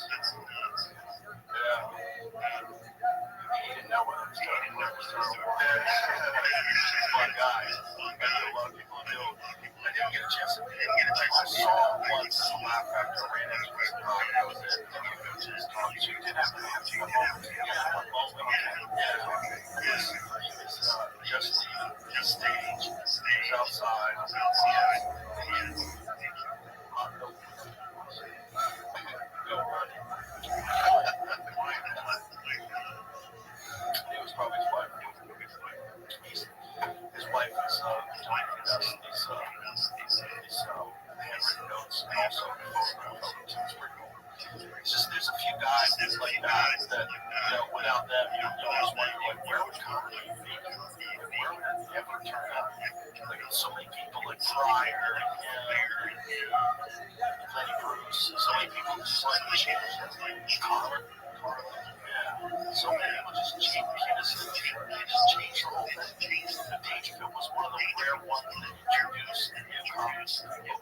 Like those that's where everybody found out about Kinnison, everybody found out about Dice Clay, John Carrera, Lenny Clark, all these guys, Bobby Schimmel, they all started out on the Dangerfield HBO comic specials. Wow. Yeah. So he would have, like have his favorite, he would just have like a show where he would like introduce his favorite scout clubs. You would go see him, and he had his own club in New York City. Yeah. But he was, he was interested in promoting comedy to me. Just fucking amazing guy. It's such a cool moment. I can see it. Nothing tricky about that. What was it like being with your dad while he's filming Apocalypse Now? It was a lot of that book. How did I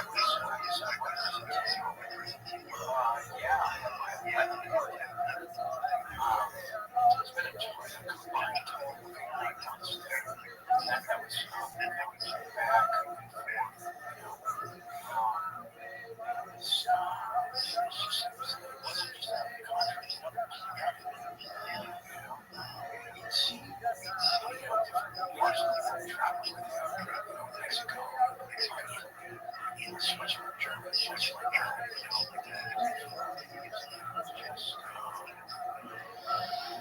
Just got a sense of wow, this is all at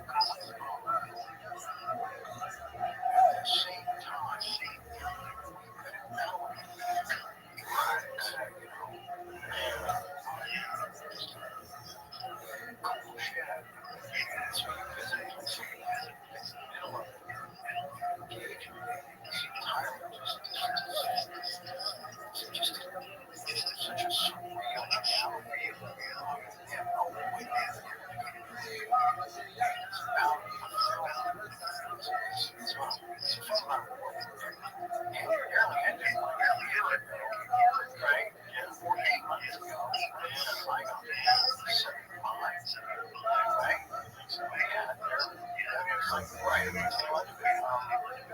So, yeah, it was, stuff like recreation. There was a lake, wanting fishing, to those kind of things. To the set, which saw the set, dad gave up one of those sports adventures because what they built, what they were trying to create was mind-blowing because compound out of practical materials. It wasn't like plaster, that you could wear. These were like two brought in and started stacking each other. And a lot of thinking on the foundation in a riverbank, right? And it just didn't make sense. Talent, it was every day, completely. There's nothing. Go to the set, it's something completely different. Something wild. Yeah, and I got this gentleman, Fred Blau, which is FX. He was building all the prosthetics, all the carnages. It was like walking in a shop, arms, legs, hands. But I knew it was all fake, As a 10-year-old, you start seeing how it's made, so core. Was never horror movies, was never emotional. It was technically, but still, getting curious about how it was done. Just the artist behind it. How long ago? Total of 8 months. It was 3 at first. Then four at first.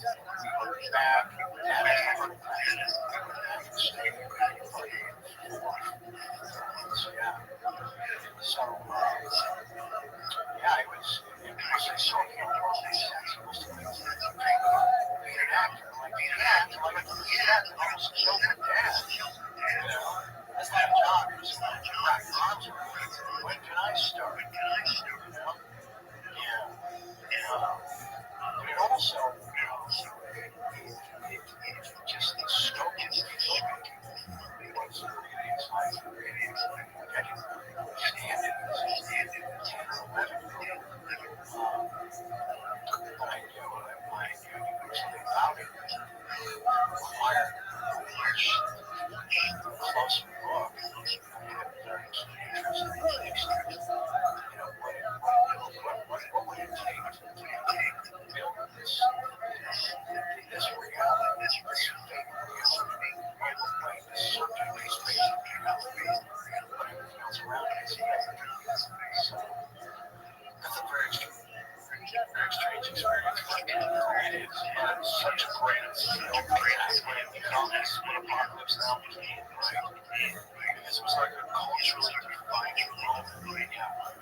And it's a movie that it kind of eclipses all other war movies. It does. It really does. I don't think there's been a film like it before since. That's a true masterpiece. There's no computers. Nothing generated. It's all had to be there.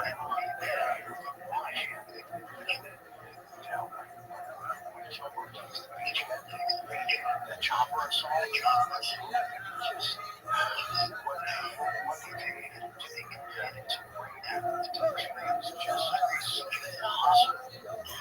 And then you see some documentaries stuff. Those were wrong. Army, like midday, like rebels somewhere else.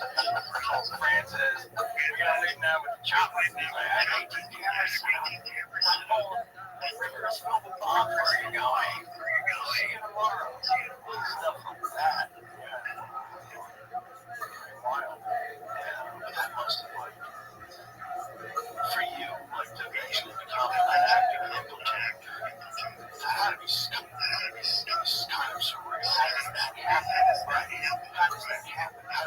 11 years later. Yeah. Yeah. Or 10. Yeah. Then he's doing 20. Right. Yeah. So how do I go back to the same country 10 years later? 10 years later. Same subject. Right? Right. Narrate the fucking and then it's elevated to beyond par with one. Yeah, it's how only films that gets mentioned in the same breath. Right. Now, right. Yeah. I'm a much bigger fan of the platoon, and that is primarily about just the scope and the complication. You know, difficult factor. Yeah, difficult. It took forever. Yeah. How many years did it take? It was like a year. I don't know. Francis. It came out in 79. Did it come out in August or 79? How many years? August 79. Years did it take? That went way over. Like these years. That's like this is like a Fox searchlight. Right.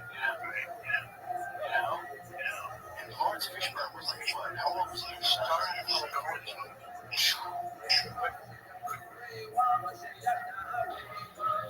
And he came out in 79. August 30th. April 77. Wow. And so when did the project start? Very long discussions. How did it start?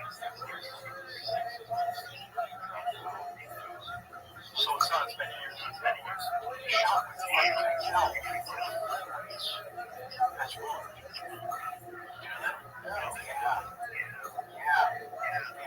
And Francis choice. Whatever he could. Francis just saw it. Had met dad. Not said, Robert, wow. You can tell people they don't really know we had that well-called party. I ran into people on the street. They're like, hey, it was a party, my bad. They don't call it party. No. They know I'm good. Well, people that protected us wasn't always like to throw wine on the end of it. It was just tight. So, you're still charged, right? But I would be like, Joey. It was Joey. Yeah, no.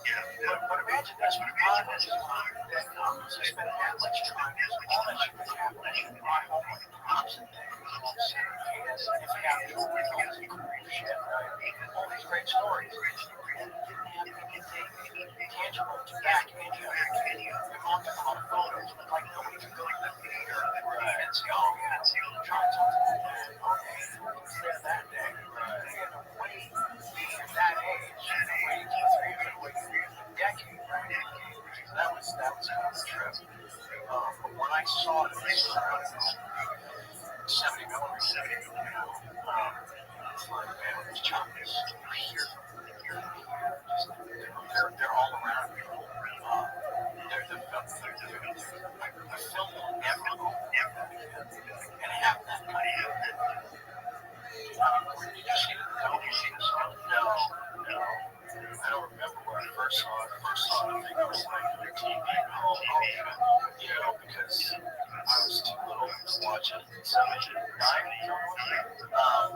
Maybe I saw it when it came out on HBO or something like that the first time. When I really got into it was when I got a home theater and I got surround sound. I got Apocalypse.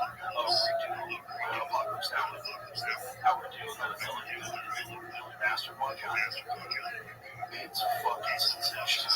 I gotta tell you, God, it's so good. It's wild. It's so well done. And it's just so like for you to buy while they're putting that together, then see it all together. That had to be an insane experience. Well, and a lot of it was a surprise. on the screen.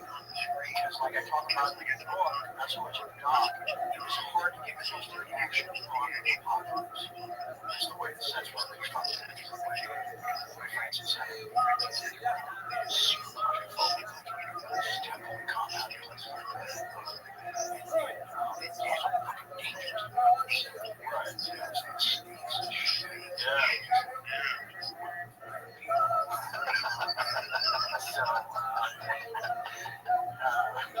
Francis is just like, oh, wow.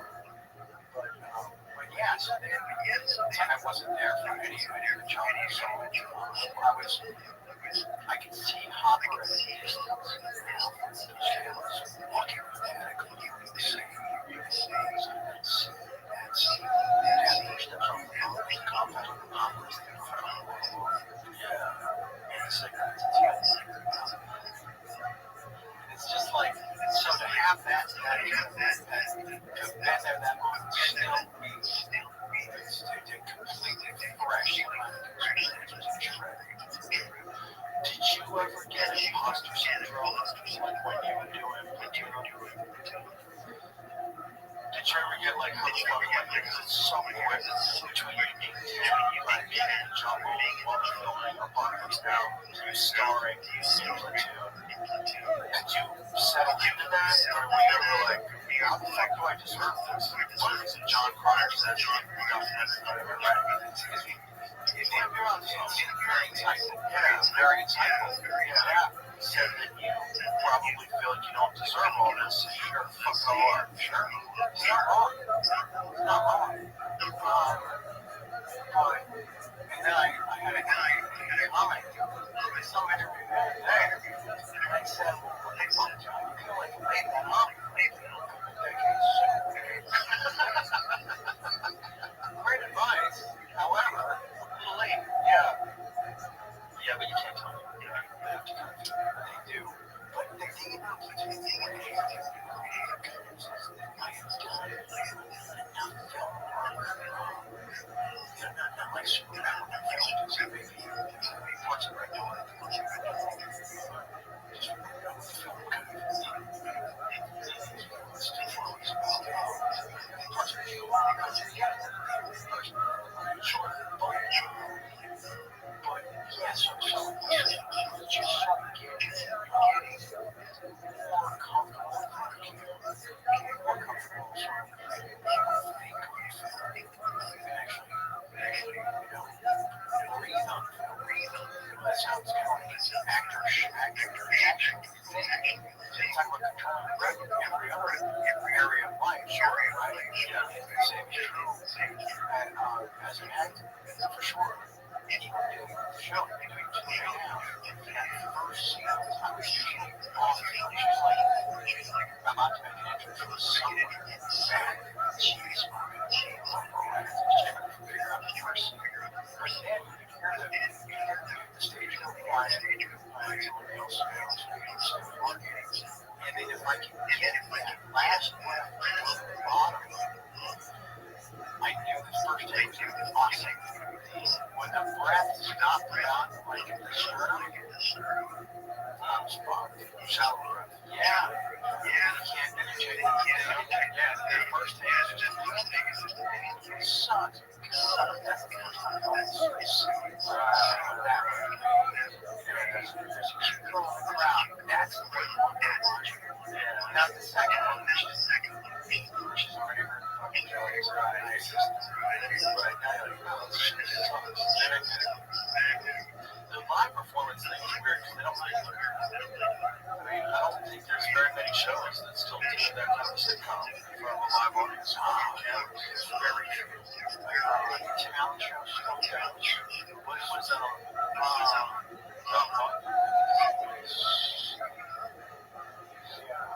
So he still does a traditional. I work with friends on that. God, they used to be all over the television. They used to be tons of them. I think Chuck's show on Netflix. It's called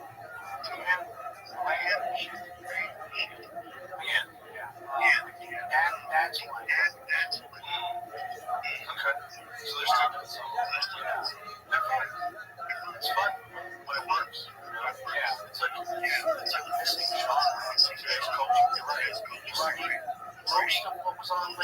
That kind of way. You have that kind of dinner.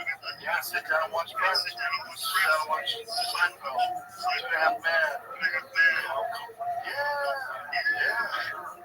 Yeah, we binge watched Big Bang Theory. I never watched it when I was there. Binge watched it. It's a really fucking show. Yeah, it was a funny show. Good show. I was like, quick sitcom. Bullshit. It's a good show. Solid show. Yeah. That young man. And some of the most complicated dialogue. Yeah, he's the first autistic star of action star of a There you go. Yeah. Where you have celebrating his emotional disconnection. But delivering it with the right way. And it's just lazy. Yeah. That's really well done show. Really very fun show. That guy Chuck Lorre's on a good fucking that guy's had yeah. More than anybody. Probably sitcom world. Yeah. Yeah, you guys are friends again. Yeah, so am I. So am I. No, that sucked. I'm in that house. It finally actually went that thing. I'm not gonna go. Yeah.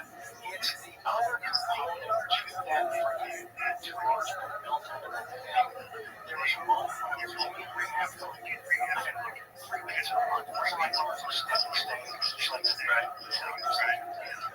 Quick little nuggets. And I got the call. I'm renegotiating a giant contract in Tuesday. And I always say, I don't think so. And they're like, well, you don't think you're going to pay? I think I'm going to get it. We should do it. Accept these ladies. Yeah, there was this fucking cool 7. I don't think that accept is plenty. Told all the stories that we could find that we get that mountain house. I gotta understand this way all like this. It turns out like a kid. They're cute. The part that always leave out is and Arca. And our fucking big word. Yeah, and I said on the phone, and Mark and I have talked about that. I said, Mark, if I go back there, man, it's gonna go really fucking bad. I just know it. He's like, well, you're projecting. I said, I'm not projecting shit, man. I'm just smart enough to know how I feel about it now. Clarity is underneath the thing. And if I got a bad feeling about it. Why going back to work would set you up for rails? Just that I run up against the thing that I'm most passionate for the show, I'm most passionate for the process. Okay, so that if you went to just get it just for the money, find some ways to stick to yourself. Exactly. Yeah, then I would have to do something to I said that about a lot of guys that got caught on shows that sucked. I knew a lot of guys who got caught on shows where they were getting paid, but they did not like the show. It was like a bad sitcom. And those guys all started doing a lot of drugs, or they started spending too much money, or something, right? Something to distract themselves because they did not like what they were doing. They didn't feel satisfied, right? But they were getting so much money, right? $100,000 a week, right? Yeah, I was making $54,000 an hour. That's pre-taxes. So when I said no, I'm like, do I say drugs? Right? Poor Dangerfield's Road at that point. Let's go. No, but that was after I kind of crowbarred into it. Right. Well, not crowbarred. I had ultimately said yes. Yeah. But it was just the wrong guy in that moment, in that pocket of time. Give that much fucking money to, man. And like, I buy a bunch of cars, I buy a bunch of girls, just say pick one. And then you did that other thing, you had that other show after that you got paid like a ton of money in advance. Right? You talking about hair management? Yes. I was supposed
Yes,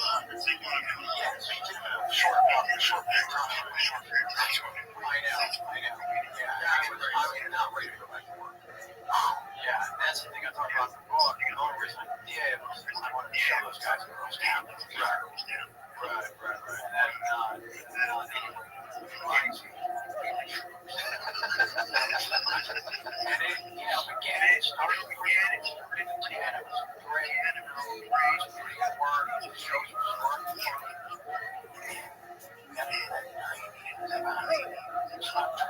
Now, honestly, it's probably like 9, 11 into it. I started feeling exactly the same shit I felt. That's what I was going past that point. I knew my enthusiasm, passion, had an expiration date. You couldn't manufacture it. I tried, but I didn't like the show and everything. I love the people I was working with. The writers, they were terrific. You didn't like the final product. I stopped caring, but I still, dove into the lifestyle, all that other fun shit going on, and just way too fucking high to engage in this thing. I mean, I was doing this thing. I was playing fucking tired. I mean, girls whoever showed up, yeah. Hey, come on. Play anymore. There's this thing I think that there's time travel. 1 a.m. to like 7. Felt like 11, I don't know, 15 minutes. Whereas, 9 to midnight felt cool. Wow, we plenty of time to do everything. And like, the hours are really good. Set with joy. And then you got to work. That's what I side. Wow. Pop a couple of shots. Cabs. And I would do this thing. It was 15 minutes, 20 minutes. Yeah. Where I would just hit the pillow and just meditate. The body's vibrating. Trying to meditate. Well, at that point, I'm trying to fucking time travel. I'm trying to levitate, right? But I can feel, okay, I generate some calmness, and then I get in the shower, and I would tap you in the shower, and I'd say, okay, I only have to navigate from this shower to the next shower. And that's about 11, maybe 12 hours. Shower to shower. That commercial, like in the 70s, wasn't there fucking yeah, so it's shower to shower. Yeah, like lasting from one shower to the next. Yeah, so I'm trying to last from one shower to the next, man. No shit. And then when I get to work and then have that midday drop off, and I wasn't even tight to work, but I needed to keep some fuel in the engine. So I started drinking. People look at me and go, oh, they're having a fun time. Super fucking comfortable. Yeah, right. It's like a choreographed thing. And so it is hard enough to do well, completely focused and look at the shit. You start getting over here, trying to do that specific marks, jokes, timing of the people. And then a lot of my energy is going to skies.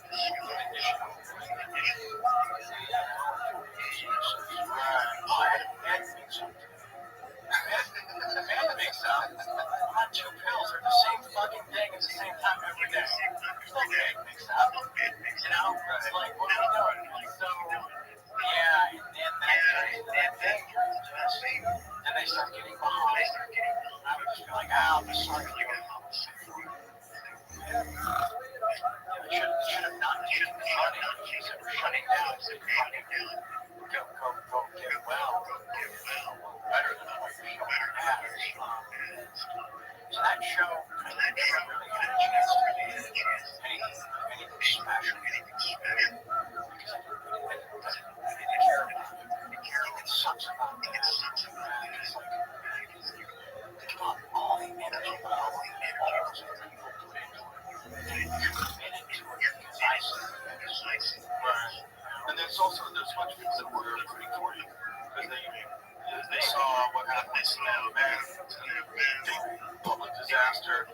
leave. Is this going to ruin? Oh no, look, he's got another show. Oh, Charlie Shroud. Okay, so what do you think after that last one night, real watch? He's on the back of the show. Like, what did he do between that and there? Well, the narrative on you was that you were one of the rare guys who could party like that and still pull it off and have a career. Right. I think your ex-wife said that, and she never worried about it. She never knows anything. Is you were very talented, and you were also very which is one of the reasons why this is pretty stupid, like crazy. When you were saying all that, they weren't mad at you. They were like, he's fucking partying, It was very locked up where so many people don't admit that they party, because of their job, or whatever. Right? They try to keep it under wraps. And you were doing a live interview with this lady, and you're talking about smoking rocks. She was flabbergasted, like you could tell. Yeah, she did not expect that kind of candor, the discussion of drugs. It's just like, nobody ever done that before. She asked, right? Right. Everybody else is like, terrible times in life. That's all I was doing. Right. Comes from a place of shame. Yeah. You didn't eventually because I watched something like a couple days before I sat down with the candidate. It was this whole thing of your childhood. Some special frequency. It wasn't Jimmy. It was like more in depth. One of those expositions. And it was me coming out of rehab. And I remember watching myself. Like, as a fucking pussy, what's wrong with you? All that shame, all that embarrassment. No, I'm not doing that anymore. It's not that good one. Yeah, well, I remember how I just remember how I felt watching me doing it their way. And crazy creep. Covering myself. That's what 2K. That's what you know. And yeah, man. And you know what? No, it was Brian Wilson. From the Beach Boys. Brian Wilson, Nature for the Giants. Oh, yeah. I was on the phone a couple days ago. Tony and I were watching baseball. This guy's fucking trying to get on the phone to get it going. Staying on the phone with you. They keep just trying to get me. So I came in. Guys, not like we're different. Good Tiger. We got fucking DNA. We got, we don't know how to lose, man. We're always fucking winning, right? So I hear all this. And he's like, cool, man. Just kind of inspired him. Maybe just to get to the next ball. Stuff went in there, man. And stay on my fucking legs. And I sat down. And the interview doesn't start like that, which is a trip. I'm trying to give her the stuff she needs. I don't even know. What was the person that started being fired or some shit? So there's a moment that's not. And Andrew came tonight. She makes a crack about these two girlfriends that I'm living with, right? And expects me to just let it, brush it off and answer her next question. And I said, hold on a second. She's like, which part? Just how you address it. You owe them an apology. She was like, okay. I'm paraphrasing this, right? This is the tone of it. And so, how did she address it? I felt like they were dismissed. It's just like porn chicks. One wasn't porn chick, the other was not. Daddy, so she kind of rolled into that unfairly. So now, then they, Henry said, "Oh my God, okay, I'm sorry, I didn't find that. I'm over here, with Dave. I'm not letting it go. I asked to apologize. We should have been past it. Now I'm so wrapped up now. Yeah, that's what tragedy.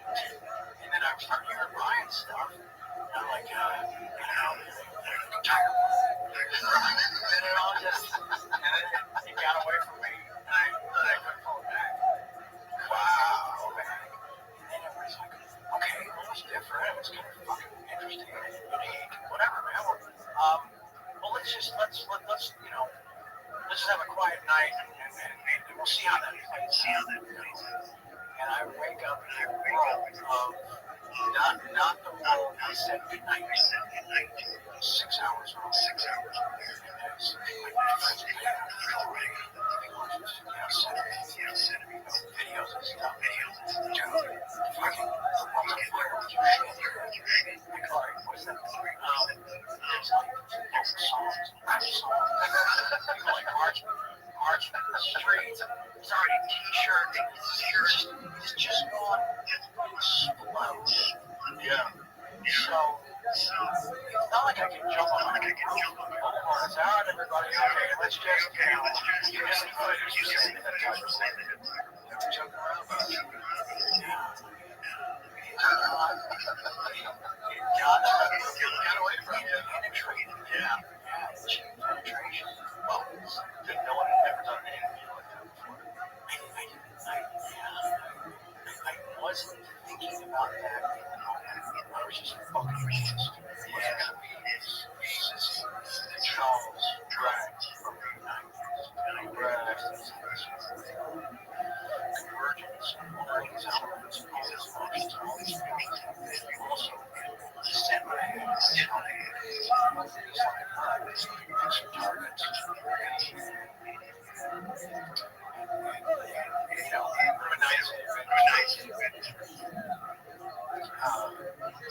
If I could have just tried to just kind of away from it. Have you ever thought of what your life would be like if you get through that interview? I started to try to back into that village, but as soon as I take a look around, none of it really makes sense because I can't really imagine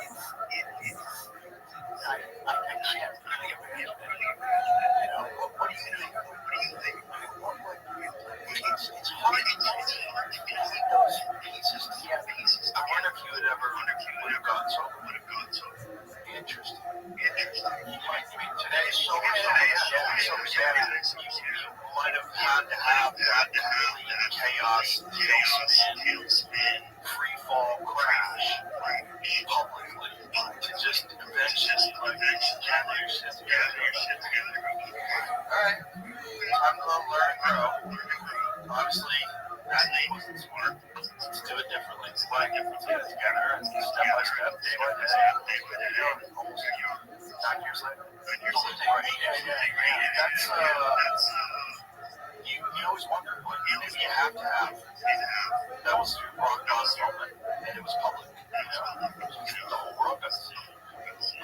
Yeah, just a purge of emotion, and still you have to battle with this reinforcement because now everybody's loving the fact that winning, and you're talking about how much crack is smoking, how crazy it is, all these hot girls, but so now there's no incentive at all to get healthy, which is kind of nuts. Not only that, financially, you're kind of helps you to live off your rails. And so you kind of know like, and then you have this big tour. Everybody's coming out to see you, which was crazy for you to do. Like, the first one where you did it without the comedians was just meaningless. Yeah, it was a disaster. But you guys that was like kind of the story of like your career when things not falling apart. People want you to pull it together. Even though you had that disaster show and everybody knew it was a disaster, you had to try it. coming out to see the other one. Right. Yeah.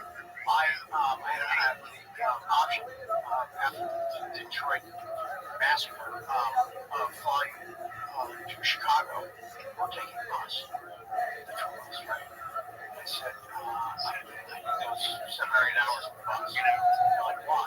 Right, the entire show. And I think Maddie was on that trip. Rick, Shady was on it. Anyway, and I just placed on the back. So I just started trying to shape it. When I got in Chicago, there was all this special effects we needed. That part, all that garbage, I said, we're traveling none of it. I said, here's the new show. Just trust it. Unfortunately, that's the night that they applauded the train going to Chicago. That weird had the wherewithal, like middle of all that, still had enough something, enough that thing, that's just pride. Certainly, it's also that's the impact of public information. Like, thank you. Yeah, enough about that to get this thing back on track.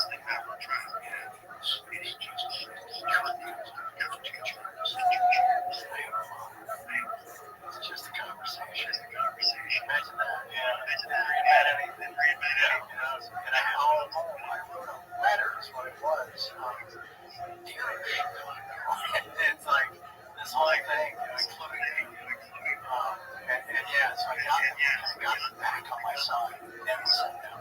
Yeah. And people realize also you were figuring this tour thing out on the fly. Yeah. Essentially, 21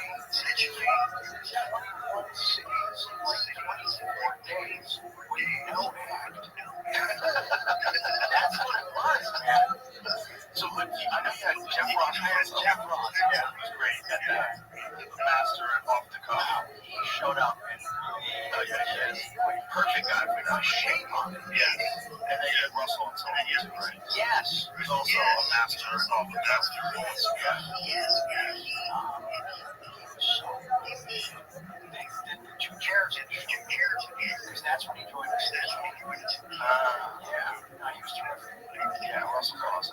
The first night sitting with him, like, what's like the Canadian version of quarter? What's their dollar? Yeah, that's a dollar. Okay. Is that the heavy one? Yeah, that's what No. Before the chair for maybe 5 minutes, I can put the Melvin. I can get the right here. And it just, like it punched. Like someone with a skinny metal hand, And I just had to kind of pause it. They got the guy thrown out. And I just thought, wow, I'm going to go off tonight. Russell go off tonight. It was just like, wow, all right. Also, pretty good shot. Guy throws a loop in for the balcony. That's impressive. That's not down. It's not. You get down. You have to kind of factor in. Flipping in the air. It's like a boomerang. It's a frisbee. It's a tiny frisbee. So anyways, that's like that. Then I just a little cautious on my not everybody was on my side. Right.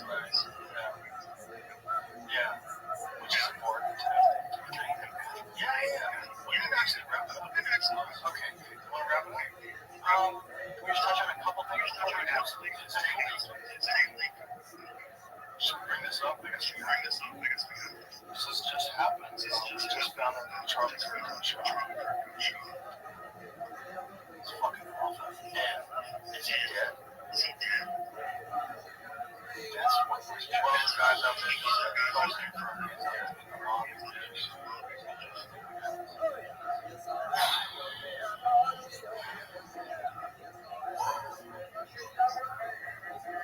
We're having a different somebody else. Different ideology. Yeah. I don't know. Beliefs in different lines. Sorry. Rest in peace. 27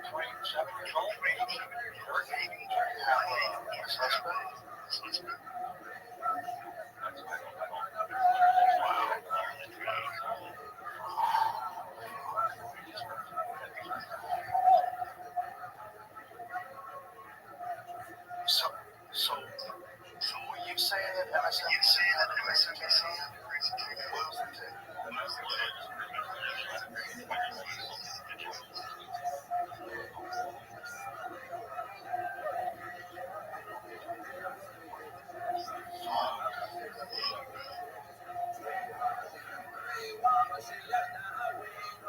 It was a tweet. Right, no, I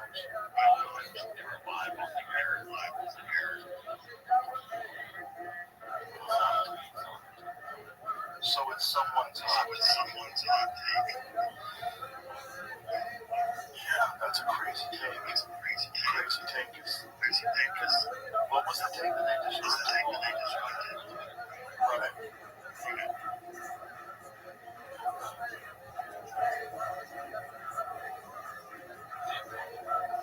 Found it right here. You put headphones in.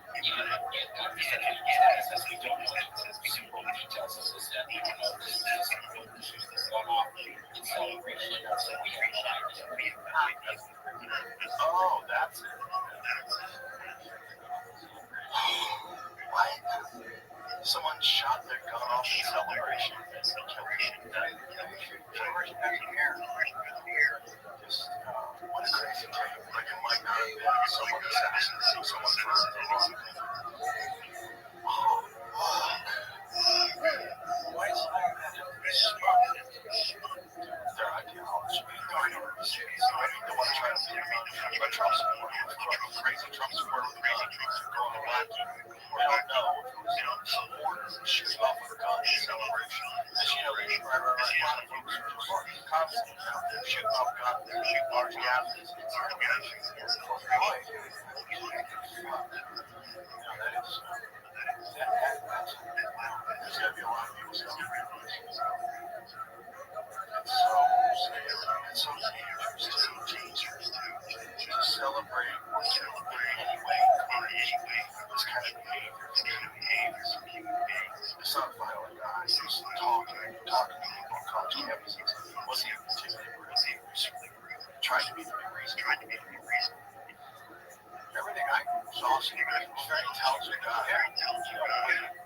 Whether you agree with him or don't, there's a lot of stuff that I just you're allowed to disagree. Celebrate the fact that shot.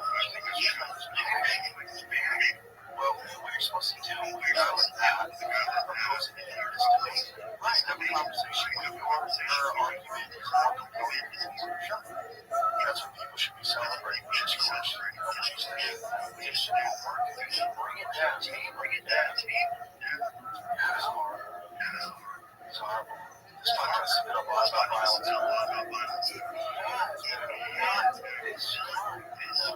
I'm trying not something right now.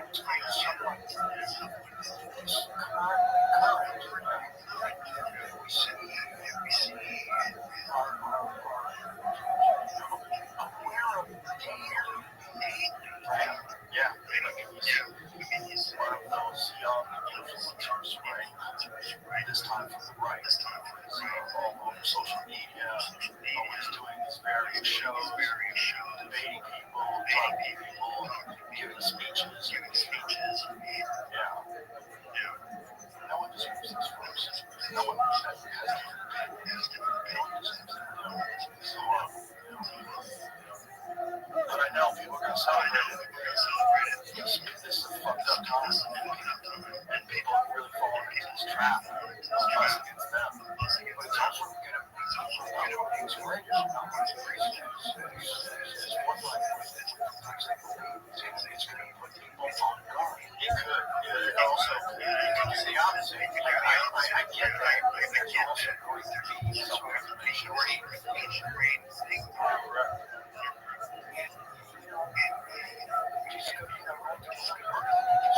sometimes there's a crowd that's all around.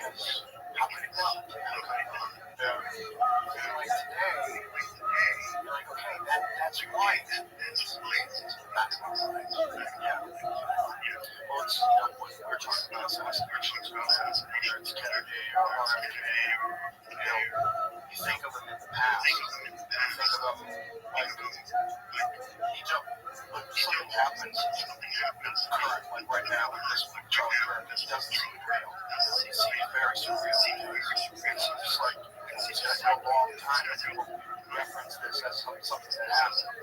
Like, oh, remember he got shot and killed. But right now, it just doesn't seem real. It seems so crazy. It's not registered. It's not registered.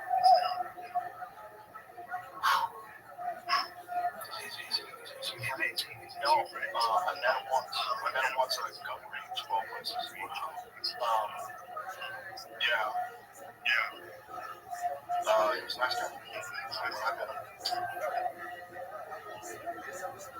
It's a fucked up time. People are so divided in this country. They're so divided. There's so many people that love the word divided, profit off that division, and they stoke the fires. And they do it for their own profit. It's so fucking gross. It's so gross. It's encouraged this kind of thing. It's really one of the most horrific things that you can do after someone dies horribly.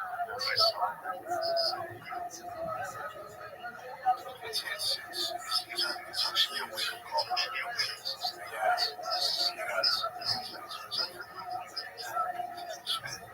Because I think what they're never thinking about is that person's fear. I think that's just like default with those. They gaslight you by the gaslight. So immediately they try to find some reason why whatever the thing is someone else's fault. It's just all gaslighting. And that's what they're paid to do. They're paid propagandists masquerading as the news. So weird. But it's a dark day. Yeah. It is. Well, one thing, two things is going to happen. People are going to realize how fucking insane this is. We have to have a conversation about people have conversations. Or it's going to be a lot worse. That's what's scary. It's scary because it can spark off some kind of a real wild conflict. Like I had a lot of fans. Yeah, they find out that they got killed for something that they vehemently oppose in the first place. They can send it over the edge. You could. Yeah. There's always that flash. Previous times like this, stuff like this, there's always that tipping point, the run you can't tell. Something else. This also highlights like perspective, like how lucky Trump was. Oh yeah, it's just like Charlie had turned a couple of microns or millimeters down. It's just like wow.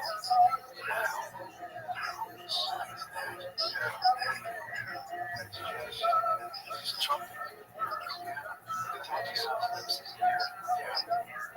Because it makes reference to something, and then it's just, then there's where it's translated. They don't even know live once in a how do you know more about an assassination? 1963, yeah.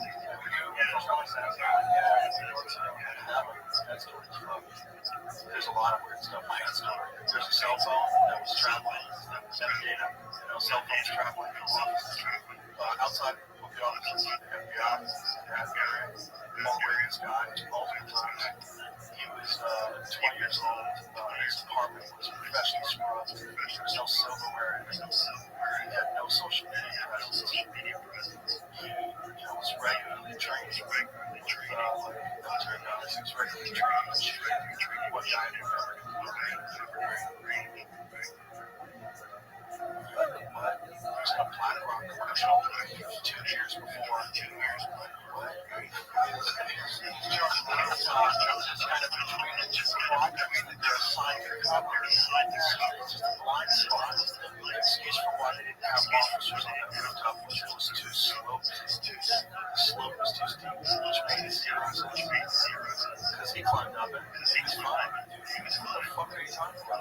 makes sense. Not only that, the one where the snipers were perched next to each other. Made no sense. It was fucking nuts. They found that guy walking around the grounds half an hour before he died with a fucking range gun. Yeah. Yeah. Yeah. If you're not on a golf course, yeah, with a rangefinder, yeah, then you're gonna shoot something. Yeah. That's what they're for. But it's just, it sucks that they can say things like, these are the times these are currently happening, and there's nothing that is an absolute factual statement. It sucks to have to exist inside of that. It's very strange.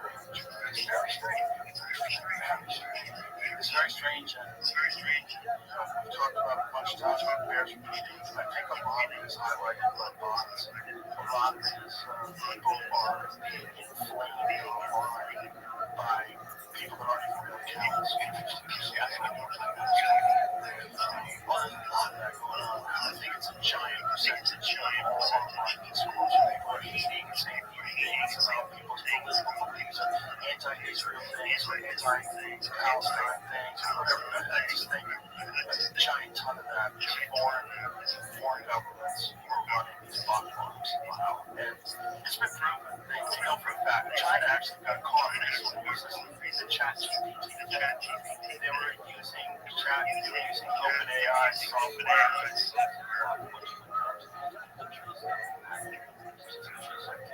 Yeah, and they were commenting on like blocking USA money and a bunch of different like political subjects. And what they're basically doing is just getting people to fight. That's what they want. They want constant fighting, constant like you have to be action. You have to be constantly stoking the flame. So it's not even organic. Some of it's organic for sure, but a lot of it's being influenced by foreign governments for sure. And probably some of it by our own government. What they did with the Manson family, they stopped there. Some of that kind of stuff is going on right now that we don't know about right now because there hasn't been a Tom O'Neill to write a book about it. Sure. And we also never know which stuff was the beta test for that specific type of program, that specific type of ops rolled out. And where, let's see. Network like a charm. Okay, activate one of those. Jesus. I don't think something positive. No. It is what it is. Yeah. Well, listen, that was great to finally actually meet you. This was amazing. A lot of fun. Thank you. Enjoyed talking. Thank you. Yeah, no, I always think more young. Yeah. It's settled in. No, it's settled in. No, thanks. Great story. Like we talked about. Yeah. Wants to go somewhere else. It's amazing. It brings more easy as well. Considering all the things you've done to it. That's awesome. Right? Yeah. There's that part. Yeah. There's that part. People are like, she's amazing. Dude, I'm lucky this thing is still fucking attached. Yeah. So, go fuck yourself. Actually, much better than it looked a long time. Oh, right on. Thank you. You're surprised. Thank you. I took a page out of your book. Very specific page. Even if it's a word. I use a song like this, right? It's to go higher notes. Let's just walk on it. I love it. I use a whole page. I hear Uncle Joe travel, right? I have a travel. I do if I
grade, and you also got your quiet when you're really warming it up like that, which really helps. But a lot of what there was actually a study that was doing in Harvard. I don't know if it completely, but they were doing it a couple of years back about the benefits of hot yoga and whether they're comparable to the known medical benefits of sauna, which are pretty well documented. And what was the conclusion?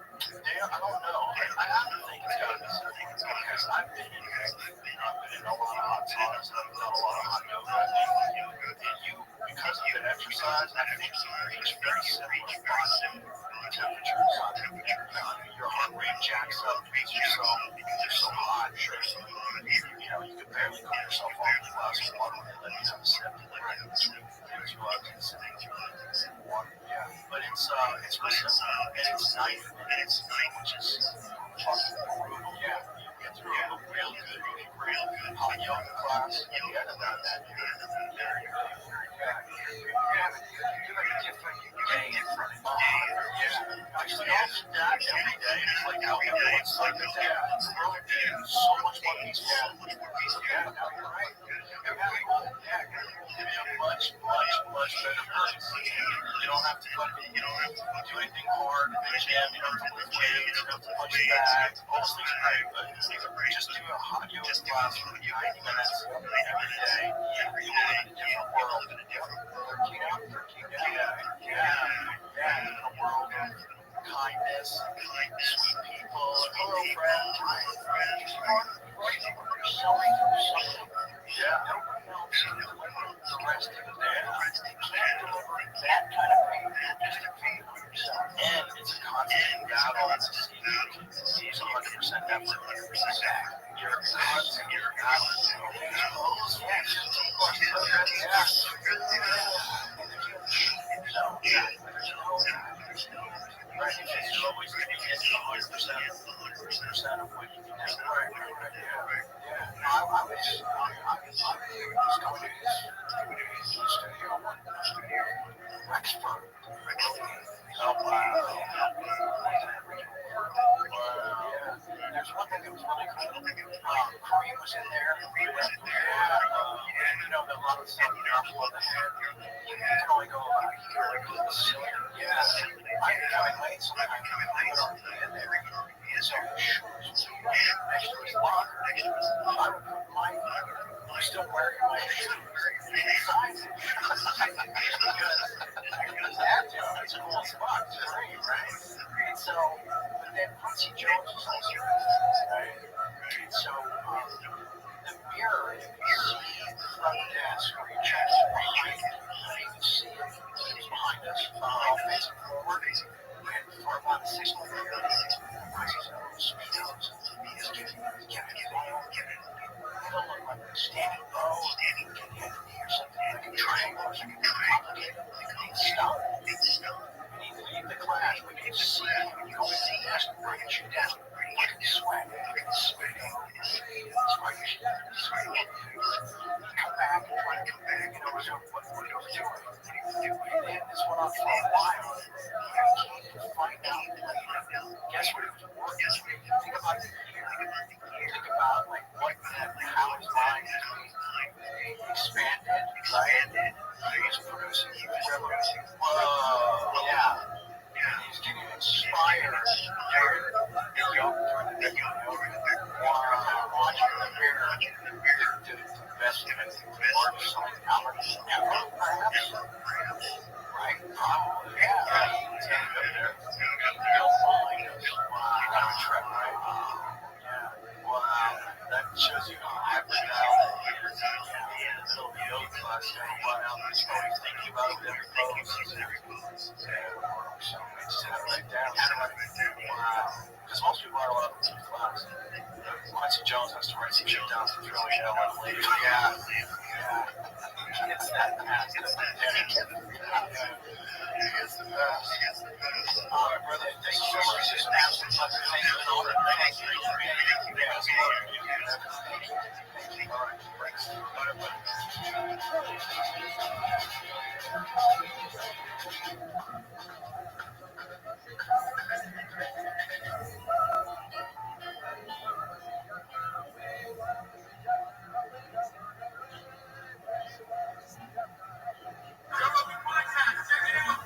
Say my name, so I can podcast my name all day. Great fun, it's great to meet you. It's a trip, man. You're gonna walk it in. How is it possible that our paths didn't cross? Well, it's where it's here. I mean, it's conceivable we were in the same venue, in the same building, or in the same corridor, probably something. I kind of avoided parties. I avoid basically everything. I avoided parties. I avoided premieres. Anything where there's a red carpet. And like even if I was in a movie, I would go on the red carpet and go to the back door. Seriously? Yeah, I don't want loud. I don't like all that fucking look over here, look over here. It's too fake for me. It's just whatever allergy I have to that flavors. I'm going to the back door. Yeah, I don't like it. Like they stopped showing me what the actual was. Because entrance. It's just too weird. It's too weird.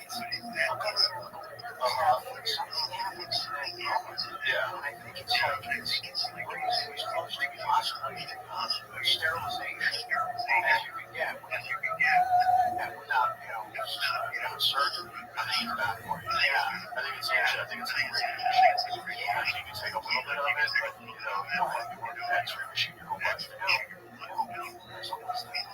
Keeps going back to Charlie, left. Yeah. Like 7 times already. If you took this nobody would ever hire him. He would be passing the first day. Pictures of that side eye to just a little something, right? Purse of the lips, something. That's the one. Yeah, so that's the one. And they chew. Which one of they chew? The one that's absolute dog shit. Yeah, the one exactly. What I really don't like is not that I don't like them, is that I don't want to ever see that myself. And so when I'd be around them, I would just go, I gotta get out of here.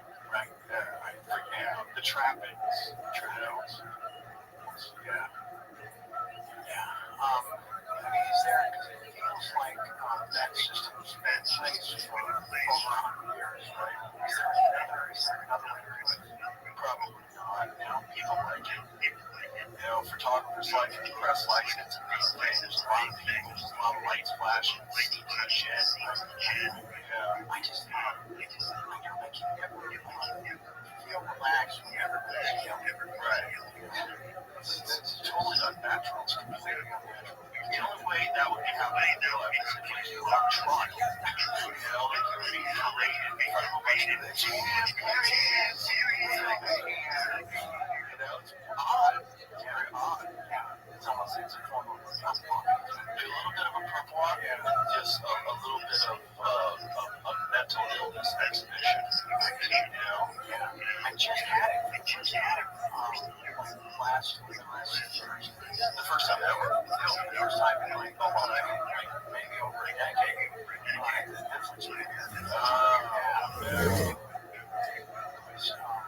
It was kind of cool. Like the first, 34 seconds. It's like, okay, I remember this. And then it was like, I fucking remember this.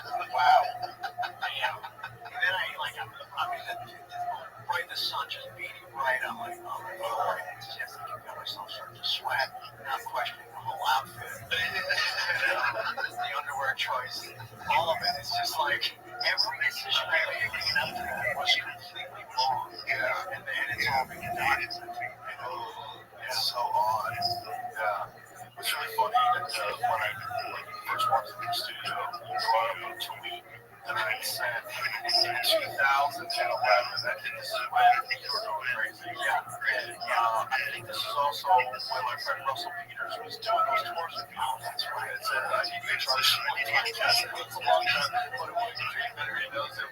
Help me look it up. Well, here we are. 14 years later. It takes what it takes, right? Yeah. It's funny because I don't think I had no guests. I think I had Anthony Bourdain, the only real guest that I had. Yeah, it was 2011 as well.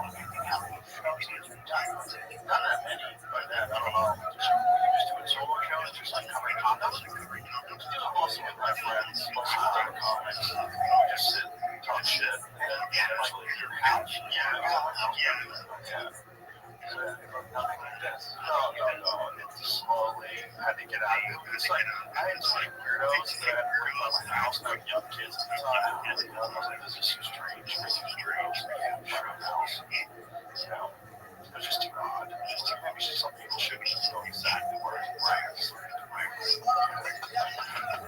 it's interesting because driving here, I was married to my father for the right reasons. So I have no idea what we're up to. So it's kind of like a version of my father. Yeah, that's why I'm rich.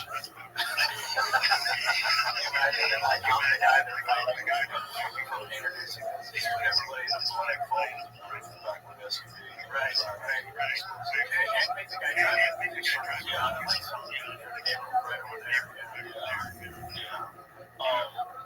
But we did it where those things that you did with Russell, you did so fast. It was the whole thing was so fast. I watched the Netflix. I watched the first episode, and the whole experience of watching the guy from Platoon, the guy that everybody knows is like this gigantic star, hot shots all the time. To watch you just not just go off the rails with drugs, but like be super open. You were the first guy super open, you know, and everybody just embraced it.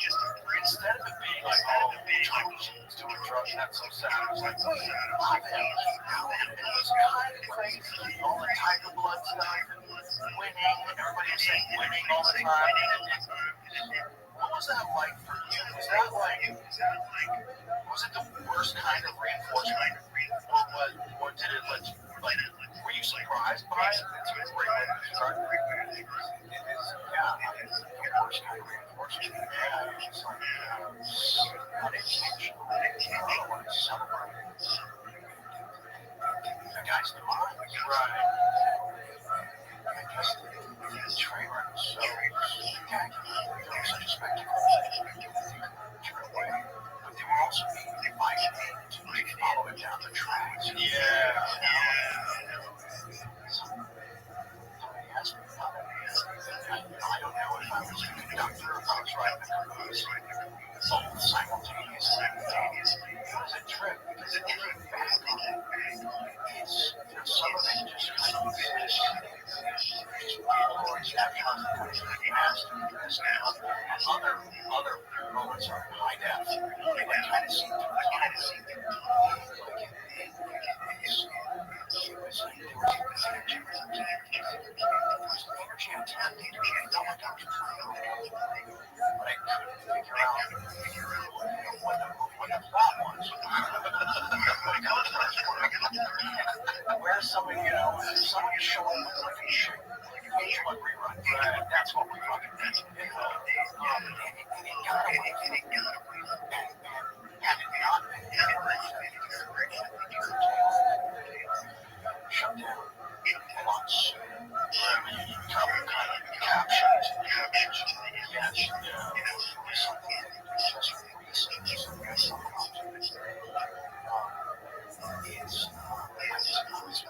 some ways,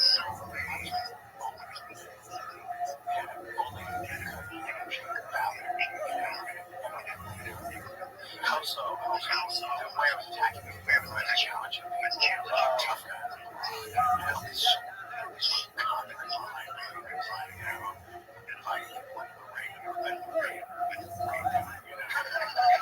you're on coke. That's what it is. It's some cocaine behavior. Yeah, and I think there was a whole testosterone that was just out of control. What they recommend, like what I'm trying to develop, every other day. There's a line of blood ones that like slapping shit out like a fucking dog's commercial. Oh, so you use the cream? Yeah. It's hard to measure. It's not just hard to measure, it's other people. I read this story about this guy who was on TRT cream and his child started like showing signs of premature development, and they realized that this kid's testosterone level was through the roof because it's through the dirt, it's through the skin. So he's getting it on his arms, and he's hugging his child, and the kid's getting juiced. Like, what were the kids not like?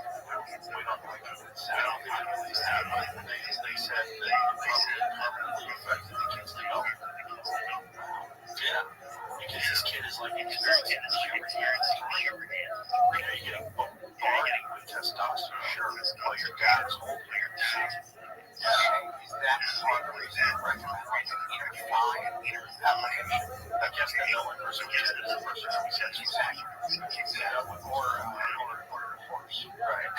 That'd be good for the horse. So there was testosterone and cocaine together at the same time. That's some type of combination of like humor. And a lot of rage. And a lot of rage. Rage. It's interesting.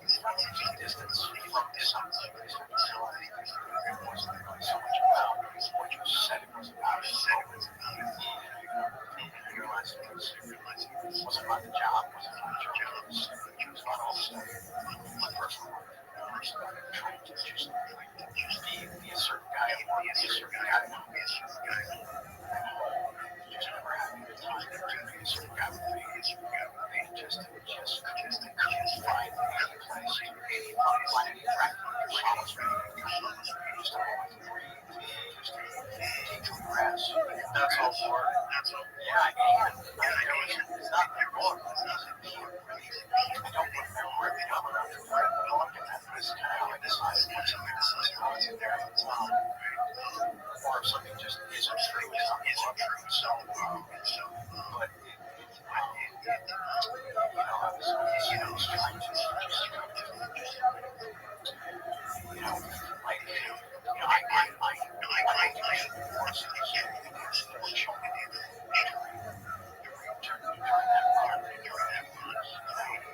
so, that's crazy. It's insane. They both, they fell apart from very reasons, whatever. But there wasn't time to heal the last one before the next one. Right. Wrong. But that's all on me. That's all I'm saying. That's all I'm making those decisions. That's one of the three lines of the book. Really comes down to all about choices. But then,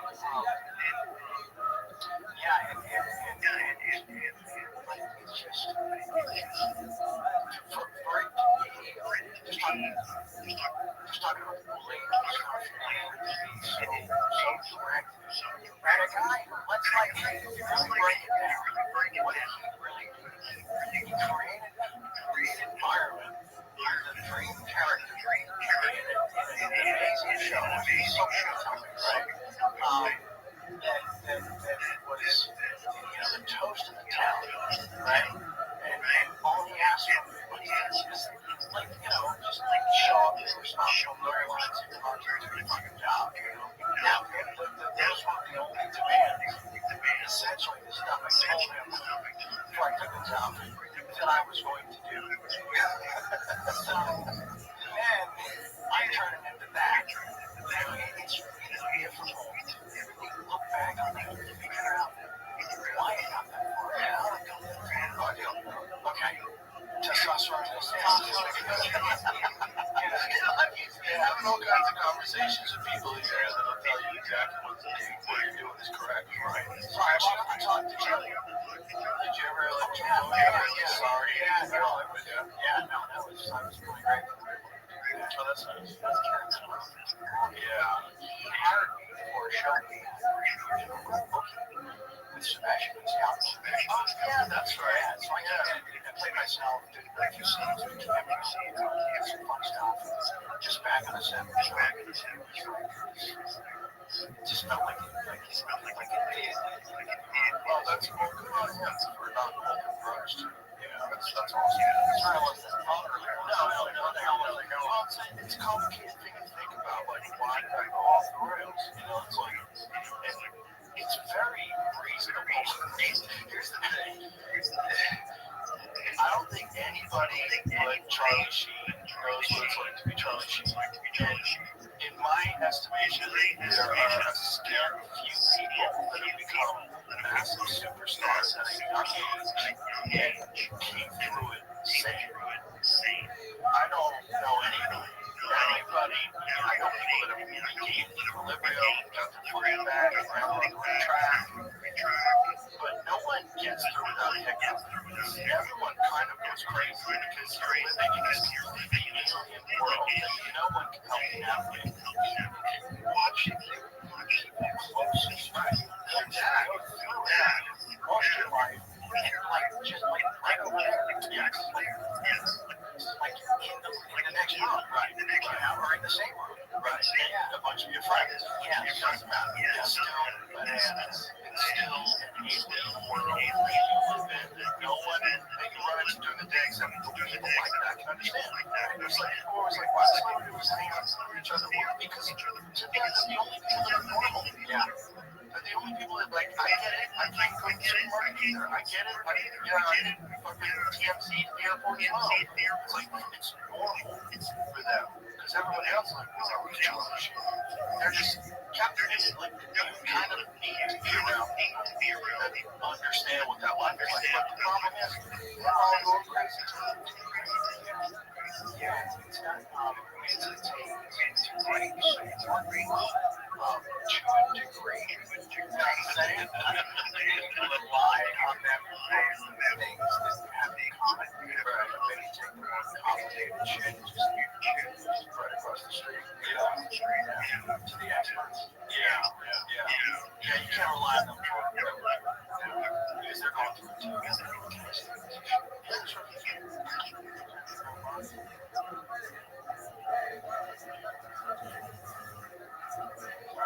No worries. Get sweaty. Is it hot? Turn the AC on. You know, one time Jack went out. Lost my dog. I tried to cover it. I realized he's not buying this. And then I started sweating. I started fucking sweating. So, it's normal, man. Just say you lost your dog. It happens all the time. It happens to me, too. Why is that? There's a brain trying to figure out the next thing that's going to attach to it. By doing so, that's the main thing. And just dismissed it. Perhaps. It's also brains are just not that good. They're pretty good compared to chimpanzees, dogs, and some of them. But they have a lot of issues. Just like you're talking about your memories. My memories are like a series of blurry snapshots. I go, oh yeah, and then we went there. Oh yeah, that happened. Oh yeah. There's very few memories that I have that are like rock solid memories, right? Yeah, I totally get that. There's a little thing in the book where they talk about memories are tricky. Is it a story someone real? Is it me in the moment? Or is it a place photo I saw an old album in 73? Was the memory given to me or did I create this mind? Yeah, and there's also a real possibility that they have false memories, and people do that all the time. They can show that they can introduce memories in people's minds, and then with enough sort of encouragement or revisiting it, that person will accept it as a pure memory, and they didn't actually happen. Yeah, and they'll talk about it like outside of that. They'll have no knowledge that it was a false memory. Wow. Yeah, because it's just not a good system. It's a system designed to keep you away from scary things. Like, there's the wolf. Oh, get away from the wolf. You know, wolves are bad. I remember that. I'm not wolves are bad. That's the spider. That's poison. Get away from that spider. That spider's poison. But like, day to day, every day, normal shit. It's like, how much of a memory does it really give you? It's just your brain. Just your brain. Certain memories that you overlay with versions of them. Yeah, they get narrated. Then you start repeating the memory, and your memory becomes repeating the memory. Wow. So it's like you don't really remember anymore. You don't really know how to say it. That one Kuzinski, which was a yes, interesting. Yeah, because that's why that first composite was put out really ultimately wound up looking nothing like the actual gum. Interesting. Where her memory was corrupted by a different distribution from somebody else. This episode is brought to you by Paleo Valley. It's not easy to find a snack that's healthy and good. That's where the Paleo Valley 100% grass-fed beef sticks come in. You might be shocked to find out that most of the other beef brands you might grab at Costco use things like citric acid, lactic acid, even black mold as preservatives, but not Paleo Valley. They use old world methods of fermenting their sticks so that they're shelf stable without using chemicals or questionable ingredients. Fermentation is also good for your gut. I mentioned these guys have over 55 million beef sticks sold. So yeah, a lot of people are into them. And if you're not, no worries, because they offer a 60-day money-back guarantee. Go to paleovalley.com and use the code ROBY to get 20% off, or find them on Amazon. Give them a shot and you'll see what you're into. Well, there's also the factor that the phone was such a traumatic event that this person was probably super freaked out, which is when your memory's the worst. Yeah, that's why eyewitness accounts of murders and chaos are really bad. They're really bad. Very unreliable. Awful percentage about when you find out in a courtroom. Yeah, like they did Germany. Yeah, like the final nail from the person. That guy. It's like sometimes it's high, 60%. Yeah, and then they'll convince themselves that they're right because they already said it. And then, it's just traumatic events. You're in a high state of anxiety. You're not thinking. You're freaked out. Like when they have events, like let's say like 9/11, if you were anywhere near that and you saw like people jump off buildings and fall to their deaths, or like your memories of that are probably really clear because it was fucking crazy. But your memories of people that you might have saw that were running away, or maybe you saw a guy in a van, or maybe this, maybe that. It's like, and then a few days go by, and you probably haven't slept well, you're all freaked out. Your memory's probably a mess. That's what I feel with the news now, and there's other people's eyewitness accounts. What the fuck happened? You see someone die, see someone jump off a building. But there's some stuff that is just this is one of the scariest things about transhumanism, is that it's really the idea that they give you a little hard drive in your brain. Now from now on, every time you want a memory, you'll just like, you look up your iPhone on this day, 2017, like, oh, that's cool. You're gonna be able to do that in your brain. And the way that we're going to buy into it is because our memory sucks. Because that's just what they're going to tell us. Yeah. Do you remember your phone number? No, I remember my address because it rhymed. That's nice. Yeah, it's 72124. You used to remember. Your phone number. What happened? It goes away. It really sucks. I still have that. Oh, they're still rocking the lab. Yeah, they are. They have an answer machine. Whoa! During dinner, they have dinner. Well, now people start talking about the background. This is part of it. Part of the experience. Rocking a landline with an answer machine in 2025. It's probably the way to do it. I used to love the answer machine. You come home, the light would be flashing. Like, someone likes me. It's cool. Yeah. It was cool. It was like you had a dog coming on the way. Like, you when you get well. Like, oh, look. It's like a newspaper. It's like, at its lowest point, taking the light is never blinking. Yeah, that was a wild time. You could get phone calls. There's other things like you got famous before the internet too, which is a different world. It's a different world because there's not that many of them. There's way less famous people. There's way more famous people now. You got famous, like super duper famous at 21 years old. No internet. Trip out.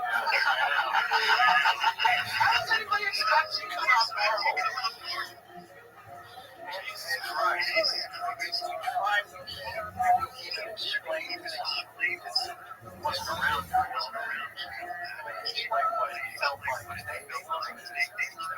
And there wasn't right. It was about having to engage the every age we're doing. You had to show up to get a light. You had to enter. Right. You had to go to a talk show.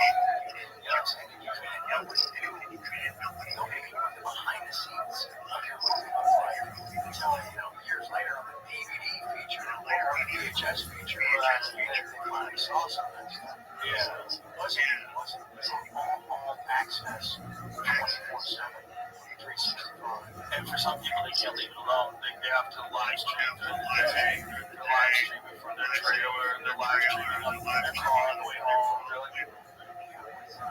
really does. You're just locked into this weird new growth mode.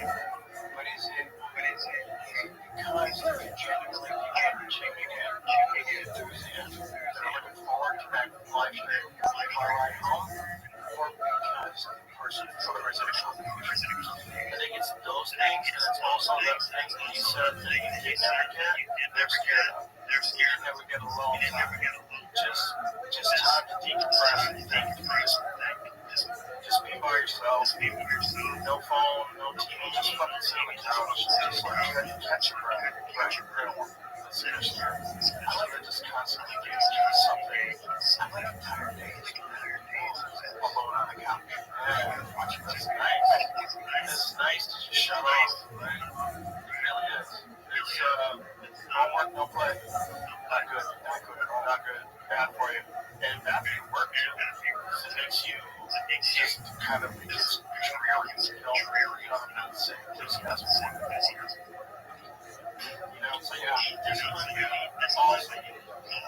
I was gonna say earlier. Okay, the memory just drop in there,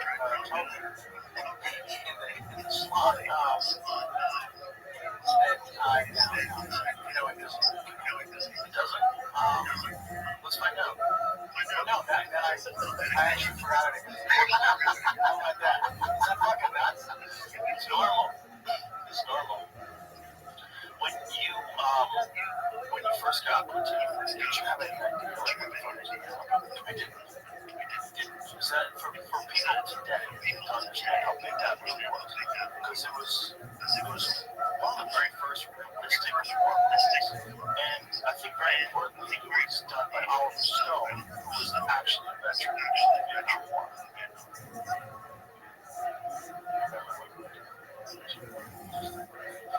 I'm not gonna forget it. Okay, important. But that it was a different kind of war, much on the lines of your dad. And that was a very different kind of war as well.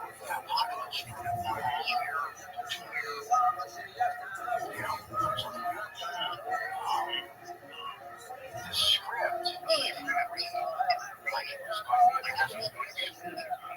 The script, like it's a document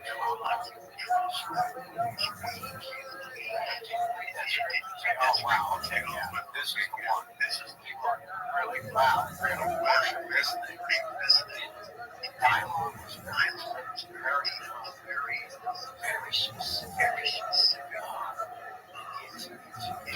of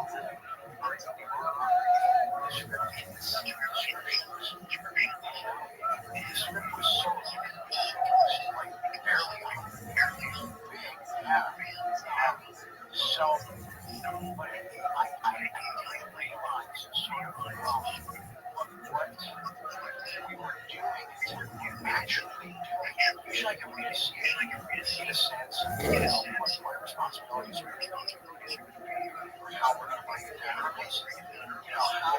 to see it, how to see it. And I couldn't do that because all the terrain, all the stuff, everything very simple, really, yeah, original titles,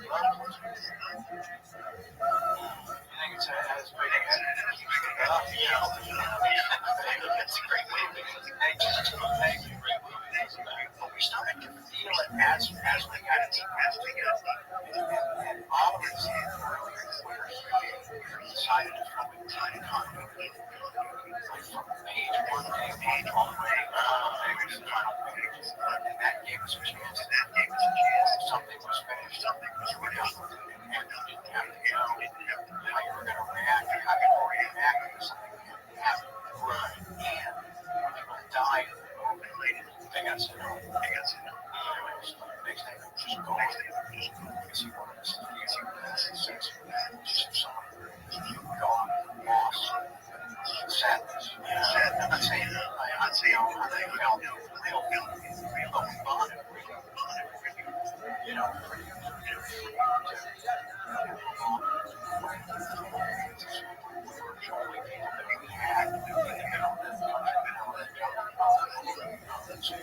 I would love to ask them. That's not maybe not all wrong. I would love to ask what it's like to become a star. Like what kind of bizarre mental conflicts. How really? We talk a little bit about his experience in Vietnam, but we also talk about making we got so heavy into the JFK assassination. This is the last time we saw this at Showtime. JFK documented. It was a Showtime. Was it? I think it was. Yeah. It was multi-part. Yeah, it's already put together as a shot. His recall is insane. It's insane. You have a conversation with him. He's pulling up things. He's got notebooks. He has those all. He just looked up. Upper 70 years old. Rock solid. Rock solid. The dude was just pulling up dates and anecdotes to this. Harry Edwards, the entire war report is like citing different passages. It's bananas. As he landed on his like, what, 42? But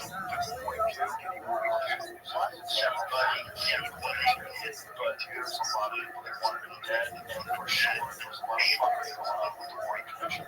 For sure.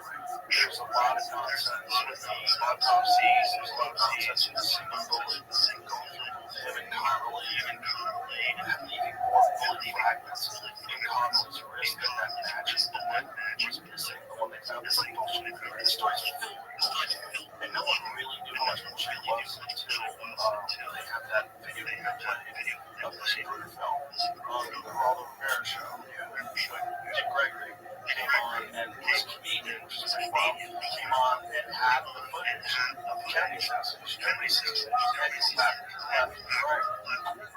Hey, what happened there? Simple common sense. Yeah, especially when you fire a weapon, also like the chest, like he grabs his neck, right? Clear right, shot right there. There's always that talk about doing a trach, right? But there's two different autopsies. There's the autopsy of Dallas, there's the autopsy of Desert Maryland. That's the tricky one. Yeah, two different autopsies. Yeah, and it also looks like by the time you get to the desk, they kind of glue his head back together, or at least put the pieces back to take a photo of it. It's like more was missing from what they were talking about in Dallas and Bethesda. That's the shot. That's the look at it. Yes, there's a great book called Best Evidence. He was an accountant, and he had some sort of assignment involved in the Warren Commission report, and so he decided to read the entire thing. And so in the reading of the entire thing, he finds so many contradictions, so many things that don't make any sense, that he starts to become obsessed. And then he finds out how many people were witnesses to the assassination, wind up dying mysteriously. All the charts, all the charts. 95% of all those people that were hanging around like a giant diving car accident. It's weird. But really, who was the guy in the train tower? Bowers, right? Who was Bowers? He was the guy that saw Badge Man. He saw him behind the exchange of rifles. He saw all the dying shit. He had a heart attack on a track. Also got hit by the train. I could be wrong. It's one of those things that but of course. Yeah. And then, who's the guy standing perfect explodes like oh yeah, that's the guy. That's the recent one that had a call from the magic bullet. I don't remember. He got weird. Probably. I don't know if he got weird, but he was hit with a ricochet. He was hit with a ricochet. That's why they had the bullet. Yes. How do we fix this? What we always settle on one guy did. It's only 3 shots, so how do we come up with a reasonable excuse to keep up with the magic bullet? Yeah. I had an architect of that. And he was awesome. The wait is over. 2 pound for pound kings. 1 is big showdown. Canelo versus Crawford going toe to toe at last. DraftKings Sportsbook is in your corner from the opening bell to the final blow. From the opening bell to the judges' final call, DraftKings has you covered with odds on knockouts, total rounds, method victory, and victory. Never been in a fight before? Please open the app, look for something simple like a win, and make it happen. And it's not just fight night. Football is on tap this Sunday too. One app, all the action. New customers, this one's for you. Bet $5 to get $200 in bonus bets instantly when you sign up today. DraftKings Sportsbook is the home for fight fans and football Sundays. Download the DraftKings Sportsbook app and use the code ROGAN. That's code ROGAN to get $200 in bonus bets. These bets just $5. In partnership with DraftKings. Gambling problem? Call 1-800-GAMBLER. Call 877-8-OPEN-LINE. Text OPEN-LINE. Text 67369. In Connecticut, help keep an advocate for all of gambling. Call 888-789-7777 visit ccpg.org. Play responsibly on behalf of the Local Cinema Resort in Kansas. 21 over 18. Eligibility varies by jurisdiction. Rates may apply in Illinois and Ontario. Bonus bets expire 7 days. The days after issuance. For additional terms and responsible gaming resources, kkng.com/audio. Just bullshit. The fact that you can get away with that, it's just bullshit.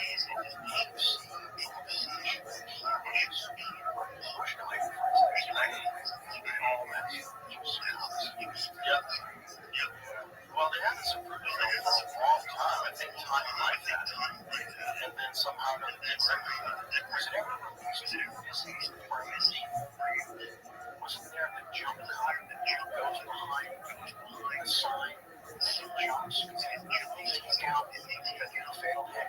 Somebody tried to sell that. Perhaps we did at one point. But now, obviously, you can see the whole thing. And then it's also the AI. It's crazy. It's even more crazy. It's crazy. I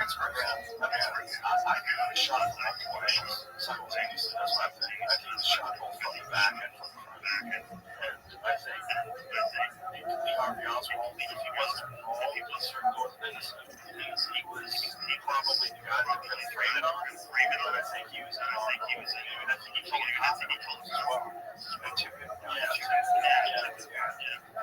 read the thing about Tibbetts back in the years, was JFK, and they showed a side by side of how much they would look like. So really, it's the same thing as the body. The transfer, coffin, and all that stuff.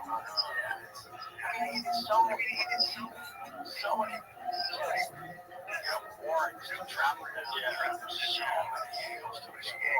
too many. There's so many rabbit holes to go.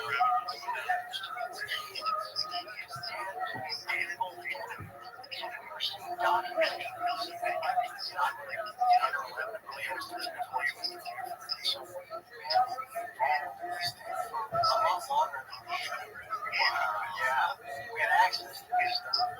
So it was just enough that no one was brought to justice, and we know for sure more people were involved in Jack Ruby and J. Harvey Oswald. More people involved.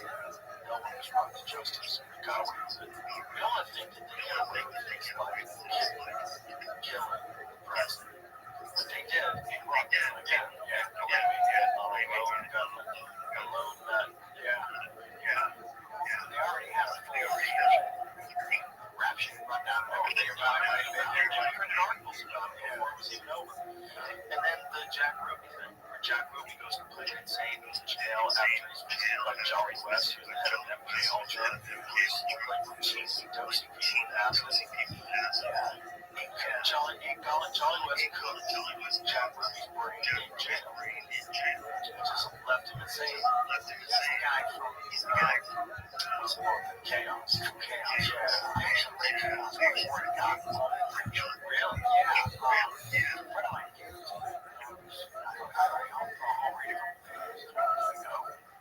Okay. This one is the best, but it's different take. But I'm curious how many guys about the documentary that they found. I did watch it. Okay. I thought it was going to be too quick. It was going to be 90 minutes, and it was like, no time. I'm still excited about it. I thought it was the first episode. Oh, so I watched it sort of like a dating app. And the first episode, you had to see what the story was going. What kind of stuff that ran out early. So, and then when it ended, I didn't see it. I didn't see the second episode with the timer, right? And I thought that's, I thought it radically underserved. Yeah, maybe they can try to get it. That needs to be like an 2 hour a piece series. Yeah, because it's so nuts. The story is so nuts. Just the provable actual facts are so nuts. You have very likely Charles Manson's a CIA asset. Very likely David Brody, when he was in prison, and taught him mind control techniques people were high on acid, taught him how to be sober or protect on acid, and how to interact on acid, and change his mind, and get them to commit murder. All of which is fact. Yeah, no, I would say it's insane. So much of it is unrealistic, but as enough supporting evidence making case. And I love that the guy starts out just like just a kind of normal celebrity assignment. Free magazine. Yeah, on that magazine. I had that cover twice. My story didn't wind up like that. It was a story for a magazine, and it was just about the anniversary. Exactly. That's it. That's it. Just some news. Some people go, wow. And he gets obsessed. And he starts realizing, well, this guy was shit. That guy was glad. Oh my God, look at this. Hold on. Who's Johnny West? What's MK Ultra? This is real. Freedom of Information Act. Freedom of documents. Oh my God. Operation Midnight Climax. The government was running warehouses. They were running warehouses and using totally jars and filming them. And this has to do with Manson. Like, what the fuck is going on? And then you realize that it was all a psyop to try to demonize and stop war. And what they really want to do is stop the anti-war movement and do something to stop the cultural change that was happening. And so their strategy was to try to make these converters. It kind of worked. Yeah. Yeah, it's a long way to go. But I think it had the effect that it was looking for. Imagine if they didn't do that. Like, what kind of cultural change would change? Because when you think about what happened between 1950 and 1960, it's like the world becomes a different place in 10 years. Between 1960 and 1970, what? This world's crazy. The music is crazy. The culture is crazy. Movies are everything is wild. Very psychedelic. Then Nixon comes on in 1970, passes this sweeping schedule money, makes all mushrooms, LSD, makes everything illegal, all to stop the Civil War, the civil rights movement, and the anti-war movement at the same time. Doing this mechanism. So it's a concerted effort across the board to stop the anti-war movement and to stop the civil rights movement. They were like, we're losing control and power. So, I mean, it was a big thing to do, but you kind of got to give it credit. It's pretty brilliant. Like, they actually, you think of serial killer, you think of this. You think of the family. Oh my God, these are murderers. A bunch of murderers, freaks on drugs, cutting women's babies out of their stomachs, writing pig on the wall. This is nuts. This is what the people say. And our own goddamn government engineered, stopped. What was probably one of the most beautiful cultural shifts in this country's history. History organically still there. All of it. They lost that of it. Yeah, we probably rethought government. We probably would have rethought the type of people that we wanted to be. We would have rethought our involvement in foreign wars.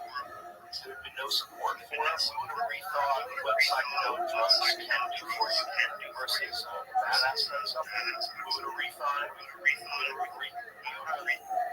the music would have been a lot better.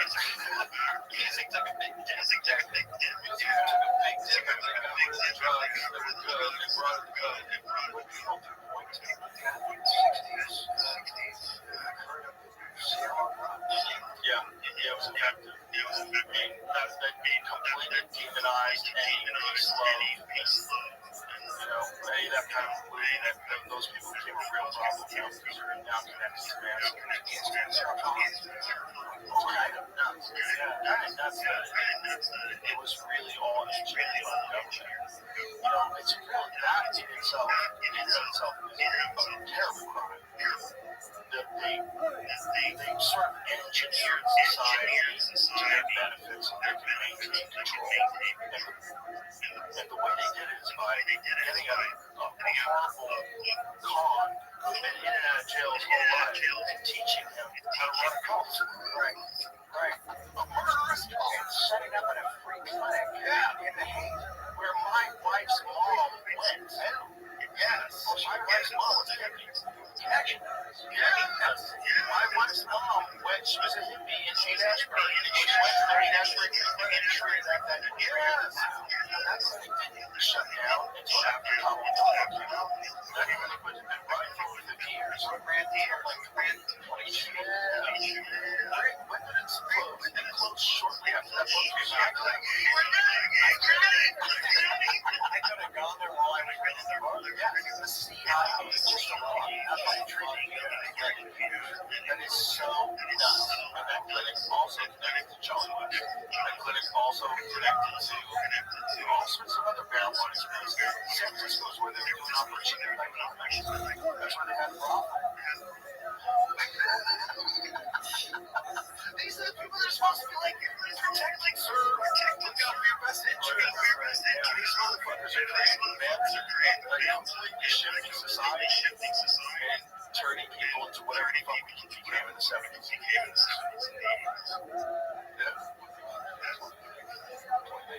Yeah.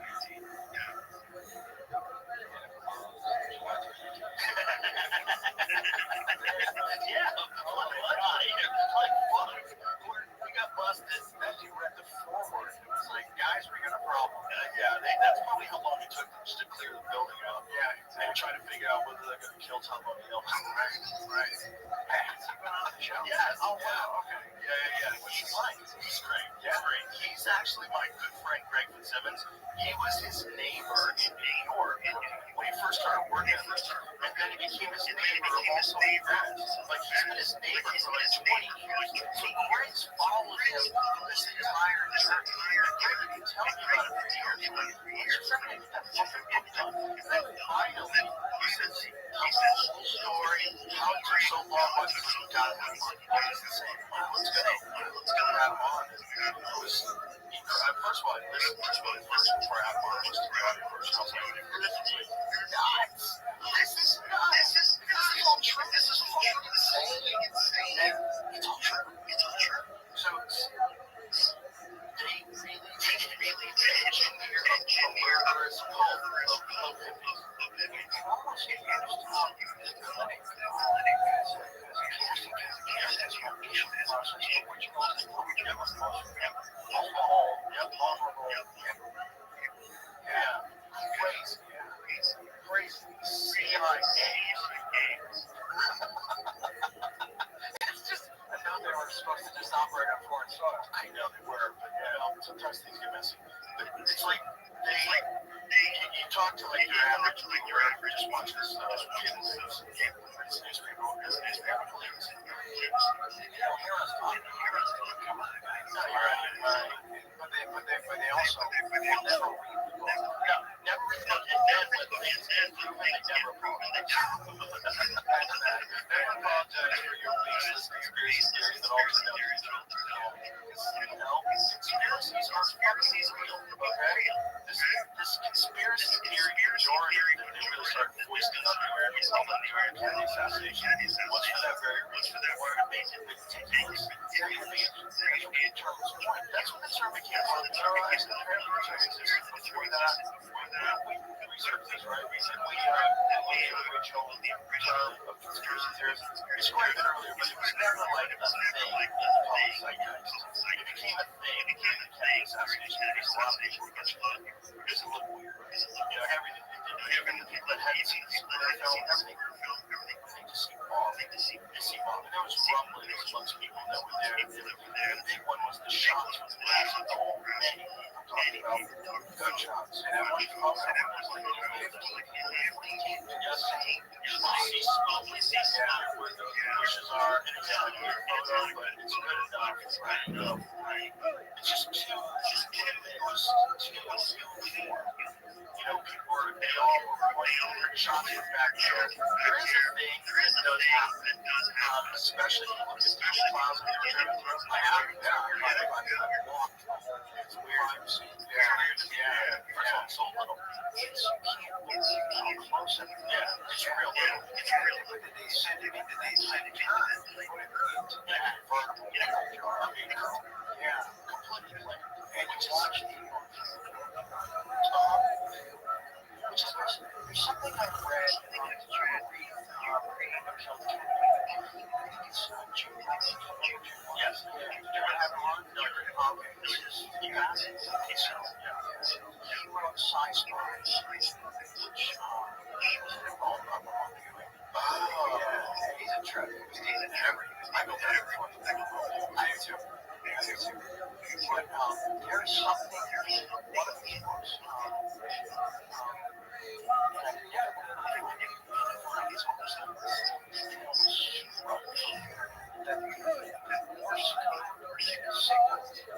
For victory, right after the election, went out over Dallas.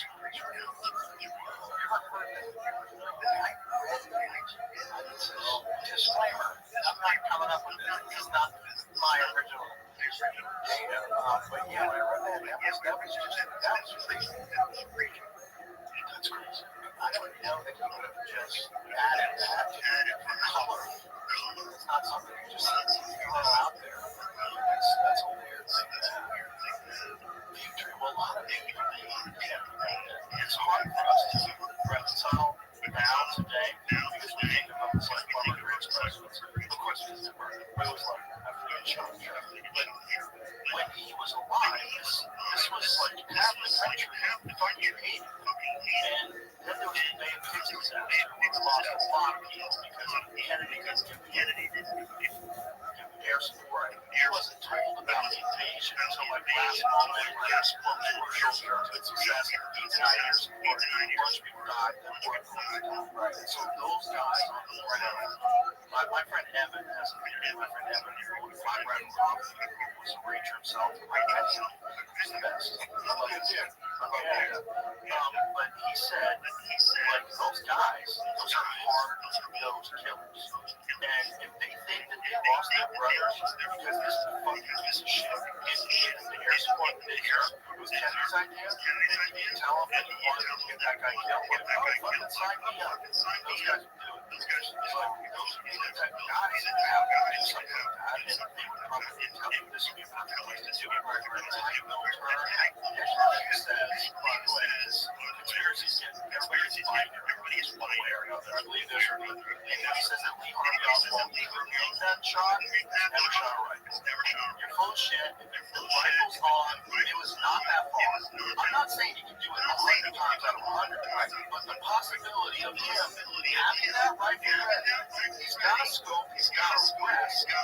The car comes into view. Pull the sight onto his back. Squeeze all around. Squeeze all around. You get a headshot there. That's 100% possible. Sure, I just don't buy it. I don't think he did alone. If he did do it, I've done it. One shot at him. He might even hit him. There was other people. He was the patsy. I think what he said, I'm just a patsy. The way he said it was not like the guy that was the way he said it was like he set me up. Exactly. So he was hit on a bunch of here. I just don't think he pulled the trigger. Or he did pull the trigger. He was one of many triggers. That's what I think. Yeah. But there's a lot of other people saying, oh, they couldn't have made those shots. The rifle scope was off. That's, you don't know what the fuck you're talking about. I can keep your rifle scope off Okay, so rifles go perfect. Zero in. I dropped that on the ground. Try it. Yeah. Let me off my six. Yeah. Yeah. Fragile.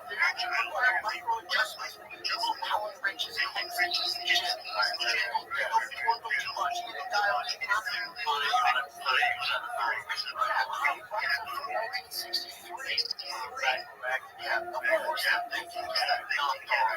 Right. But almost instantly you can knock that off. There is a thing about the tree. What about the tree? Any issue? Because what they've done is a lot of the reenactments supporting that he was the one who got they cut out part of the tree that killed the tree. They cut it out. Yeah. So but he had a clear view of the field for at least a brief amount of time. Sure. That's all you need. That's all you need if you practice. And I'm assuming that the president probably didn't use the firearm for 2 rounds. Probably said, I'm going to just hope that your accuracy is still there on the day. You're going to practice. So if you're going to practice, you can be quicker than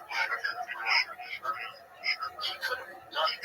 I just don't buy it. It's just none of the evidence is pointing that direction. All the evidence they tried to fabricate, but the magic bullet nuts. Anybody who's ever shot a bullet who looks at that went through 2 feet on broke bones. Yeah, that looks like it's shot. That's how it's shot. It doesn't look like it ever hit taking the side of that. They're not right in the eye. This is why we have to just they're on the way. They're out of luck. They don't know. I can show them like let's go take a bone from a cow. Let's set up a bone from a cow and I'll shoot it 100 yards. Yeah, just one bone. And let's take a look at that. It's not gonna look anything. It's gonna be all fucked up. And there's the fragments. There's fragments from the bullets that are in Connor's wrist. There are 4 fragments that are missing from the actual bullet. Contributing to but they did it. That's what's nuts. You know what I'm talking about? The right thing to Oswald because of the compliment on the stock.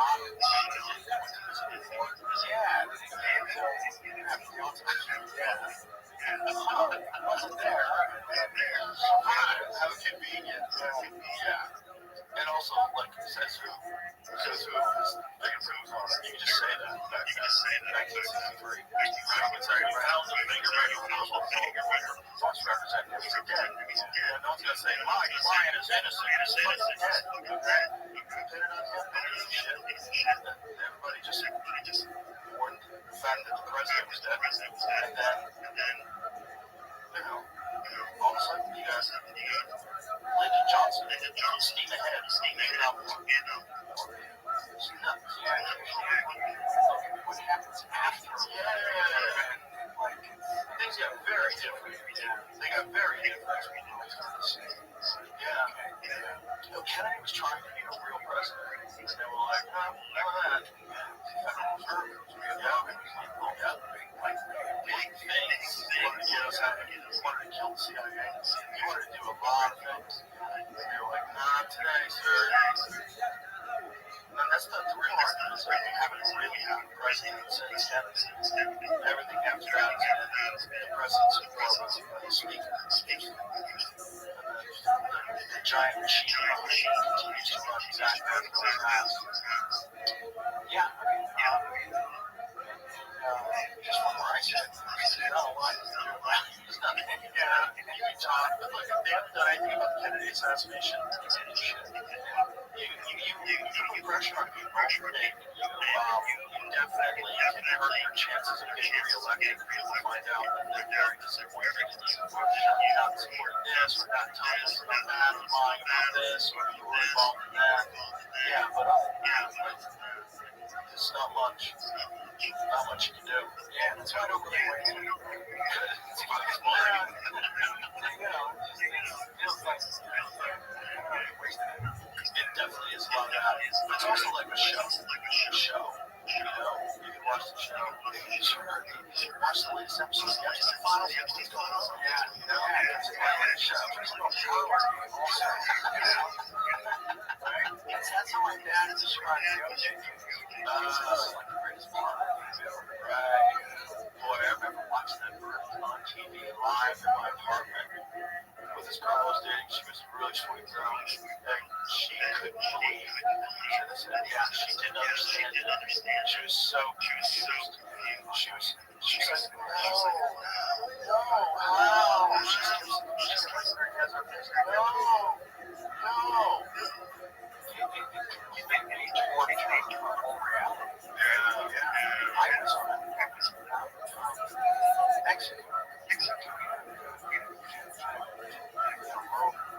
Sci-fi.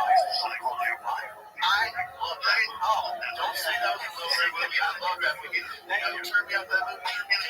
Dave Foley's from News Radio. Okay, we were on News Radio together. I love that movie. This is so underrated sci-fi. I checked it out. Thank you. What's the first film that actually mashed up puppets and CGI at the same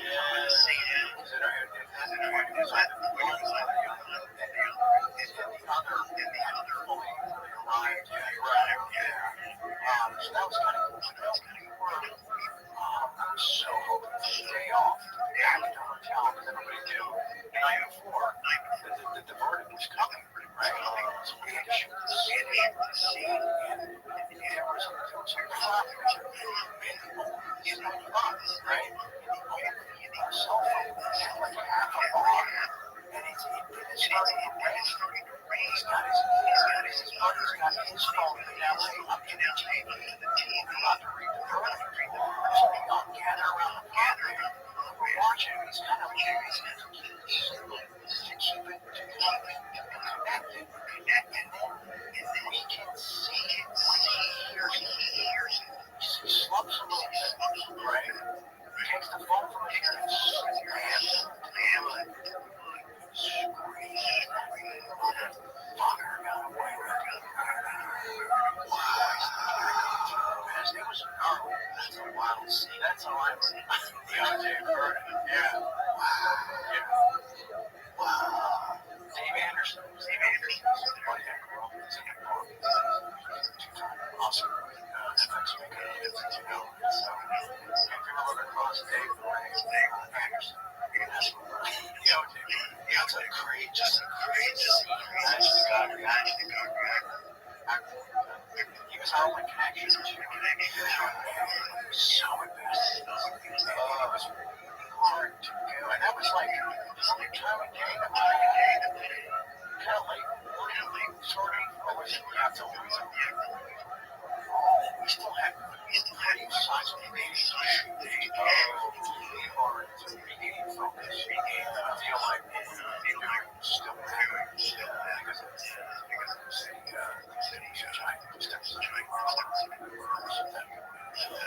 something we have been taken. Yes. Did you see the last most recent documentary? No. It's murder, mayhem,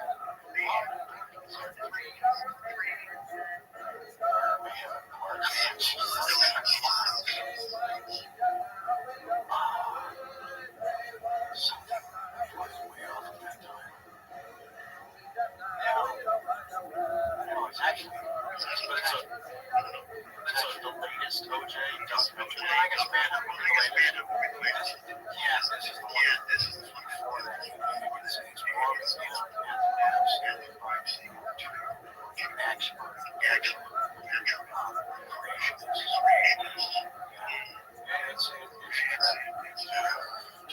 you watch it, you I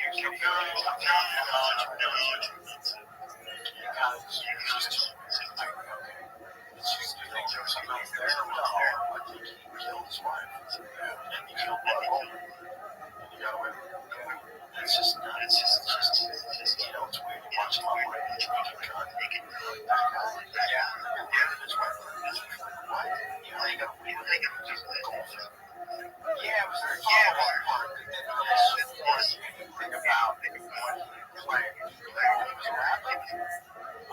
Remember the Juices Loose? Remember that? Oh gosh. I think I wrote that one out. He had like a king's robe on and like a bunch of hot ladies. Okay, he's coming back. He's coming back. He made a rap song. Wow. Yeah, he was like embracing the heel at one point in time after the guilty verdict, or the not guilty verdict. And so he got into like rap.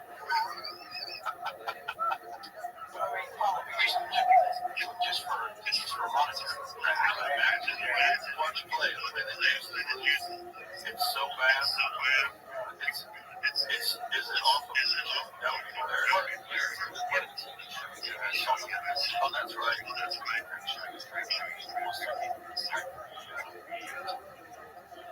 Jackass. Yeah, my family.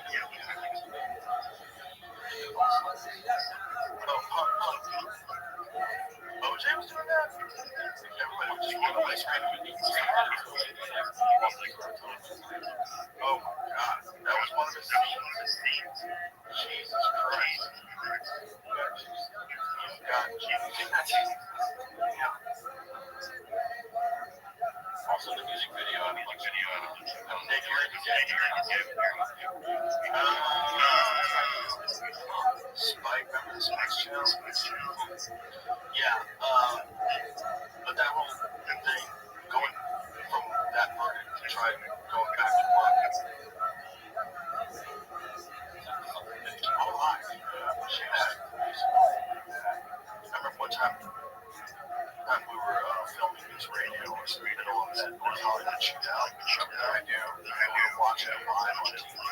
We'll try to do a sitcom. We're like, we probably should take some time off here. There's a fucking war going on in the middle of it. That involved replicated steroids too. From the guys. Those are definitely steroids. There's probably or meth, something like that. Some chemicals. People don't know the story of these guys. They run themselves. Yeah, like and they decided to get the shit out. Yeah, killed cops. Right? Yes. They got killed. A bunch of cops got killed. And the cops were horribly outgunned. Oh yeah, the cops had their 9mm pistols. These guys had fucking machine guns, bulletproof vests. Come on,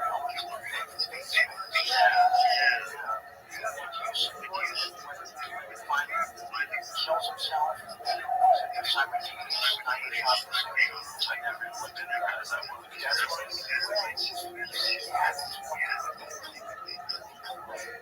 that he got shot and shot himself at exactly possible. Why would they wait till that? Sure. Maybe they were already going to shoot him. And he shot himself, positioned himself, and then pulled the trigger. That's what I'm guessing. That's the case. It's not like they have to let off the hook. At that point, yeah. I mean, one of the guys had already been shot in the leg. They didn't get him any help. No, I think that was the case. He got shot as a long artery. The first guy that says he died when he used that big gunshot to the head for his gun. Simultaneously, his rifle fire delivered the object on round strike in his head. Whoa. The other guy got shot 29 times. What the odds? Crazy. Well, sounded like a lot of bullets were fired in his direction.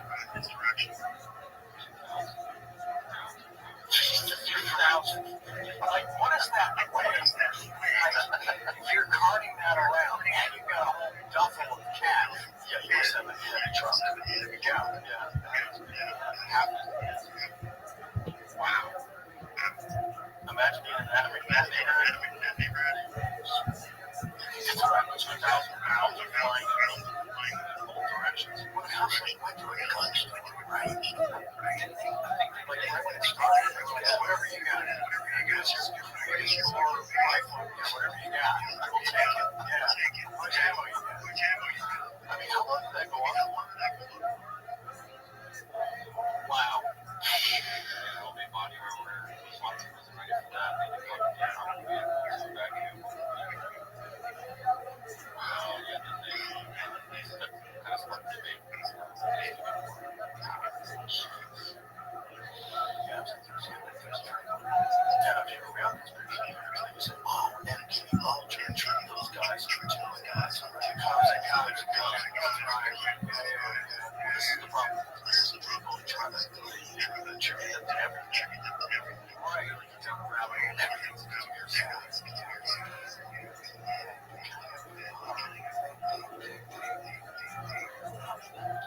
credibility, the ones that the kids that consider for how we know them to be. Yeah, no doubt, after all the extensive research. Yeah, there's real ones. And I think that's also part of the reason why, some really silly conspiracy theories get pushed. They get pushed by bots, they get pushed by paid accounts to water down the evidence. To make stupid. They'll attach their stupid conspiracy to one that's legitimate. Right? Yeah, it's credible.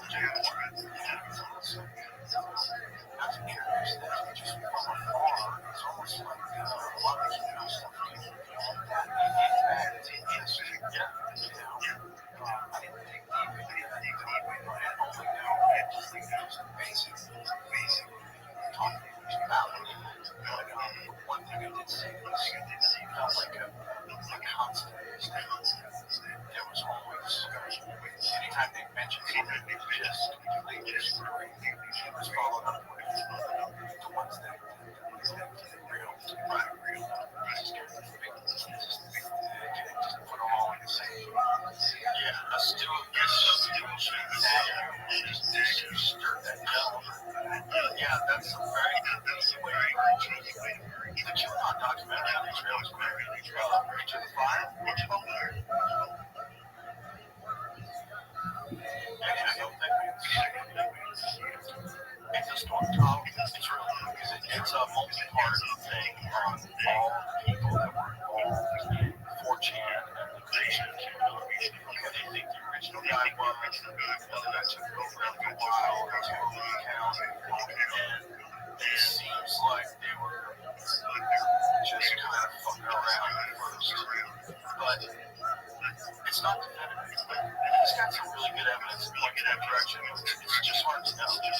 And, everyone always thought there was someone inside the White House, someone's a person inside the White House. It doesn't seem like this documentary believes that. The guy made this documentary depends on one guy in particular. It's a technical that seems to have all of the attributes of someone who can pull off a QAnon type deal. Check everything on. Yeah, it turns out super smart, internet shit poster, running 4chan,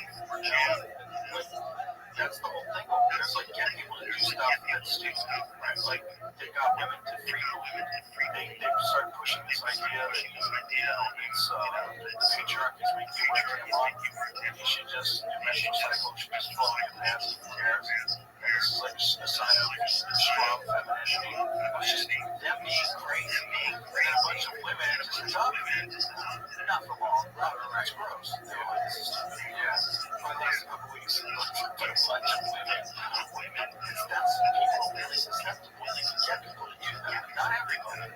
But it's just like the hate action very right. But if you open up a free clinic and enough, lost children come in through your doors, what are they going to do? They're going to change the services. Yes. That's that. Yes. Exactly. Yeah. You gotta sort it out. Right.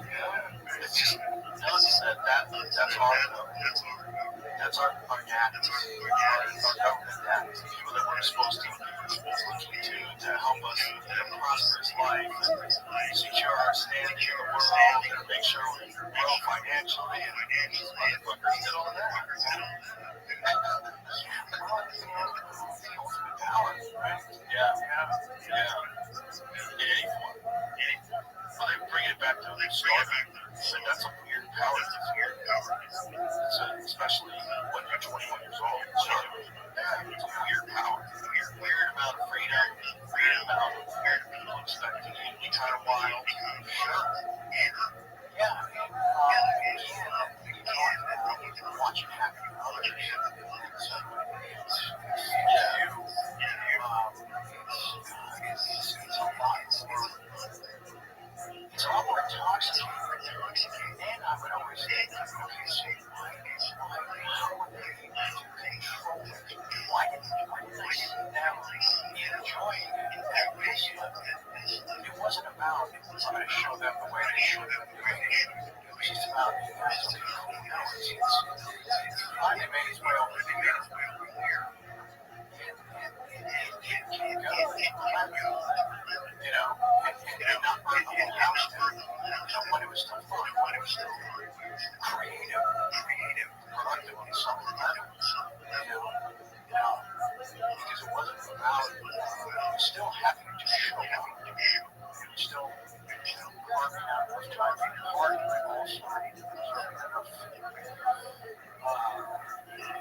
job. Right. That's the balance. That's the balance. And some people pull it off. Some people, they're shirtless and pleasure. They pull off the work and then they pull off the party. Right. Right. I'm supposed to maintain that all the time. You know, and even when he's like, those early rehabs, always like those jobs. Day I got out. Wow. Script showing up. It's like they want you to get well. They want you to get better. As soon as you're at it, we got some good stuff that's going to look at.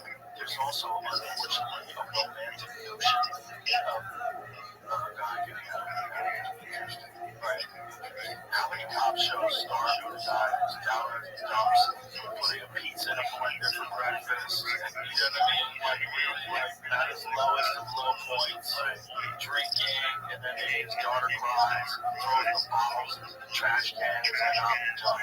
Now he's back. It was a romantic thing, getting your shit together, your shirt. John's back, better than ever. Everybody's rooting for you again. And they're expecting the guy to deliver a passion and a real-life experience. Drug addict. Exactly, yeah. Look at Robert Downey Jr. now. Right. Yeah, and people love that. They love that. But the same thing was happening to Downey when he was rehab. It was bad.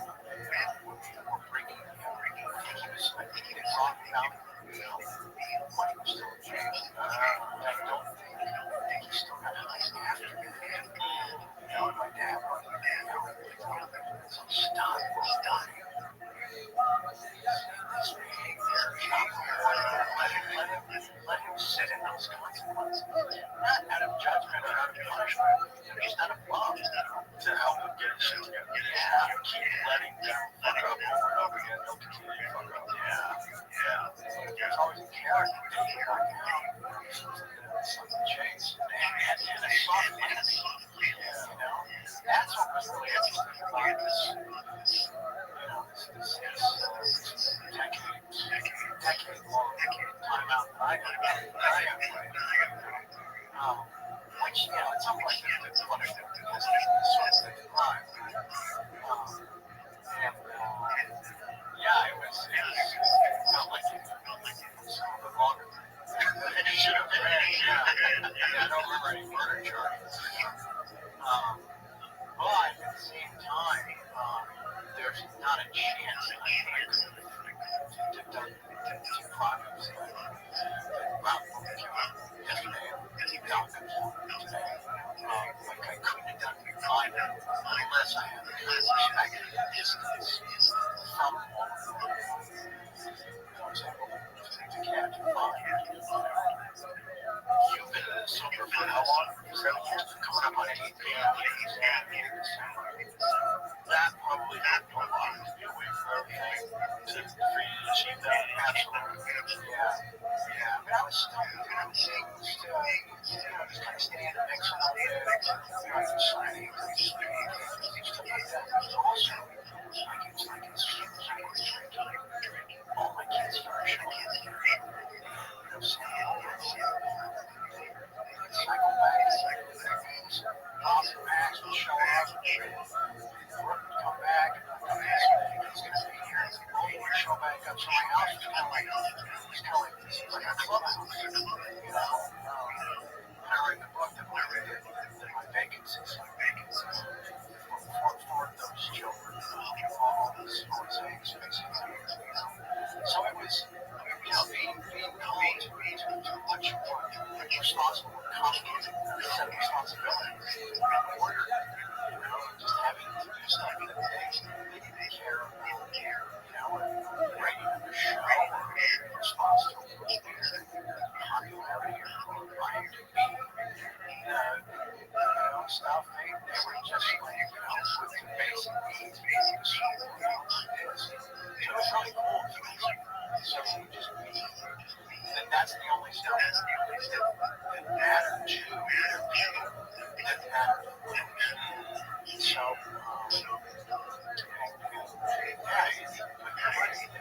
none of that could happen without my location. I had to get a studio to try everything.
deal with that. Hey, it's fine. I just speak to my personal experience. How do you deal with it? And I tried it for a long time. For a combined 21 and just decided I have to give this a go. So you just do it. On your own. You don't have any person you call. Most people so nice. Talk to you. Right. You know, it's right down to I know it does help some people. That's why I say I'm not recommending this. Right. I'm just saying your truth. This is how you do it. I had a very good friend who quit one day, crashed his car, ran from the cops, got arrested, and then he's like, what am I doing with my life? I'm done. He quit. Like that day. Yeah. It happens. It can happen. Yeah. But I think I experience that time around that's not to say that I don't say that I still stuck with it. I still thought I still see his value. Right. But there's a line at the bottom. It's hard to ask for help when somebody else is intervention. Right. All you're doing is just doing the days. Yeah, that's the part of the documentary too. The first intervention, when you got brought into a room and everybody's waiting for you. You thought it was a party. Yeah, that's a little suspicious because it's 9 a.m. Why is that having a 9 a.m.? Right. Unless we're going to Magic Mountain. Right. That's usually not really. Right.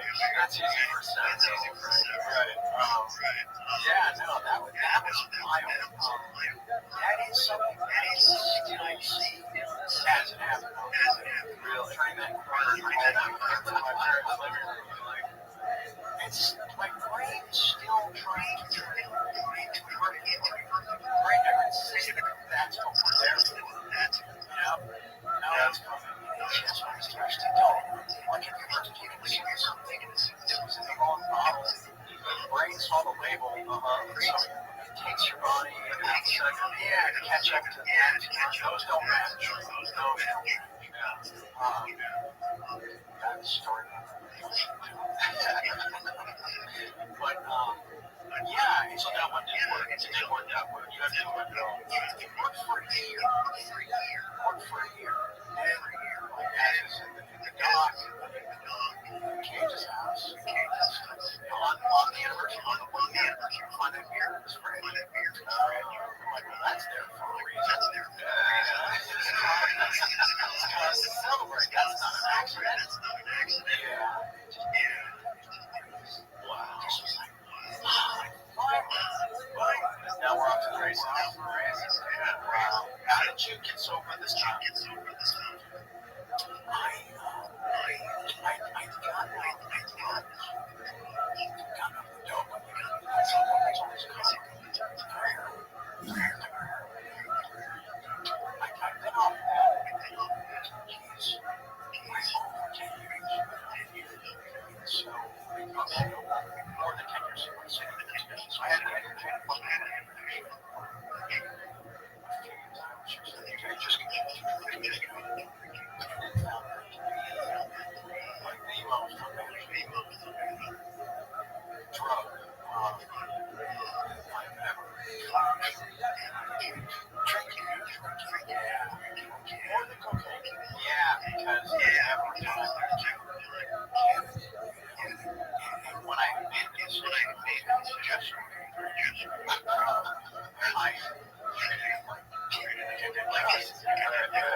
I knew the way my body was starting to react, the way I was starting to feel, I couldn't feel it how I used to, even at like powerful doses. That wasn't like, I'll just drink twice a week now. They got reliable. Now you're just like,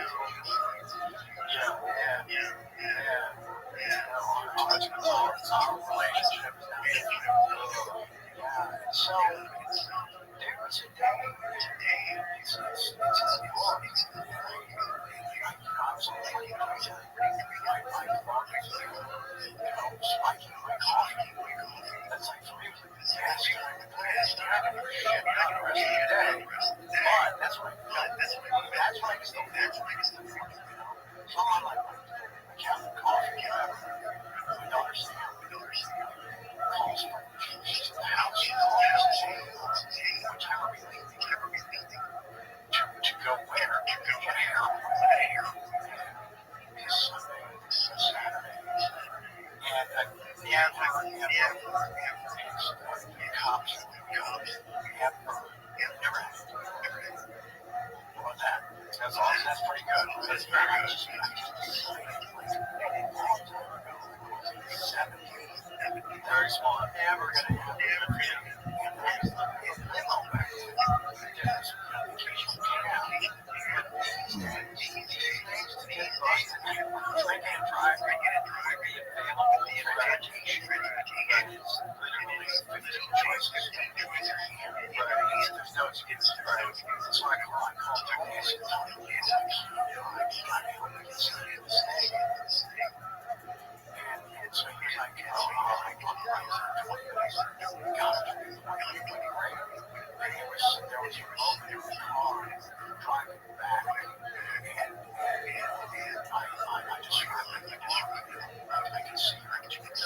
Her eyes were like, she was just kind of subjective. I'm not saying exactly what she was thinking.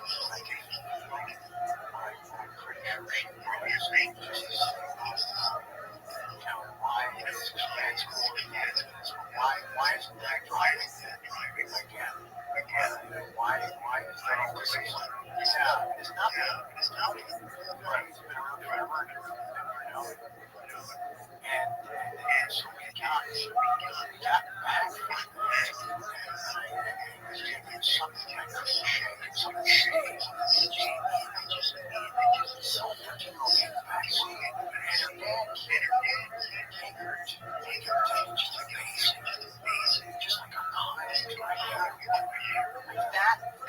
that was cool, I was like, I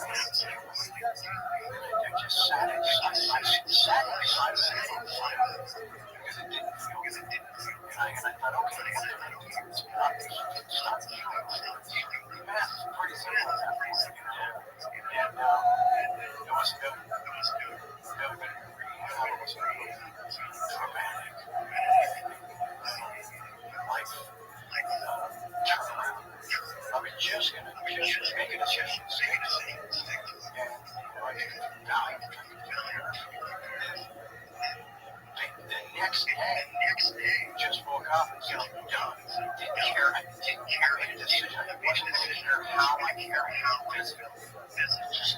Just before you felt about 3 days. The story I read was going to be was just like and so, and then just happened to be his daughter, son's birthday when I quit. So, it's just like, okay, that's all we had. And then something else happened after that. Because everybody's going to get a little bit more. Like you can't push it. The problem with a guy like me, and people like me, these are able to put things back together. Right? And can it is not as scared as they Right. And so then I had a call. This is the post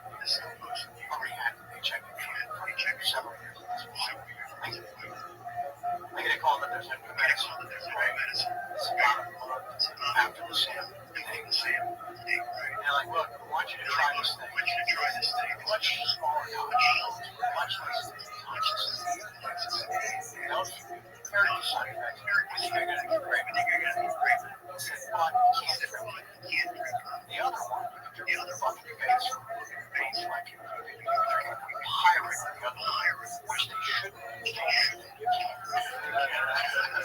So I said, okay, great. So we tried that one, and it was working great. But they said, okay, and just stay off the booze. It's going to keep working like it is. So then this other thing shows up. Just in concert with it. So now I had a couple things going on. Let's keep this thing, this evil stowaway, let's keep that at bay, and let's rebuild every relationship that matters in life, while you're still there. Did you have a revelation after a while, after you were sober for a while, where you stop and think, like, why was I getting myself up to that? What was I trying to avoid? Or what was I trying to enhance? What was the purpose? What bothered me so much that I couldn't resolve? I think, it was like in early pressures of faith, fears, relationship, being exposed to fucking fraud at some point. And I think it enhanced kids later, trying to just make the situation just feel more exciting, more sexy. You know what I'm saying? Yeah. But it's kind of both sides of that. Avoid, enhance. I relate. Yeah, I think that's a good thing to tell people too, because everybody wants to hear the jokes, like still the great joke about. Nobody ever hears great joke stories, really good bad ones. It is true, but the reason why people do it is because it's fun. Like, it can ruin your life, but it's also really fun. That's why people do it. This is important for people to know, because you don't want them to think you're lying. And for them to hear you sober and happy and go, okay, that's possible to get there, because this guy's what getting high was. Like there's a scene in the documentary where you're talking about the first time you smoked crack. This girl's giving you a blowjob while you're smoking crack. It was the greatest feeling of all time. Yeah. Like, I think that's important to say. That hasn't been tough. I shouldn't say that. I don't care. Yeah, that hasn't been tough. Have you ever heard Hunter Biden talk about crack? I haven't. He was on that Channel 5 show, and he gives this ode to crack that made me want to immediately go smoke crack. Seriously, yeah, because Hunter Biden's a very smart guy. I don't think people think of him that way because of the laptop thing. He's very intelligent and very articulate. So when he's explaining like the effects of crack and how different it is, and how incredible it is, the euphoria of it, it's like literally saying getting itch while he's sitting here sober, just working on his sobriety, trying to get together. After all, public cliche, being out of control, and talking about crack like a lover that he lost in a drowning accident. It's crazy. I get that. Yeah. That makes sense. I bet you do. There's a moment in the doc where I tell the Sandy story. Yeah. And I say, wow, that one actually got me kind of, I can feel that. Yeah. Wow. That's the problem. The problem is that's the problem. Yeah. The problem is. Did you ever try it? No, I never had it. Okay. When I was in high school, I had a good buddy of mine, his cousin was selling coke. Okay, and his cousin was super normal. I knew him forever. Great guy. Super cool guy. All of a sudden, he became weird and lost all his weight. And it was like he got bit by a vampire. And him and his girlfriend were selling coke, and they were just watching TV. And they had like this attic apartment, and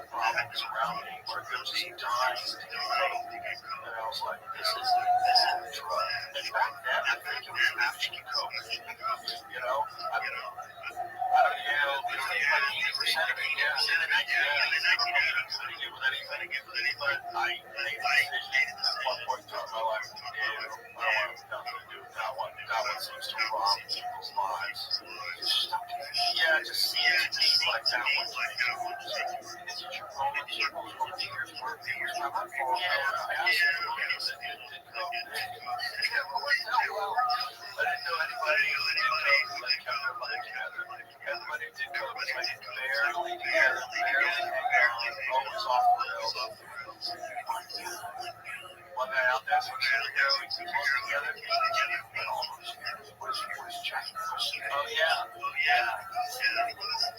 Right. You know of anybody else? Well, they might not be public about it. Right.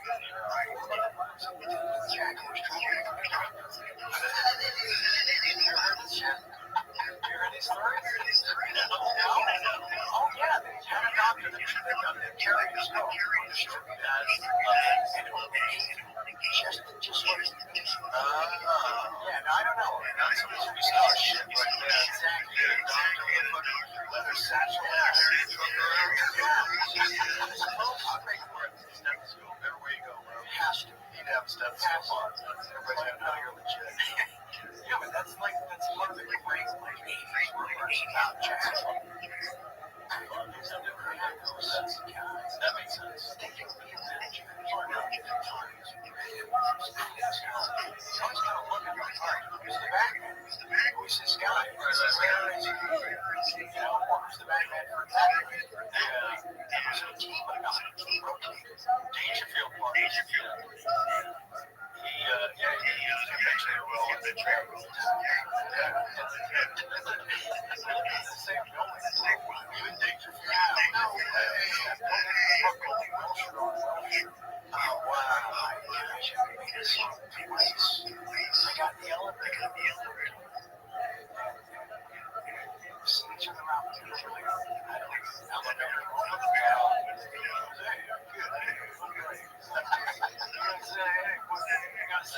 Yeah, that's together with Kinnison.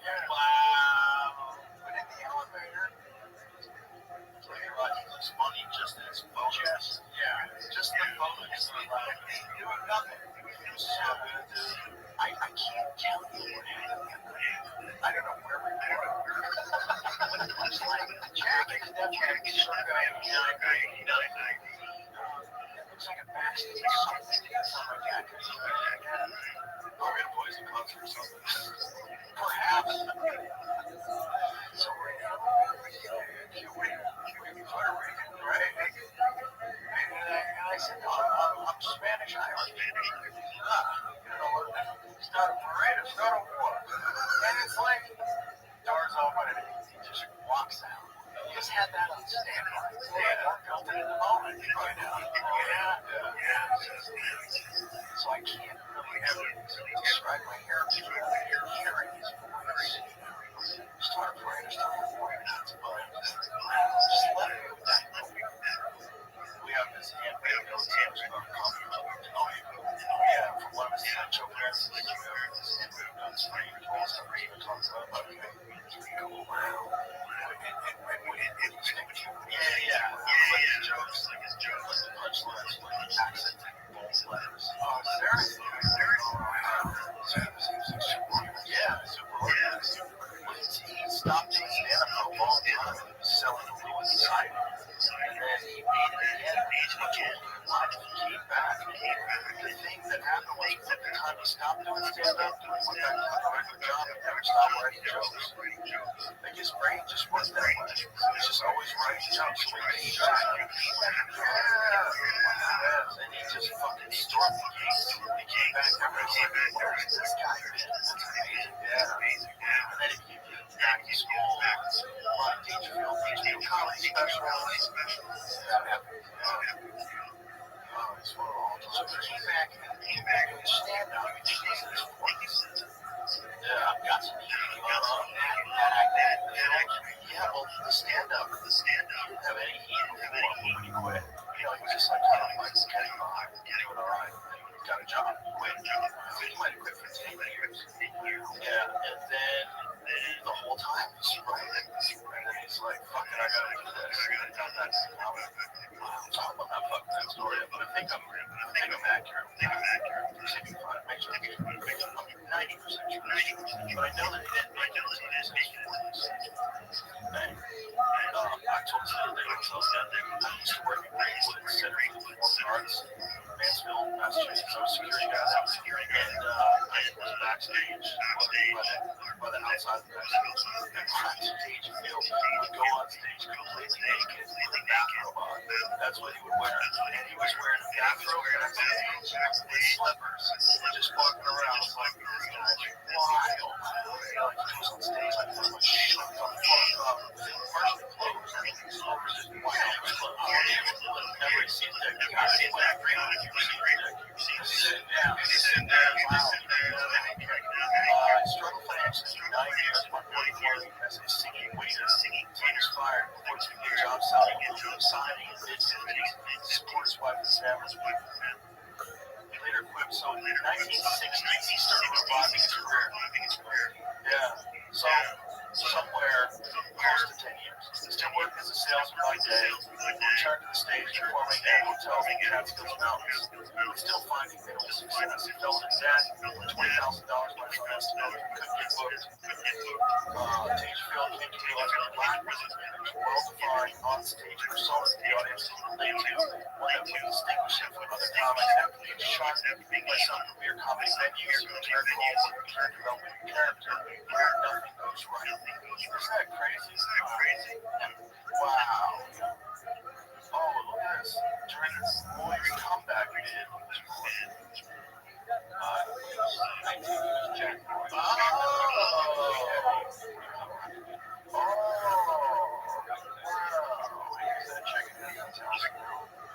Wanting to distinguish himself as longtime patrons might remember him from the 1940s. Roy asked club owner George McFadden to change his name. He came up with Rodney Dangerfield. Wow, he didn't want people to remember him as Jack Roy from back in the day. He wanted to go back. Wow. He said, I don't know where it came from. McFadden may have taken it from the Jack Benny program on NBC Radio, which first used Rodney Dangerfield as a character in 1941. Ricky Nelson also used the pseudonym in the 1962 episode of Adventures of Ozzie Harriet. Wow.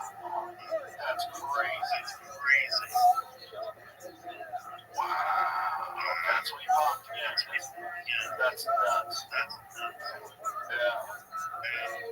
He didn't know what I was talking about. Fun guy. I knew a lot of people who knew him. I didn't get a chance to. I just saw him once at the Laugh Factor. I ran into him. You did have to have a moment. Yeah. He was just the stage. Outside.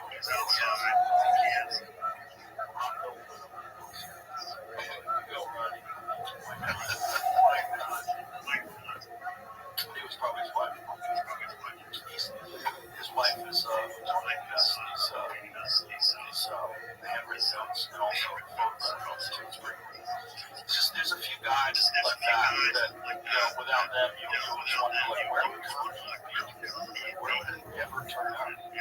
So many people like Pryor and Lenny Bruce. So many people just like Carlin. Yeah. So many people just changed Kinnison. They just changed the whole thing. But Dangerfield was one of the rare ones that introduced the new comics. Like that's where everybody found out about Kinnison. Everybody found out about Dice Clay, Dice Herrera, Lenny Clark, all these guys. Robert Schimmel, they all started out on the Dangerfield HBO comedy special. Wow.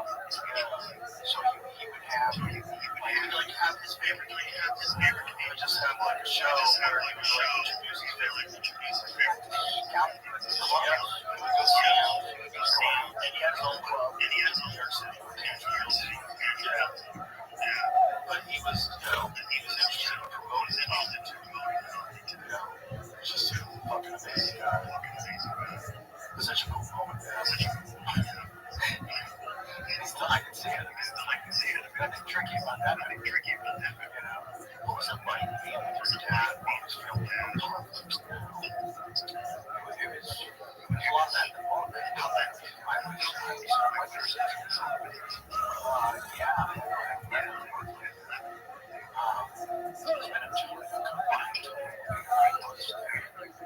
was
there was a lake, water, fish, those countries. You go to the set and once you saw the set tackle, and fuck water sports fish because what they built, trying to create was mind because it's compound out of practical materials. It wasn't like like plaster covered in chicken wire. These were like 2 ton bulkers. Sort of stacking in the jungle. And a lot of it sinking could build a foundation in a riverbank, right? Just it makes the talent in this hot to fall. It was every day, completely. There's no. You go to the south, you're going to see something completely different than what you saw there. Wild. Yeah, and I take this gentleman, Fred Plow, just keep making FX. So he was building prosthetics from the carnage you see in the movie. It's like walking in a shop, legs, hands. But I knew it was all fake, As a 10-year-old, you start seeing how it's made. So before, was never horror movies, was never emotional. It was technically, but we still get curious about how it was done. Just the artist behind it, create those things. How long ago? Totally. 89. Yeah, it was 3. Yeah, it was 3 at first. Then 4 at first. We went back. Dad has to hunt that. We went back and stayed for like 4 months. Yeah. So, yeah, it was, people say so since he was dreamed about being an actor. Yeah, it's like I said, almost killed my dad. It's not a job. It's a wrap your arms around. When can I start? Yeah. But it also, just the scope of filmmaking was really exciting. I didn't understand it. 10 or 11. But I knew something about it that required much closer look at various interesting features. What would it take to build this reality, this fake reality, on the way the subject is basically reality, but everything else around it is fake. So that's a very strange experience. It is, but such a great exactly what it becomes, what Apocalypse Now became, right? Because it was like a culturally defining moment. Yeah. It's a movie that it kind of eclipses all of the war movies. It does. It really does. I don't think there's been a film like it before since. That's a true masterpiece. It really is. There's no computers. Nothing generated. It's all had to be there. Watch when Kilmer takes the beachhead, the chopper or so, just yeah, it's great. It's just possible. And then you see some documentaries stuff.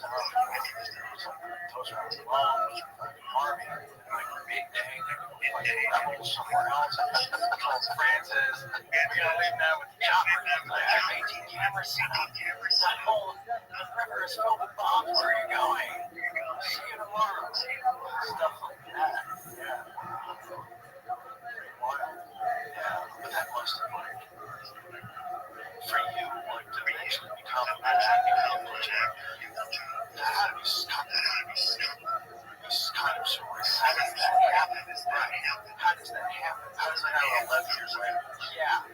Right. Or 10. Yeah. I think it's 20. Right. Yeah. So how do I go back to the same country 10 years later? 10 years later, same subject. Right. Right. Narrate the fucking thing. And then it's elevated to be on par with the other ones. Yeah. How many films that gets mentioned in the same breath? Right. Right. Yeah. I'm a much bigger fan of Apocalypse too, and that is primarily about just the scope and the complication. Just,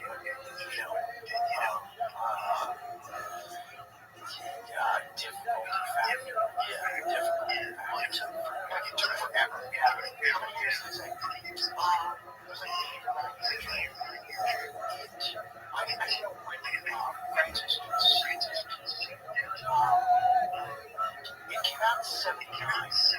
It came out in August. How many years? August 79 years.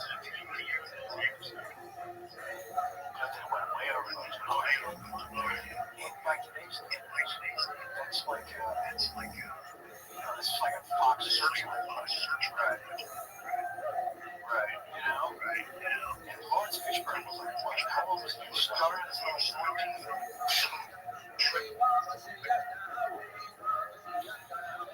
And it came out in 79.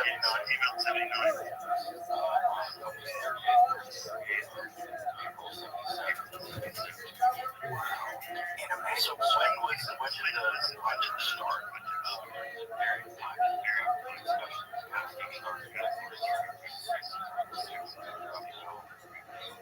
So it's not as many years. He shot with Rothschild. That's cool. Yeah. And Francis just choice. Whatever he could. Francis just saw everything. Had met Dan during the outdoor audition. Said, wow. Tell people, really know my dad down on Oklahoma Park. I ran into people on the street. They're like, hey, you're getting body like that. No. They know I'm better. People that pretend to know someone always like to throw a wine on the end of it. It's just tight. Chucky. You're still Charlie, right? Joe. Yeah, no. But imagine this, when I spending that much time, all that shit happening, not happening, opposite days, you forgot jewelry, you forgot shit, right? All these great stories. Tangible to back any of them. You mom took a lot of photos, but like nobody can go to the theater and say, oh, how Jeff was there. Okay, Jeff was there that day. We had to wait at that age, decades, right? Decades. That was cool trip. But when I saw it in 70 millimeter, like, man, it was choppy. Here. They're all around here. The film will never old. And have that kind of did you see the film? No. I don't remember where I first saw it. I first saw it on TV at home.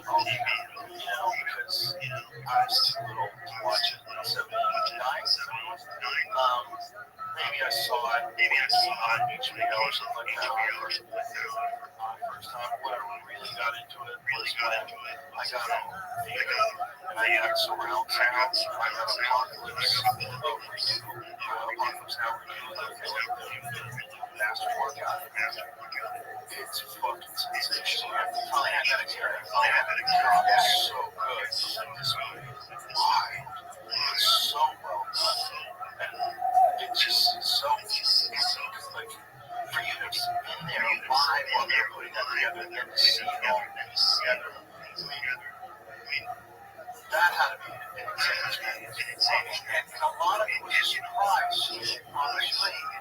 because like I talk about in the book, not so much in the dog, it's hard to get close to the action and hard to get apocalypse. That's the way the sex work is trying to say. Francis said, it's super claustrophobic. Just tackle the combat. It's also fucking dangerous. Right. So,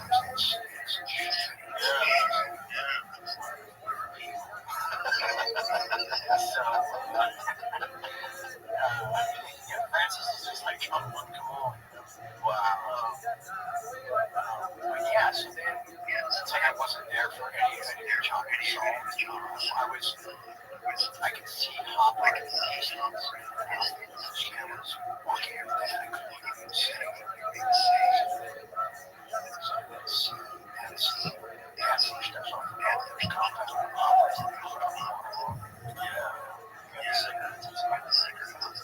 It's just like, so to have that, to have been there that long, and still means to completely fresh cinema. Did you ever get imposter syndrome when you were doing? Did you ever get like, how the fuck, like, it was so quick between you being 10, being in the jungle, while the filming, a lot of us now, stories, to, had you settled into that, or were you ever like, how the fuck do I deserve this? One of these John Pryor shows does everything right. When you're on the show, very insightful. Yeah, very insightful. Yeah. You said that you probably feel like you don't deserve all this. Sure, it's like, oh, sure. It's not wrong. Not wrong. But, and then I had a comment. Somebody the other day, and I said, well, what the fuck do you feel like you made that up? Decades soon. Great advice. However, it's a little late. Yeah. Yeah, but you can't tell me. They don't tell me. They do. But the thing about this, the thing about it is I have done enough film work. I like so many films. It's a big works of red dot. Just the film kind of parts of the film country. Sure. Yeah, so just sort of getting more comfortable in front of the camera, more comfortable sort of think on film, actually, breathe on film. That sounds kind of like an actor, actually, didn't talk about controlling the breath. Every area of life, sure, right? Yeah, the same is true. And as an actor, for sure. Doing show, doing 2.5. I was she's like, I'm not to make an entrance for someone bad. She's just trying to figure out the first scene. But then when you hear the stage go quiet, like those space, and then if I can get that last breath on the bottom, I knew this first take was awesome. When the breath stopped around like the sternum, I was fucked. Shallow. Yeah. You can't penetrate this. Yeah, the first take is just it sucks. Because that's the thing that's so serious. Right. That would be, there's a cute girl in the crowd. That's the one you want her watching. Yeah. Not the second one, which is already heard the fucking jokes. Right. Right. Now you're like, oh, this show sucks. Then I get it. The live performance thing is weird because they don't really do it. I don't think there's very many shows that still do that kind of sitcom from a live audience. Very, very odd. Tim Allen shows.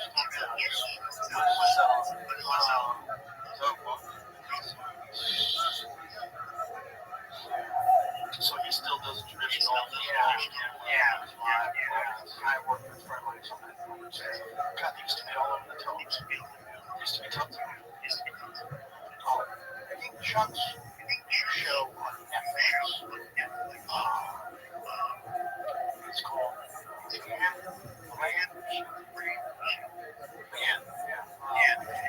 That's why. Okay. So they're still They're fun. It's fun when it works. Yeah, it's like the missing genre of today's culture. You're right. You're right.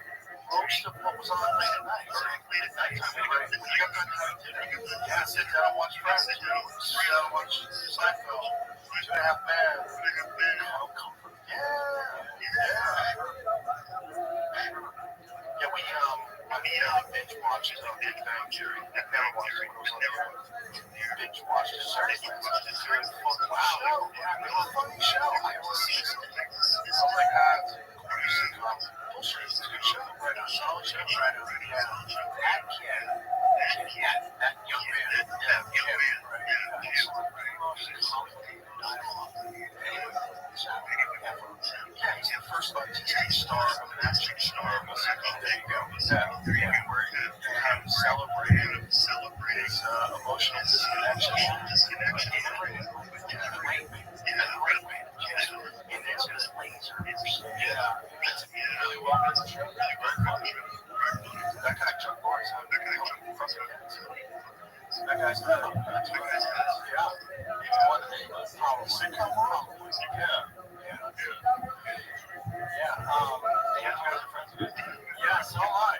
So am I. No, that sucked having that out there. It finally actually went there. I'm not gonna know.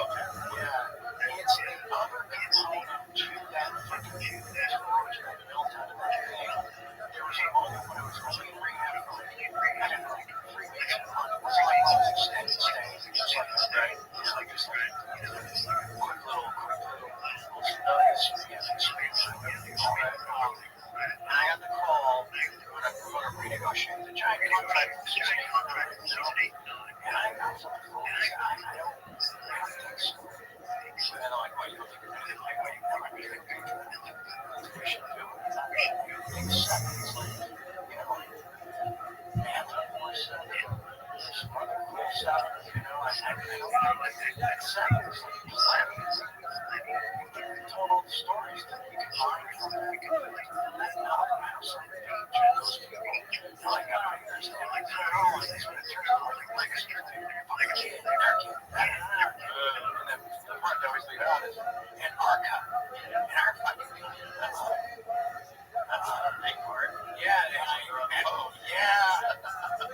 and I said on the phone, and Mark and I have talked about that part too. Mark, I said, Mark, if I go back there, man, it's gonna go really fucking bad. I just know it. He's like, well, you're projecting. You're not projecting shit, man. I'm just smart enough to know how I feel about it. A little bit of clarity on everything. I said, if I go back, I got a bad feeling about it.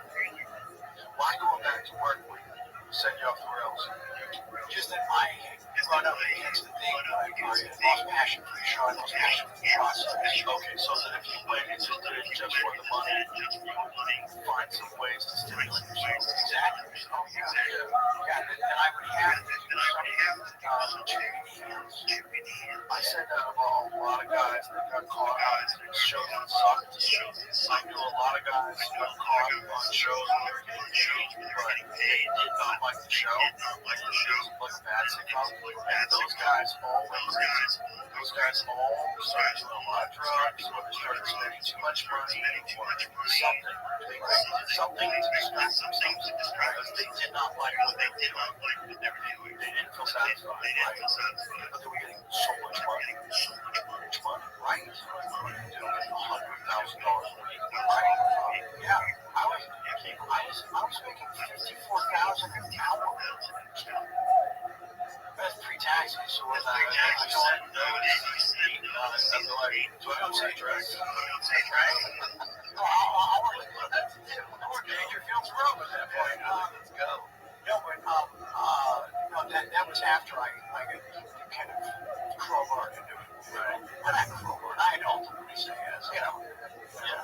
But it was just the wrong guy in that moment, in that pocket of time.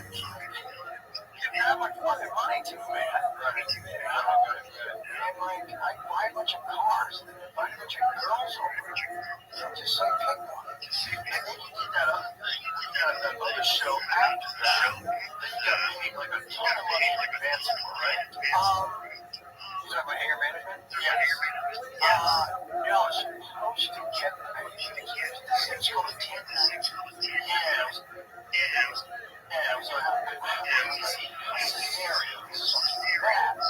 So you're not going to get a ton on the front side, but you're going to be, you're going to have a third of the show, 37 or 8% of the show.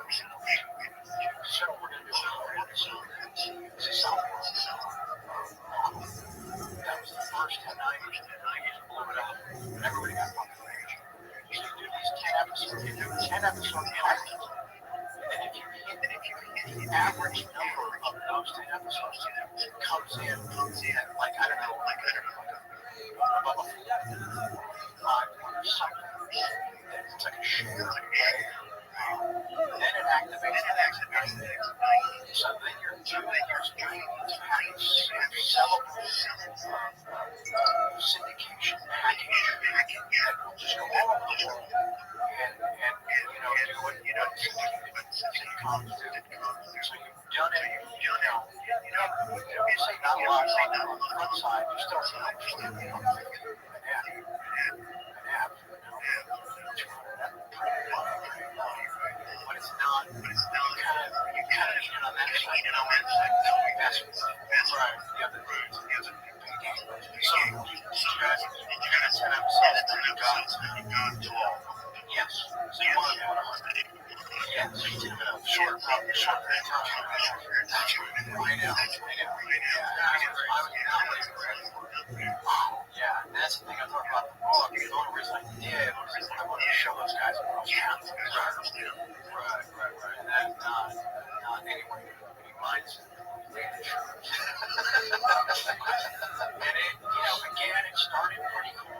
The 10, it was great. It was pretty good work. The shows were smart. And that night, it was not 20. No, what am I saying? It's probably like 9, 11 into it. I started feeling exactly the same shit I felt outside of going past everything I knew. My enthusiasm, passion, and exploration. You couldn't manufacture it. I tried, but I couldn't. I didn't like the show. I love the people I was working with, the writers, they were terrific. You didn't like the final product. I stopped caring, but I still, have a dojo, lifestyle, all that other fun shit going on, and just still way too fucking high to engage in this thing. I mean, I was doing this like a joke. I was playing the fucking time. I mean, whoever showed up, yeah. Hey, come on. Plenty to go around. There's this thing I think I felt like I was time traveling from 1 a.m. to like 7. Felt like 11, I don't know, 15 minutes. Whereas, 9 to midnight, it felt long. Wow, we plenty of time to do everything. And then, like, the hours that we didn't do, settle and enjoy. And then back to it. Oh, I guess I'm banging.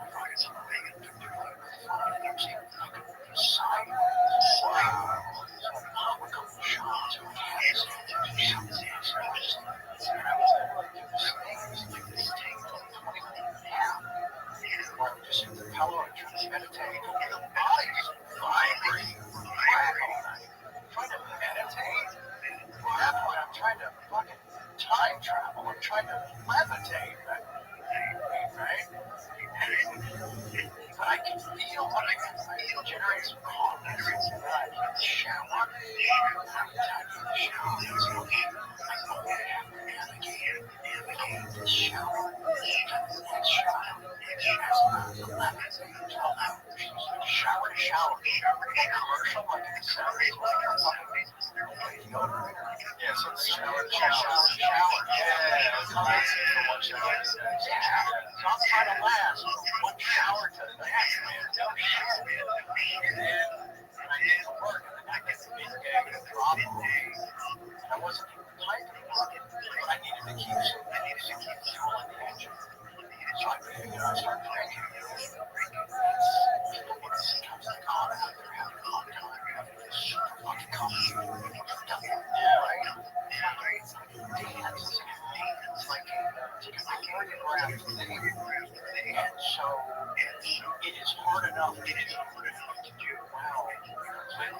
because they put all your shit in you start getting here,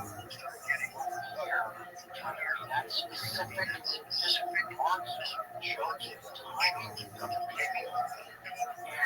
And then a lot of my energy is going to skies, conditional living,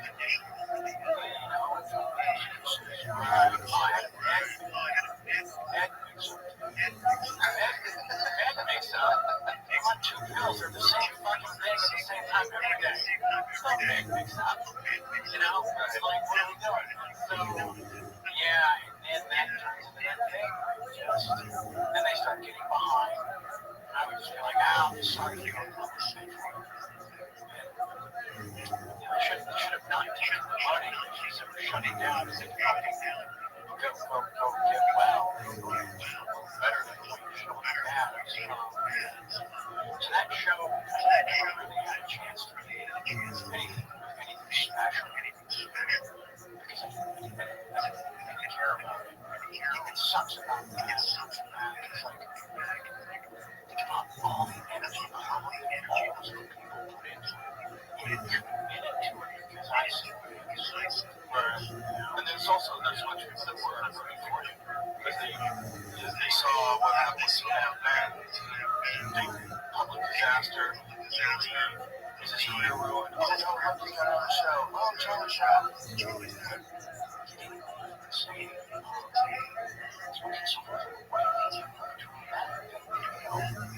After that last one night, real watch. He's on the back on another show. And what did he do between that and there? Well, the narrative on you was that you were one of the rare guys who could party like that and still pull it off and have a career. Right. And I think Karen's wife said that. She never worried about it. She knew it always had anything. Because you were very talented. And you were also very low. Like, which is one of the reasons why this is really great. When you were talking about how much crack when you were saying all that, they weren't mad at you. They're like, he's fucking partying, It was a very odd time where so many people don't admit that they party, because of their job, because of whatever. Right. They try to, like, keep it hot, keep it under wraps. And you were doing a live interview with this lady. And you're talking about how you smoke rocks, and she was flabbergasted, like you could tell. Yeah, she did not expect that kind of candor, with the discussion of illicit drugs. It's just like, nobody ever done that before. She asked, why are we doing it? Right. Everybody else is like, well, it's a terrible time. That's all I was doing. Right. It comes from a place of shame. Yeah. Because I watched something like a couple of days before I sat down with Andrew Cannon. It was this old interview some special frequency. It wasn't a Jim Babies. It was like a white death. One of the exposes they do. And it was me coming out of rehab. And I remember watching it. Okay, what's wrong with it? Because you're all in shape, all in shape. I'm doing that anymore. That got wrong. I remember how I felt watching me doing it their way. And the brain for crazy. Covering myself. And that's what 2K. That's what and yeah, man. And you know what? Those slogans and all that stuff. No, it was Brian Wilson.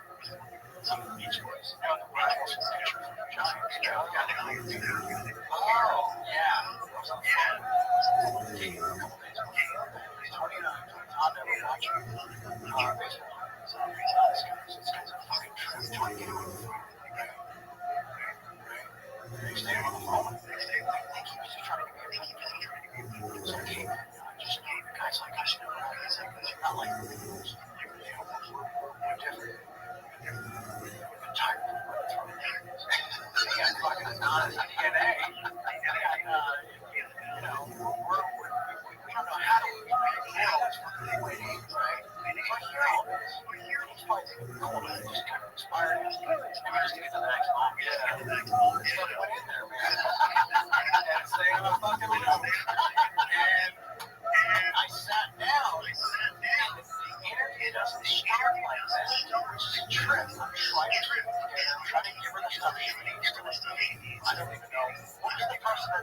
fired or some shit. I don't remember.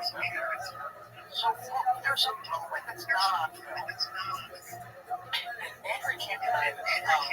She makes a crack about these two girlfriends that I'm living with, right? And expects me to just let it, brush it off and then answer her next question. I said, hold on a second. I said, that was really rude. She's like, which part? Well, what you just addressed that. Well, no, an apology.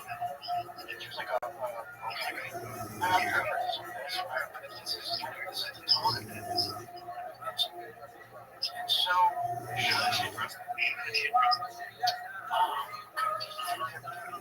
I felt that they were dismissed as just like chicks. Because one was a pork chip, the other was not. Like that, she kind of got maybe that unfairly, So, no, then they, Andrew's like, oh my god, okay, I'm sorry, I didn't mean anything by that. But I'm over here, with the thing. I'm not letting it go. I asked her about it. We should have been asked. No, I'm stupid. Yeah. So yeah. And that's what it turned into. And then I started hearing Brian's stuff. And I'm like, I don't know. I'm tired of it. And then all just, it got away from me. And I couldn't pull it back. Wow, man. And it was like, okay, it was different. It was kind of fucking interesting. Whatever, man.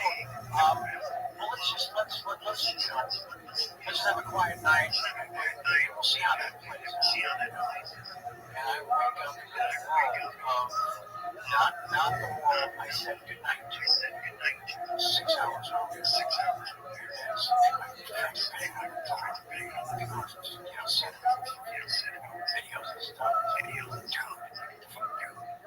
Fucking the world's on fire with your shit. Like, alright, what does that mean?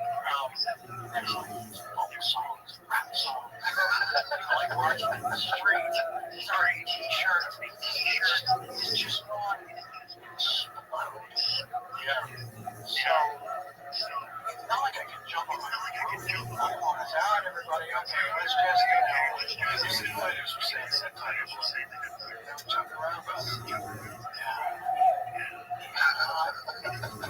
it got away from you. Penetrated. Yeah. Penetration. Well, didn't know what had ever done that. I wasn't thinking about that anymore. I was just fucking pissed. It wasn't going to be Charles Brown. Right. Convergence. Intelligence. All these emotions. All these feelings. Also, set my head. It's like, alright, pick some targets. Humanize him and sort of, if I could have just sort of converted, just kind of, away from it. Have you ever thought of what your life would be like if you didn't do that? I started to. I started to try to walk into that village, but as soon as I take a look around, none of it really makes sense because I can't really imagine it. What do you think? It's hard to put those pieces together. I wonder if you would have gotten so interesting. You mean today's show results? You might have had to have complete chaos, free fall crash publicly to just eventually gather your shit together. Alright, time to learn and grow. Obviously, that wasn't smart. Let's do it differently. Let's get it together step by step, day by day. Here you are. 9 years later. Yeah.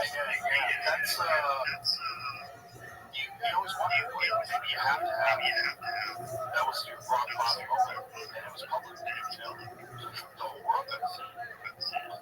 Yeah. Just a purge of all.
He's right. We're still coming out to see the other one. Right.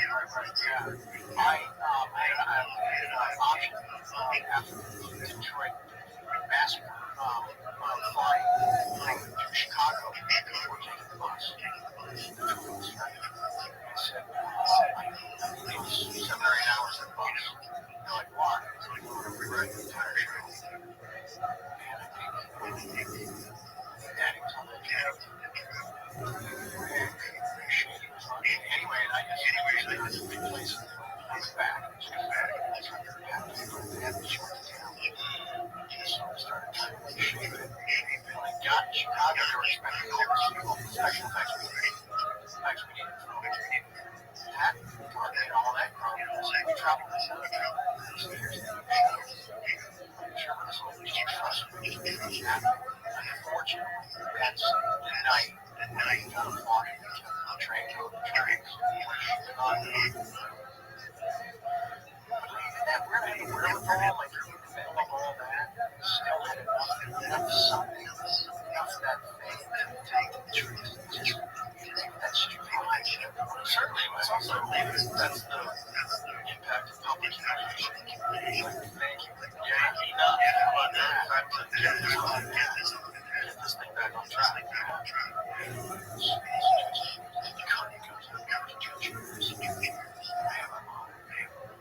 Just a conversation. Imagine that. Yeah. Read that in. And I had letters, what it was.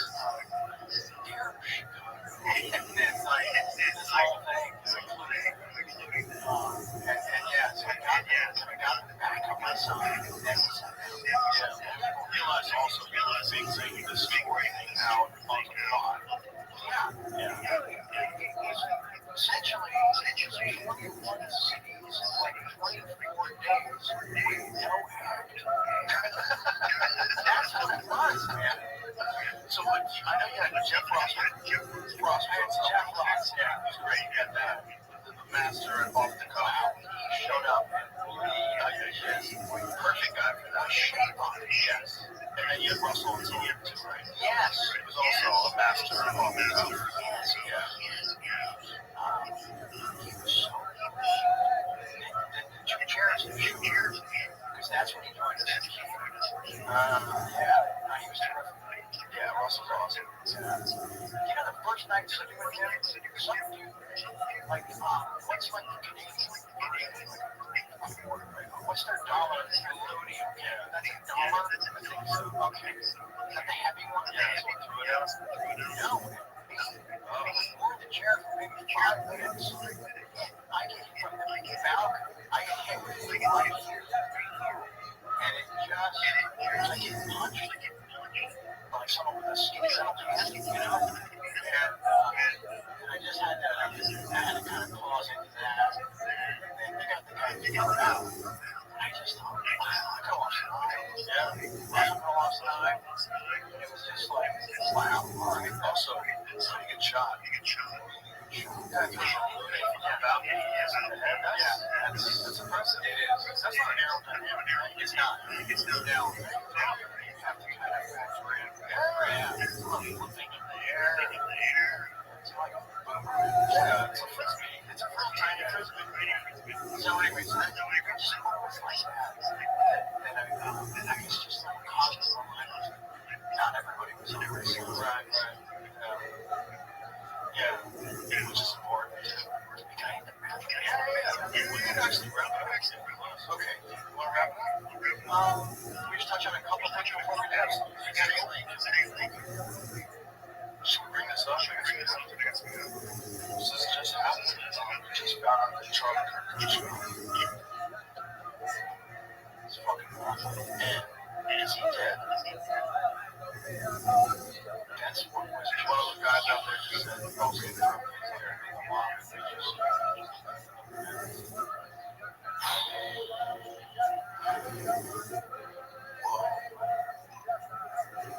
We're having a different ideology. Yeah. I don't know. Beliefs in the law. Sorry.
So it's someone's hot take.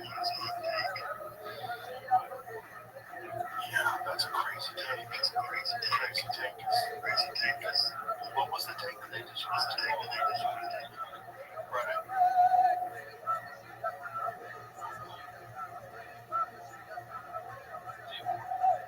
You found it right here. You can have one.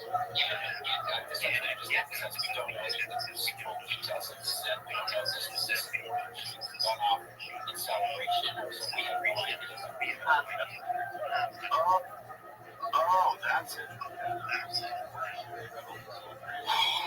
What? Someone shot their gun off in celebration and killed people. Celebration doesn't care. What a crazy take. Like it might not have been someone assassinating someone else in Rothschild. Oh, fuck. Why is someone smart? Their ideology. No, I don't understand. They want to try to pin a Trump supporter with a crazy Trump supporter with a gun trying to go on wacky. We don't know if it was a supporter shooting off a gun in celebration. Because, you know, a lot of folks are just constantly out there shooting off guns. They're shooting large gatherings in celebration. What? Fuck.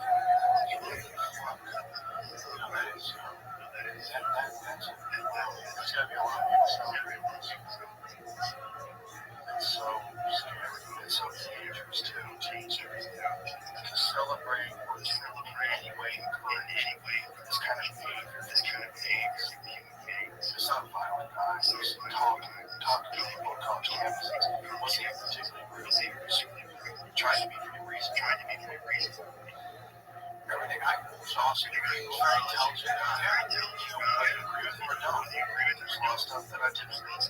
Sure, you're allowed to disagree with me. You're celebrating the fact that you got shot.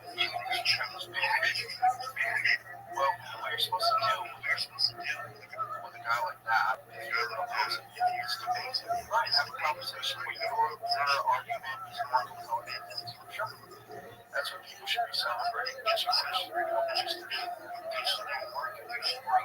be bring it down. That is hard. It's hard. This podcast has been a lot about violence. I'm sorry, not something so moment right now. It's for someone. This current we see our aware of danger, right? Yeah, he's one of those young influencers, right? It's time for the right. All over social media, always doing these various shows, debating people, giving speeches. Yeah. No one deserves this, folks. No one has different opinions. This is horrible. But I know people are going to celebrate it. This is a fucked up comment. People are really falling into this trap. It's us against them. But it's also going to be one of these great. It's one like it's going to be one people on guard. It could. It also could do the opposite. I get it. There's also going to be some extreme danger.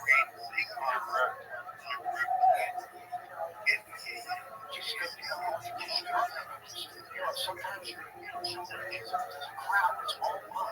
It's all love and all this. Your signature of photos is gem. There's so much of it. Love or respect looking down. Looking down the entire time. And I don't think that's kind of out in the world. But it's just type of shit. Just like shit. Just in the back of one's mind. Because how could it not? Like today, like okay, that's right. That's back in my mind. Yeah. Well, it's, when we're talking about assassinations, whether it's Kennedy or RFK, you think of them in the past. You think of them like, you don't. When something happens in current, like right now, this Charlie Kirk, Justice Memorial, you see very surreal. It seems like it's going to take a long time to reference this as something that happened. Like, oh, remember he got shot and killed. But right now, it just doesn't seem real. It seems so crazy. It's just crazy. It's not rich. It's not rich.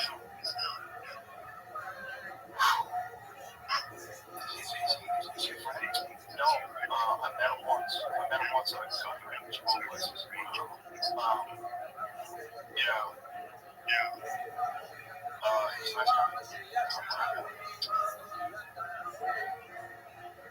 It's a fucked up time. People are so divided in this country. They're so divided. There's so many people. There's so many people that love that we're divided. They're profiting off that division. And they stoke the fire. And they do it for their own profit.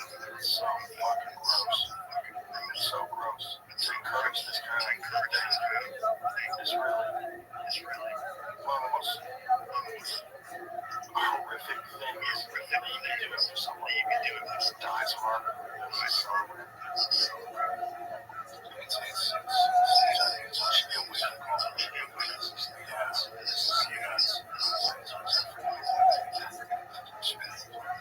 Because the people they're never thinking about that person's feeling. I think that's just like default with those. They gaslight everybody. Right. So immediately they try to find some reason why, whatever the thing is someone else's fault. It's just all gaslighting. And that's what they're paid to do. They're paid propaganda. Masquerading as the news. So weird. But it's a dark day. Yeah. It is. Well, one thing, two things is going to happen. People are going to realize how fucking insane this is. But have a conversation about it. Have a conversation. Right? Or it's going to get a lot worse. That's what's scary. It's scary. This can be sparked off some kind of a real violent conflict. Like I don't love fans. Yeah, I don't love that.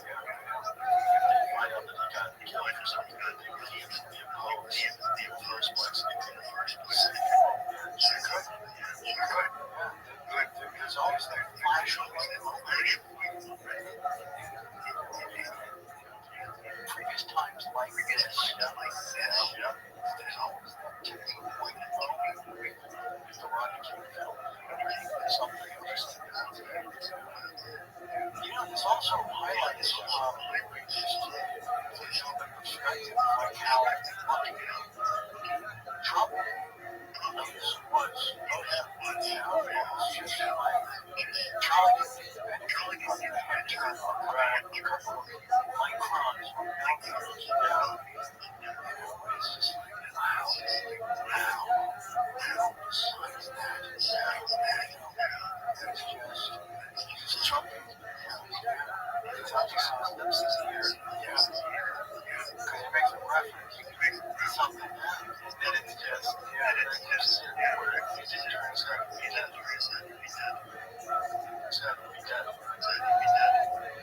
And I would have been on live once in how do we know more about an assassination of 1963? Yeah. That story's fun. There's a lot of weird stuff behind the story. There's a cell phone that was traveling, metadata, cell phone was traveling from offices outside of the offices in the FBI area. All the way this guy multiple times. He was 20 years old. His apartment was professionally scrubbed. There was no silverware. He had no social media presence. He was regularly trained with military guys. He was regularly trained for shooting. One guy I remember he was in a BlackRock commercial 2 years before. His job is just kind of between the two quadrants that they're assigned to cover. It's just a blind spot. The excuse for why they didn't have officers on that rooftop was it was too slow. The slope was too steep, which made zeros. Because he climbed up and he was fine. What the fuck are you talking about? It didn't make any sense. Now that the one where the snipers were on the slope. was fucking nuts. They found that guy walking around the grounds a half an hour before the event with a fucking range gun. Yeah.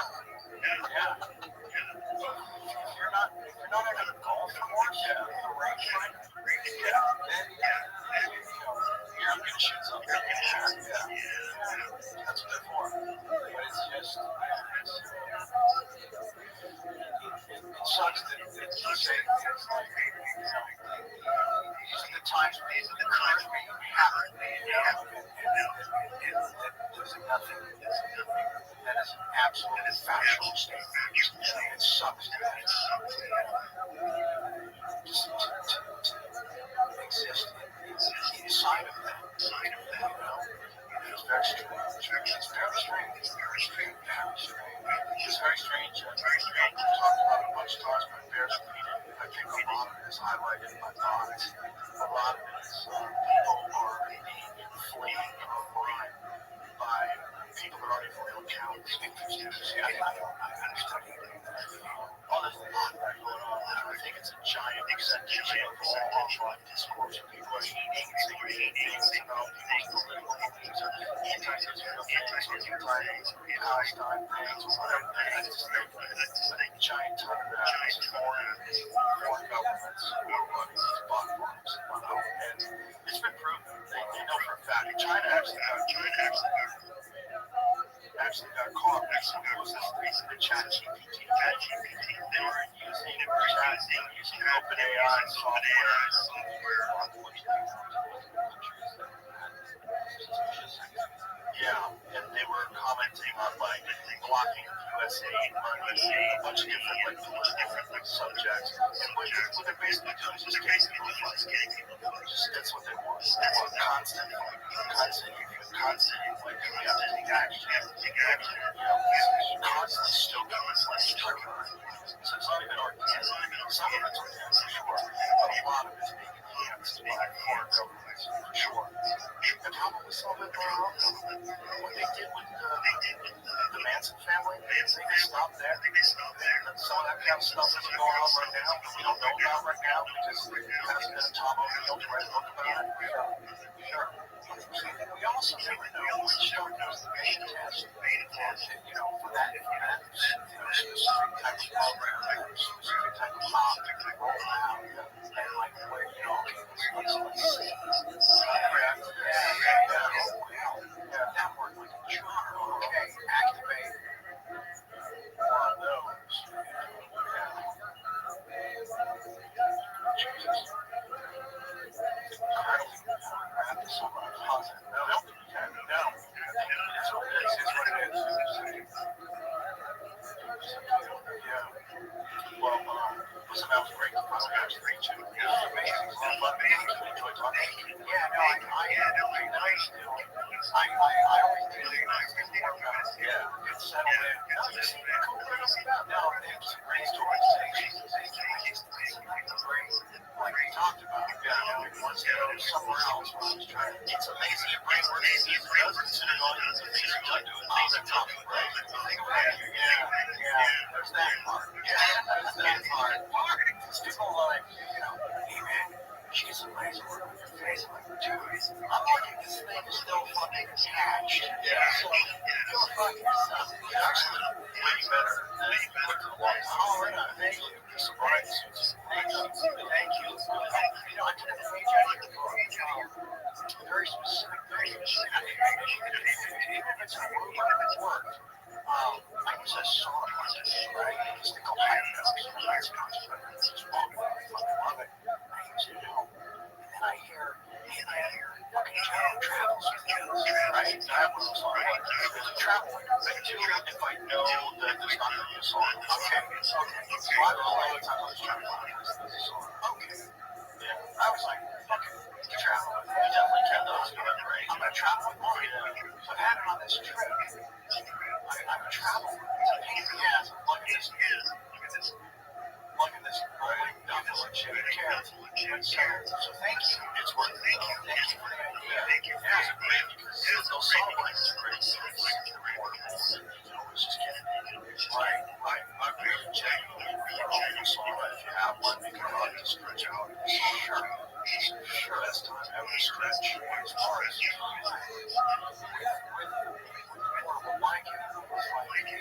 I tell people it's like a group class without any right? A little bit. Well, do you get trained in that? Oh, sure. Yes, that's a lot of what yoga is. A lot of it is chunk therapy. It's also the yoga, the exercises, which are great. But it's also that more pliable when you're really which really helps. But a lot of what there was actually a study that they were doing this study that I don't know if it completed it, but they were doing it a couple years back about the benefits of hot yoga and whether they're comparable to the known medical benefits of sauna, which are pretty well documented. And what is concluded? I don't know. I don't know. It's got to be similar because I've been in I've been in a lot of hot saunas. I've done a lot of hot yoga, and because of the exercise, I think it's very similar temperatures. Your heart rate jacks up because you're so hot. You can barely cool yourself off the glass of water when you live in but it's real, and it's 90 minutes, which is fucking brutal. Yeah, it's a real good hot yoga class. You end up at that you have a different day, a different yeah. I started that every day. It was like how everyone started their day. So much more peaceful. You're right.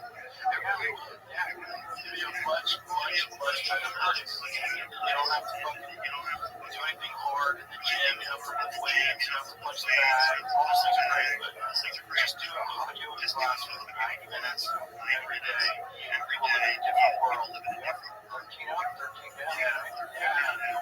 In a world of kindness, sweet people, hello friends. Something. Yeah. Nobody else can deliver the rest of the day. You can't deliver that kind of thing. And it's a constant battle to see if you can use 100% effort. You're in a constant battle. People are getting that.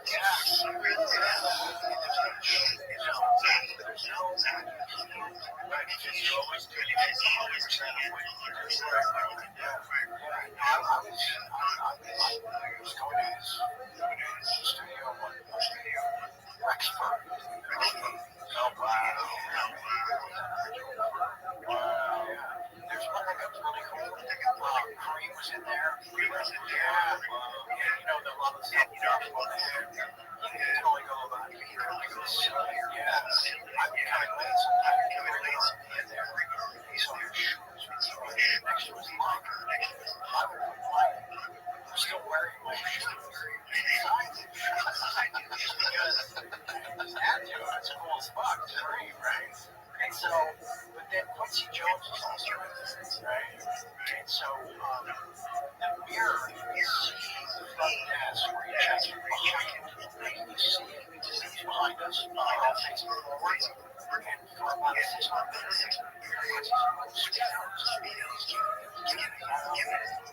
don't look like a standing bow. You're trying complicated. Stop. He leave the class. You can see him going to the desk and reach down. Sweat. Come back and try back. So what are you doing? And then this went on for a while. We came to find out later. Guess what? Think about the year. Think about like what is it? How his mind expanded. He was producing this forever. Yeah. And he's getting inspired during the yoga. Watching the mirror. The best artist selling album ever, perhaps. Right? Probably, yeah. It's gotta be up there. Being built behind us. Wow. Kind of trip, right? Yeah. Wow. That shows you how hyper down he is. He is a little yoga class. He run out. He's probably thinking about it with every pose. So it's just right there. Wow. Because most people are allowed to leave class. Quincy Jones has to write some shit down that's really going on. It's that fast. It's the best. All right, brother. Thank you so much. This is an absolute pleasure. Thank you. An honor. Thank you. All right.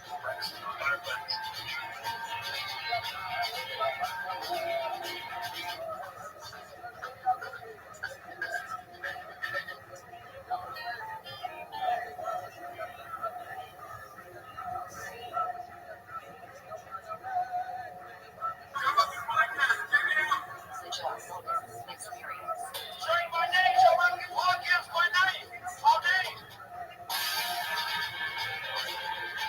Great photo meet you, man. Great to meet you. It's a trip, and you're walking in.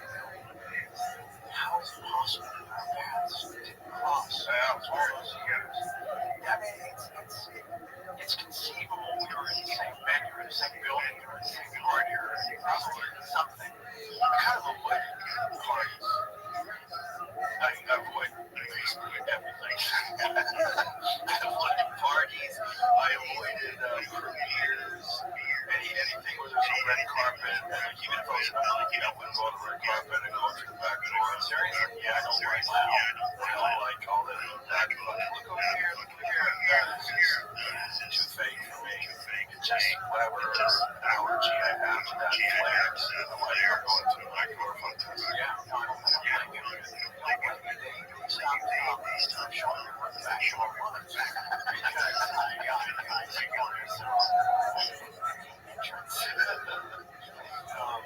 it's just too weird. But to do that, it's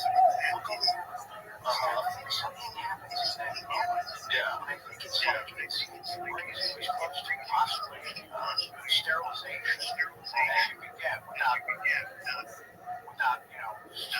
surgery. I think it's bad for you. Yeah, I think it's yeah, you can take a little bit of it, but we're doing X-ray machine for what you do. There's always that. Just go back to turn left. Yeah. Like 7 times already. That's not good.